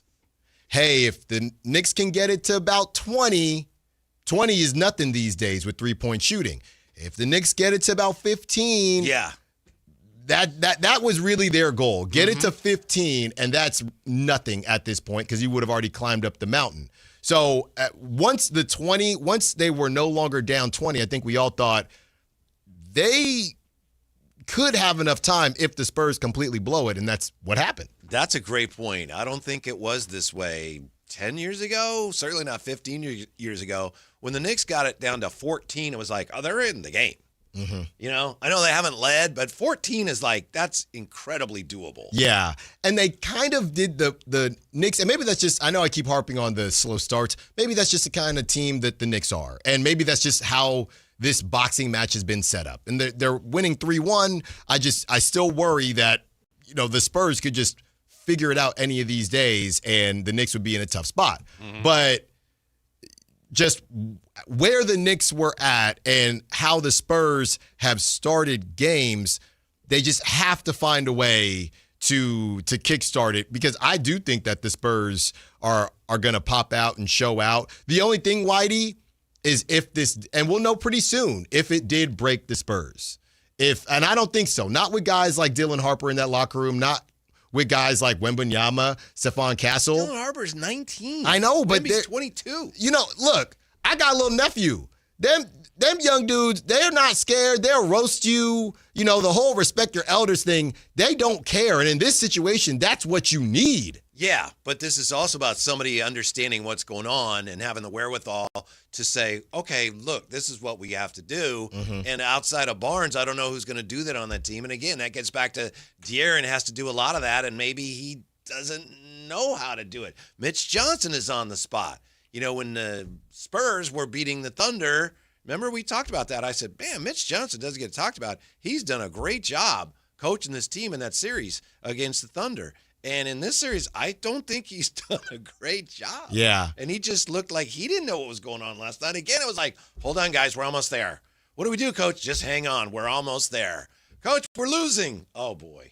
Well, I'll tell you this much. Harrison Barnes definitely has experience. He could say, hey, guys, 3-1 is possible. I was there.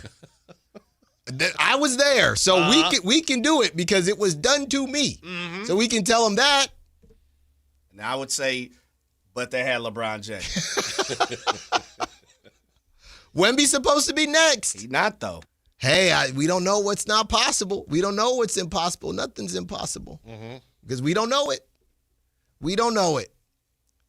Cat's got to play better. I mean, I guess to your point, OG, he just picked up the slack for Cat and Mikal Bridges. So he just had that look like they can't guard me tonight. No, those corner threes, I'm thinking, man, and they were all butter too. And you knew they were going in, right? Yeah. He had the one. When he teed it up, he was like, oh, that's in. The one that did rattle in, you're thinking, all right, are they really going to do it this way? And every time they were looking for somebody, it was OG right in front of their bench. He did not care.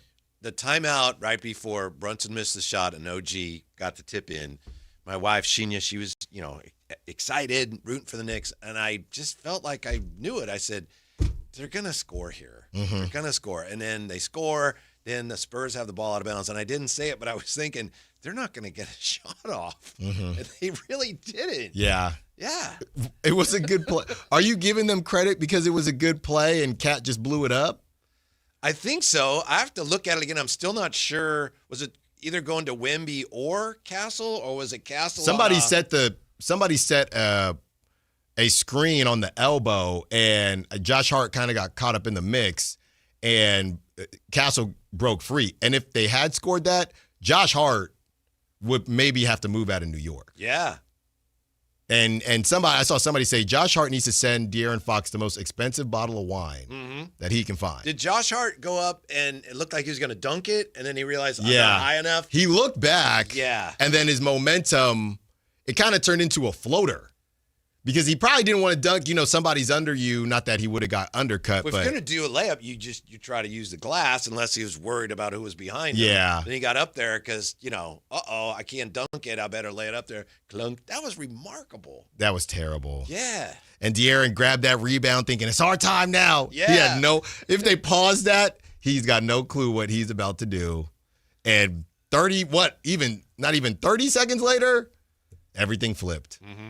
Everything flipped. When Josh Hart missed that, I thought, man, they went through all this to lose. The Spurs, you know how I did feel initially? I know I'm trying to, and I'm serious. I don't think it's over. But my thought was, and it's always like this when it's a very big lead. If the Spurs win this, they're winning the series. That's how I felt. If the Knicks come back from this, it's cooked. And I don't necessarily feel like that, or when I woke up this morning, but that is So when it happened, you did feel like it was over. Before it happened, I thought, if they come back from this, it is over. Now that it's happened, I still feel like, I still feel like the Spurs aren't that far. And maybe that's just what the finals are, tweak here, tweak there. They got to get more, they got to get more from Cat. They have to start faster if they want to close this thing out. Because, Whitey, I know it's a cliche, but what do they say? Hardest game is the closeout game. Yeah. And some teams never get it. If the Spurs win the next game and the Knicks got to go home with a chance to clinch, I'm not saying they can't do it, but there's going to be a lot of different forces pulling on them there. I know. Which makes it all the more difficult to focus on the task at hand. So I don't know. The difference I want to believe it's not over, but I'm still. It's up to the Spurs. Is it over or not? It's like, are you coming back from this? Do you have half a clue what happened and how to avoid it happening again? We'll find out soon enough. I'm not sure they do, but I think it's in there somewhere. So the Spurs still have not won a game in San Antonio. Let's not forget that. Right. So the Knicks do have that going for them. When you look at how they ended up here, you could say, well, the Knicks know what they've done wrong, and obviously they know how to fix it. I don't know. The Spurs, couldn't you argue, man, we've played some of the best basketball, and the Spurs could be actually due for a bad game? You can look at it that way, too. Because they really haven't played a bad game. They just had bad sets of 3-4 minutes. That's how you slice it. I mean, overall last night, they had a horrible game. Sure. Yeah, I guess none of Big it. picture, they were horrible. It doesn't matter how much of a lead you build up if you blow it. You're going to give it all back. Yeah. Did you guys see any of the A's last night in Las Vegas? I turned it on for a hot second. Yeah, they won that series with the Brewers. I tell you, watching it, it just felt like, honestly, just go there. Just go to Vegas next year. You don't need to come back here. I will say it did seem like all right, they've got at least a home field. Mm-hmm. And they lit off fireworks when they won the game. And, they're in Vegas, and the guy that saved the game last night, his first name is Elvis. So you got Dallas Braden saying, and Elvis is taking up a residency in Vegas. And it just felt like, okay, you know what? Just go there. Yeah. Why are you not there? You're playing Major League Baseball in a minor league park. Why not just do that in Vegas next year? Why are we even doing this whole charade in Sacramento? Yeah. So that you can get your TV money? Why is anybody on TV watching a team that's going to Vegas? I don't know. Yeah. I feel like mean, I'm caught up in the scam. I think a lot of people thought that when, their minor league team is in Vegas or their AAA team. What are we talking about? Yeah. Real quick, Whitey, just although the ABS went out last night at one point. Yeah, Jay. What are we doing, man? Real quick, just on the finals, because a couple people have said this. Hey, why don't you talk about how that Fox play was a foul? Look, I'm not a ref. I don't get paid to do ref stuff, but the 2-minute report came out and they said it wasn't a foul. So do with that what you will. Did they really? Yeah, they came out. It was clearly a foul. No, they said OG got the ball first. That's what they said. They said OG got the ball first. So don't put it on me. NBA's last 2-minute report rules OG Anunoby's block on De'Aaron Fox a correct no call. Quote, Anunoby makes a legal attempt to block Fox's shot and dislodges the ball from his control before making incidental arm contact. Wow. Okay. I have to look at that again. So they're saying the ball came out before contact with the wrist was made, that the ball was dislodged. So that picture that everybody's showing. That's after he hit the ball. Exactly. Yeah. All right. Exactly. I thought, to me, and obviously this doesn't add up compared to what the NBA said, to me, he was foul, but you're just not going to get that call there. Right. You don't deserve to get that yeah, call. and even though I was rooting for the Spurs, and I would have liked for them to have called that there, even I would look at it and go, yeah, they're just not going to call that there. Yeah. So I'll have to look at that again. That's a call. Yeah. That's a call. And that can Mike Brown. You can look, don't mean it's gonna change it. Hey, it definitely. I know. I just didn't see it. I just want to look at it to see if I can notice what the NBA is saying happened. Feather in the cap of Mike Brown. That definitely gets called in Game 3. I tell you that much right now. Well, maybe not. If the NBA is right, then that would have been reviewed, and they would have looked at it and said, upon further review, Anunoby makes contact with the ball before contacting Fox's wrist. Therefore, the challenge is successful as Knicks ball side out of bounds. If they had a challenge left, that's what Mike was saying. I got to use my challenges too early because y'all messing around. I'm just reading. Thank you for that. That's interesting. I did not realize that. I saw that play many times, and I assumed just when it happened, I assumed he got hammered. But you're not gonna call it then. It also looks like Fox may have slowed up a little bit because he was trying to draw contact. He didn't know what he was doing. Yeah. He did not know what he was doing. Thought he was the fastest guy in the league. Yeah, get your money up, not your funny up. What's cooking is coming up. Not sure what that smell is, but I think it's grilled fox. Tell you why one writer thinks the Spurs have a fox problem next on Sactown Sports. A word of advice from Whitey Gleason. When the time comes to pay the piper, you better be ready. Man, stop running from the bill. The bill coming. You scared. They scared. Truth is, they scared. They know how I get. And they running from that bill that's on the way. It's inevitable. It's coming. Stop running. Stop running from the bill. Your local sports leader. Sactown Sports 1140. Is the volatility of the stock market driving you crazy? Is your retirement account sinking, yet you're getting older and you're starting to worry about, will I have enough for retirement? What about the money in the bank? These banks pay nothing these days. How do we get growth to get to retirement account? It's simple. Move into gold and silver. Want to know how to do it? Listen to my show, Striking Gold, with me, Kenny Michaels. As we roll into summer, there's a new opportunity for you to get a new truck at a great monthly payment at Folsom Chevrolet. At Folsom Chevy, they're now offering 0% financing for 5 years on every new 2026 Silverado half-ton in stock. 0% financing on a two-wheel drive, four-wheel drive, LT, RST, High Country, you name it. Together, let's drive. Must finance with GM on approved credit, $16.67 per 1,000 finance. Cannot be combined with other offers. Ends July 7, 2026. You live for this. The wins, the losses, the slam dunks, and the buzzer beaters. The dream that this is your team's year. Hope. It's what keeps you coming back. So you represent with anticipation and with pride. Because when everything's on the line, your support means everything. That's why the NBA Store is here to support you.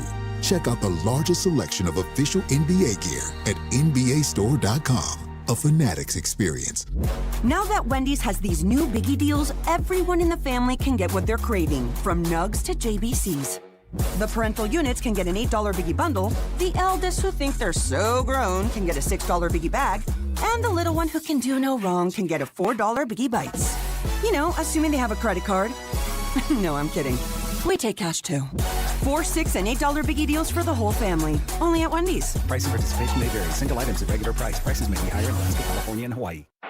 From the FIFA World Cup to competitive business environments, grand ambitions lead to game-changing achievements. At Bank of America, we're there to support businesses at every step, providing insights and expertise to help you gain an edge. He shoots, he scores! What would you like the power to do? Explore winning business solutions at BofA.com/gamechangers. Bank of America, official bank of the FIFA World Cup 2026.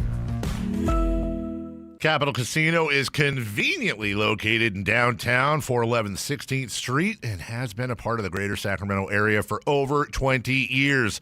They offer the best variety of games in the region in a safe and friendly environment, and there's plenty of parking, all well lit and monitored by security. Come have a great meal at the cafe and restaurant inside. Capital Casino has the best food, the best service, and the best action. But please always remember to gamble responsibly. 1-800-GAMBLER. When life calls for a little extra, a kitchen upgrade, paying off debt, or that dream vacation, Valley Strong Credit Union is here to help. With a Valley Strong home equity loan, you can tap into your home's value with competitive rates, flexible terms, and local guidance you can trust. Get approved in as little as 5 minutes, with funding in as few as 5 days. Your goals are within reach. Visit valleystrong.com to get your offer today. Valley Strong Credit Union. Grow your possibilities. Equal housing lender, NMLS number 456506. In celebration of 80 years of 49ers football, Sactown Sports is counting down 80 of the most memorable moments that have shaped the team's storied legacy and winning tradition. Here's today's faithful flashback. Number 62, opening Levi's Stadium. Out with Candlestick, and we welcome in the shiny new object of Levi's Stadium, which officially opened on July 17th, 2014. That followed a ribbon-cutting ceremony and over 2 years of construction, and that price tag, it was a big one. It took over $1.3 billion to build the 68,500-seat venue. It has already hosted bowl games, Super Bowls, big concerts, soccer matches, and of course, it is now the everyday home of the San Francisco 49ers. Faithful flashbacks on Sactown Sports 1140. Order up, Sacramento. And for you, sir? I will have the gabagool. The dinner bell rang, and it's time to find out what's on the menu. Lunch? Oh, you gotta be kidding. Lunch is for whips. So fire up the grill and crank up the burners, because it's time to find out what's cooking on the Drive Guys. Give me all the bacon and eggs you have. Do you understand? Here's Whitey Gleason and Alan Stiles. I'll have what she's having. Something's cooking.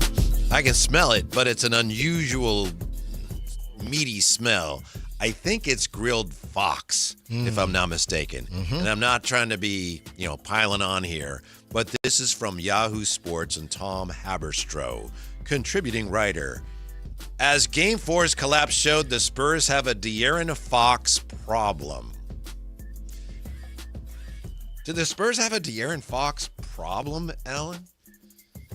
Well, in the immediate or in the future, because both answers are probably yes. But in the immediate, I don't know. I mean, this is why you're even keel, right? You should be able to bounce back from something like this. De'Aaron never gets too high, never gets too low, so maybe he's built for this. We just haven't seen it up to this point outside of, a game or two earlier in the postseason, and you make your decisions from there. Tom Haberstroh says that with, 2:21 left in the game, Spurs needed a steady veteran hand to stem the bleeding. It's what you've been saying or thinking, what we've been saying and thinking. Enter the 28-year-old Fox, who is the team's highest paid player, oldest ball handler, former clutch player of the year. Tom Haberstroh says what transpired next was something that will go down as one of the biggest blunders in NBA history. Not a little strong, Jay, or you think that's got a chance to go down there as one of the biggest blunders? I think it does. Mm-hmm. I think it does. 15 seconds left. Spurs up one. Wemby gets a stop. Spurs desperately needed. And let's see here on the rebound. The ball squeaked out past half court. Fox chased it down on paper. Spurs Nation would want to see no one other than Fox with the ball. But then Haberstroh says De'Aaron forgot the clock and the score. He says he must have, right? 12 seconds to go. Fox didn't dribble it out. Instead, he tried to lay it over the bigger OG Anunoby. Probably got blocked. Knicks recovered the loose ball, and after the game, De'Aaron Fox asked about it. I just thought I'd be able to outrun him. Tom Haberstroh also suggests that De'Aaron Fox was responsible for the fact that OG Anunoby got to the rim unchecked on his game-winning putback. Brunson missed. Anunoby crashed. He tapped it in. There was Fox, the last guy back, boxing out thin air as Bedlam fell all around him at Madison Square Garden. Mitch Johnson asked about Anunoby's tip-in, whether it was simply a great play or a breakdown and boxing him out. Mitch Johnson said it was both. It was both. Mm-hmm. And it was. It absolutely was. I'll say this, fellas. You tell me what you think. Part of the issue is the play yesterday, but I think the bigger issue when I read Haberstroh, he's utilizing the game as part of the issue. Mm-hmm. Whitey, you've said it, I've said it. I think Steph Castle was the best player in the backcourt for that team. But I also think Dylan Harper is going to be the best player on that team. And if not, they're going to be pretty close. Me personally, I think Dylan Harper and Steph Castle are better than De'Aaron Fox already. I think they fit what the Spurs do better already. Mm-hmm. And you're looking at guys that's on rookie deals. Yeah. We know what the cap and the apron and everything else that goes along with it. To me, when I read that article and I sent it, that's the overall arching issue is they're just as good as he is now. Yeah. For the most part. Mm-hmm. Right. Depending on who you ask. Right. And they're a lot cheaper right now. Right. Yeah. Now you can fit him in now because he fills some needs, but it's what he was supposed to bring and what he's supposed to bring that he did not bring last night. Yeah. He still could. The series isn't over, as you said. Let me ask a question this way. Mm-hmm. When you have somebody like De'Aaron Fox, he is what? Almost a decade older than these dudes? Yeah, he's 29 now, right? Yeah. Castle's 21. Is Dylan Harper 20 yet? He might be. Barely. I think he's 19, but Yeah, I think he's still 19. So, not even playing around Fox anything. is 28, pardon me. Sorry. Okay. Not even playing around anything like that. What are these dudes learning from De'Aaron Fox? I'm being dead serious. What are they learning from De'Aaron Fox? Because that's part of the reason you have him too. Learning from somebody who's done quote unquote it. I don't know what it is, but what are they learning right now from De'Aaron Fox? I would say they're probably learning to become professionals and things off the floor. And, because the one thing De'Aaron, not one thing, but a lot of things that he does well is he hasn't really been in trouble, off the floor. He seems to have managed to become a man, like in many different avenues throughout his life. And so I think he can teach you how to be professional. He has been at, points and times, been considered one of the top 25 players in the league. So there's a lot that I think that he can teach. I think if I'm hearing you correctly, Alan, if you're talking about on the basketball floor, then I can understand because, again, I think Dylan Harper and Steph Castle, especially Steph Castle, when you hear them talk and the way they go about it, I think them dudes are dogs. Mm-hmm. Yeah. I think them guys taking no holds barred. I'm not sure where De'Aaron fits in that on the floor, but I think other things he can teach. Remember, he did hit that big three last night. He did. To push the lead to 7 with 4:10 remaining. He did. I thought there was no way that was going in. I was wondering if that was going to be deemed a dagger by anybody, but obviously. Well, there was a dagger, but just the other way. But the only thing I would say to what Jay threw out there is that's what they got HB for. HB will teach you how to wear a suit, do your taxes. Yeah, but he was just answering your question, too. It's like, what have they learned from him? Jay's probably right. You know, a lot of stuff. That's not why they're paying him all the money, but his stuff. Yeah, they're not. Yeah. Teach you to get on the bus at time. Yeah. I mean, that matters, but we got other guys. That's worth 60 mil. That's worth 60 mil. Thanks, De'Aaron. I get what you're saying, Alan. I understand where you're going. Thanks, De'Aaron. Yeah, we know that he's an erratic shooter, and he hasn't always had great games in the biggest stages, but he has had his moments. That's the shocking thing is that last night, just the number of repeated mental errors that he made. Yeah, and I know the one that's going to be talked about, maybe go down in history, is where he didn't dribble the ball out and laid it up, but I was just more shocked by some of the passes where he jumped in the air and threw it to Wemby when he wasn't looking. It's like, that's the last thing you can do there, and there's many, many, many other things you could do there other than that, and it was just like the moment was too big for him. It just felt like, you know, when the M&M palms are heavy, things like that. And look, guys, nowadays, everybody can put out content, okay? That's great. But it is a little different when you're doing a podcast in your room versus the first time you are live on a radio station. And even though you're on YouTube, if KCRA calls you to do a hit, them lights are different. Hey, I do a show every day. I shouldn't, there's these, and I used to get it when I was early on, when I was doing it for the Oakland Ballers. And the reason I drove from Sacramento to Oakland, I said, I got to get rid of these little shakes that you get because you're just not in those situations that much. And now, obviously, I feel much more comfortable. But if you've never been in those situations, and yeah, it's cool, you got a nice podcast, that ain't the same as when KCRA calls you to do a hit. It's just not. Mm-hmm. And I think that was De'Aaron. He was a really good podcaster, and they said, "Hey, we want to bring you on to the TV screen and go right now." And it's a little bit different. It's a little bit, I'm telling you. And Jay, I think, had the most cogent point, which is that, okay, yeah, he's not playing well right now, can still turn that around potentially, but the problem is that, well, he's about to become a $220 million problem for them. And if he's not playing well, on the one hand, all right, it's clear what we need to do, but it makes it a lot harder to do it because who's going to want that contract? Nobody. That's everyone's like, he's gone this summer. Where? Mm-hmm. Where? I mean, I know there's one thing that the Nets have done when hey, let's bring in a bad contract and then flip it later, but that's not when the contract is just starting. That's not how it happens. When we come back, let's play the What If the Kings Had Traded for OG Anunoby game. That should be fun. We'll do that next on Sactown Sports. He's Carmichael Dave, morning show co-host, a man of the people, and an amateur entomologist. Wait, are we going to let it slide that Dave thinks the mosquito drinks blood from its butt? First, they didn't let it slide. Secondly, I'm just saying, like, that's... What are you saying? I'm saying, like, that's, you know... What? That's I wasn't saying it actually had butt cheeks. I'm saying that's, you know, it's kind of a, you know... Your local sports leader, Sactown Sports 1140. This is the sound of Jack, buzz cutting his way to a small fortune.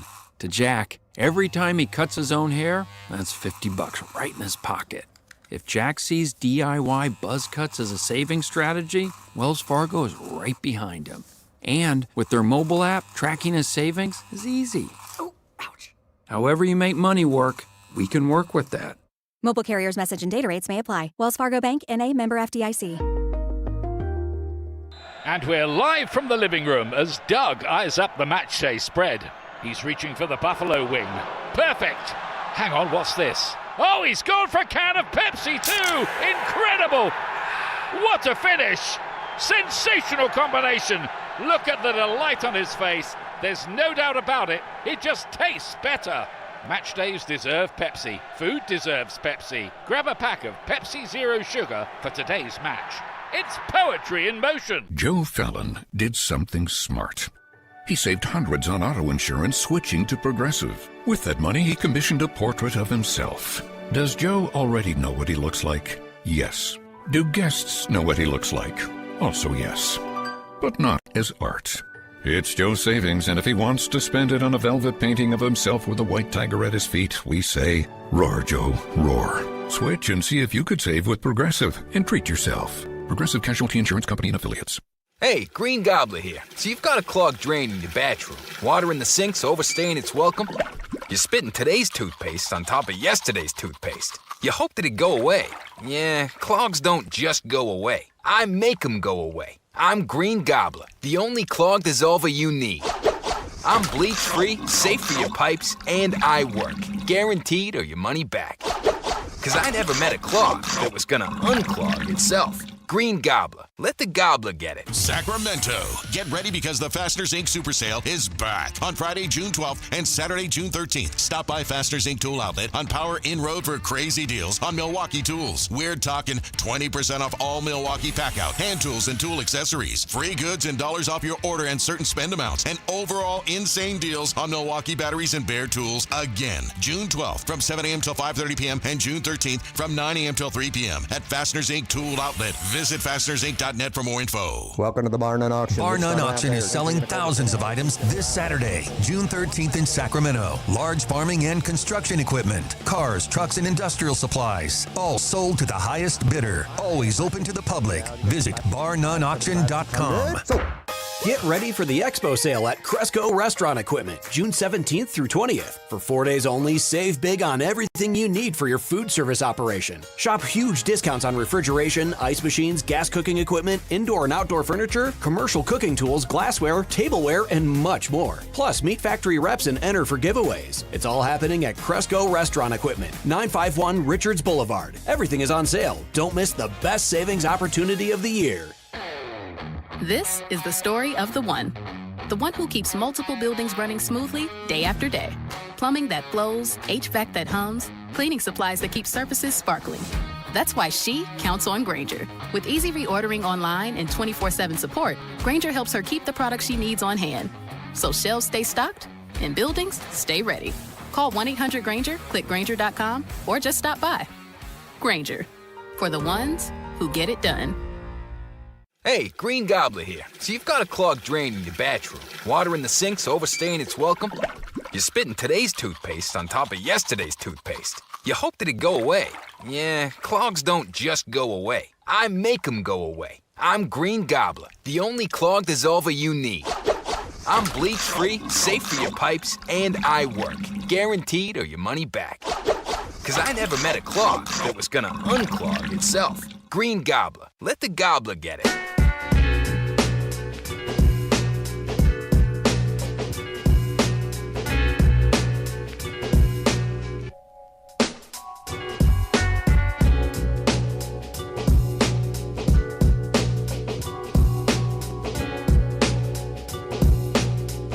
The Drive Guys powering your afternoons Monday through Friday on Sactown Sports. Yeah, we're talking about the Knicks' big win. Big bong.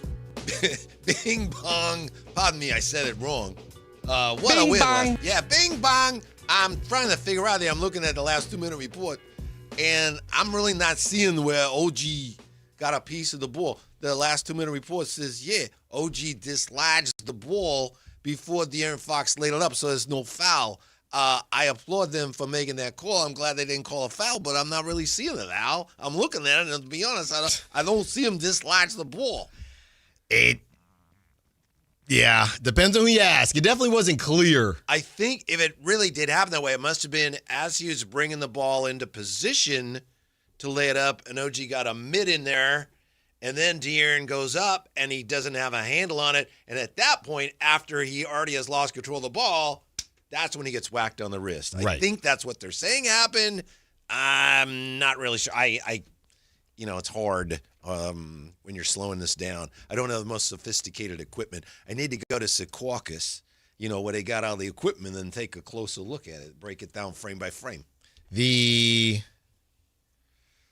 definition of dislodged, to remove something or someone, especially by force, from a fixed position. Yeah. So even if it was still on his hand, it could have been. It's no longer in a fixed position. Right. I think that's what it's saying. Is he had it, and then it got poked out of his hand, and then, that thing, you see this happen sometimes.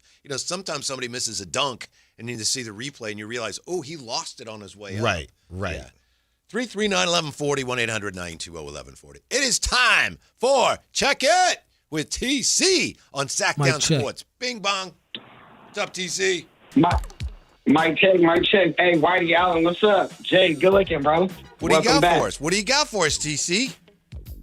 Hey, listen, Allen, did you hear me? What's up, Allen? You kind of quiet. Oh, what's up?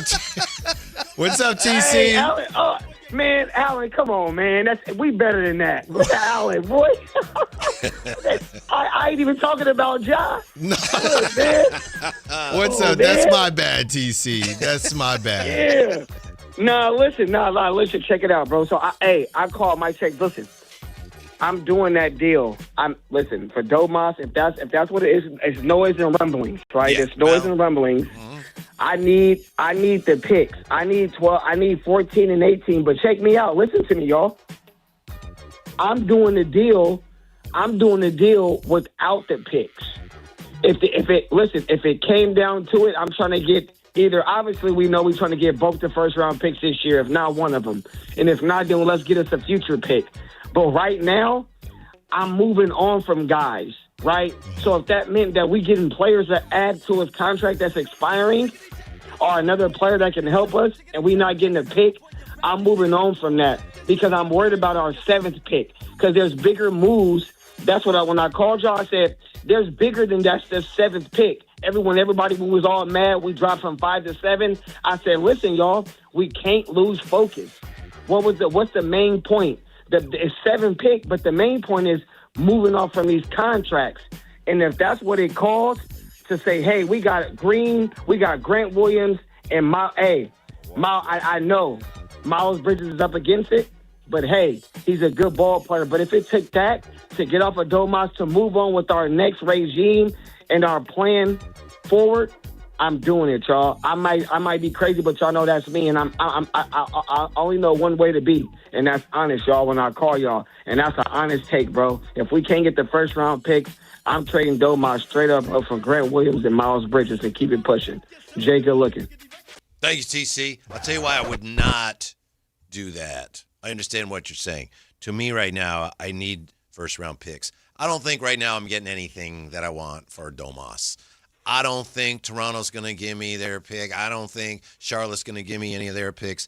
So am I really in that big of a hurry to move off of Domas? As you said, TC, stay focused, eyes on the prize.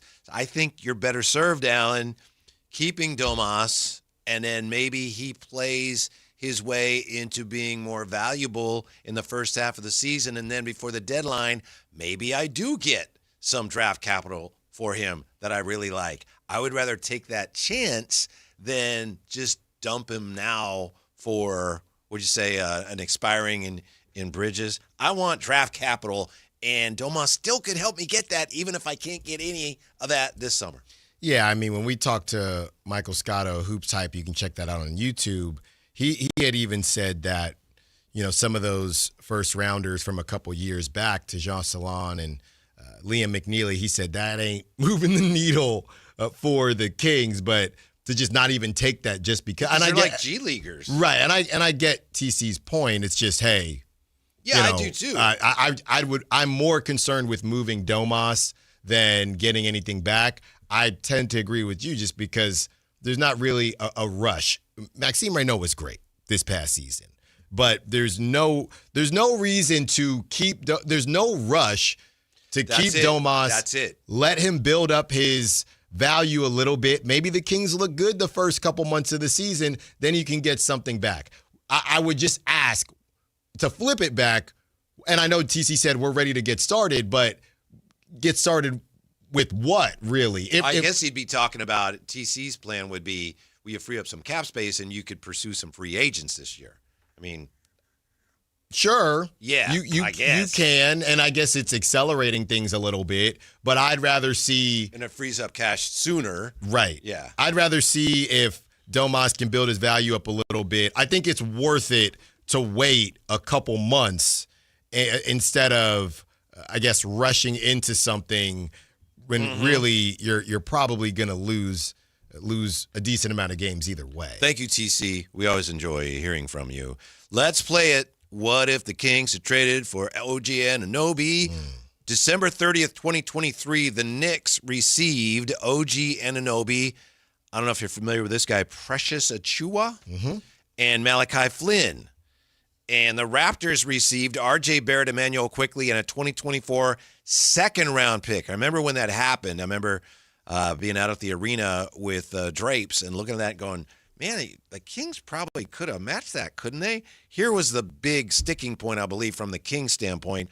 Following that season, OG entered free agency and signed a massive 5-year, $212.5 million contract extension with the Knicks. So based on what Sam Amick has been saying in The Athletic and also on Dave's show, the real issue for the Kings wasn't so much the price they'd have to give up to get him in terms of players. It was what they knew they would have to keep him, what they'd have to pay him to keep him. Yeah, and I was surprised, to be honest with you, when that came out. I was getting ready to do my underrated thing, and OG's making $42 million a year. That's a lot of cash. That's a lot of cheese. And they did not value OG the same way. I'll be honest with you, Whitey. He's always been a playoff riser. I don't think that the Kings were alone in that. I think there are probably a good amount of teams that thought OG's solid, but $42 million a year. Well, turns out, at least so far, he's worth it. And I think he was having issues staying on the court too. That's true. But if you had him and you had, Keegan and you still had Fox and you had Domas, might have worked out. Well, you definitely would have been in the playoffs more often. Yeah. I don't know if you would get it done, but you'd be a staple. You would have been a staple in the playoffs for about 3 to 5 years. That would have been a better addition to the Beam team than Zach LaVine or DeMar DeRozan ended up being. No offense to either of them. I don't think that's very debatable. And I think they'd probably agree with you. Yeah. To be completely honest with you. Oh, maybe there'll be another go-round. That's why TC wants to get off of Sabonis' contract so you can try to bring somebody else in. We're back with you tomorrow. Thank you, Alan. Thank you, Jay. Thanks for being with us. And stick around for Golf to Go. Coming up next on Sactown Sports. Far left. I meant right, sorry.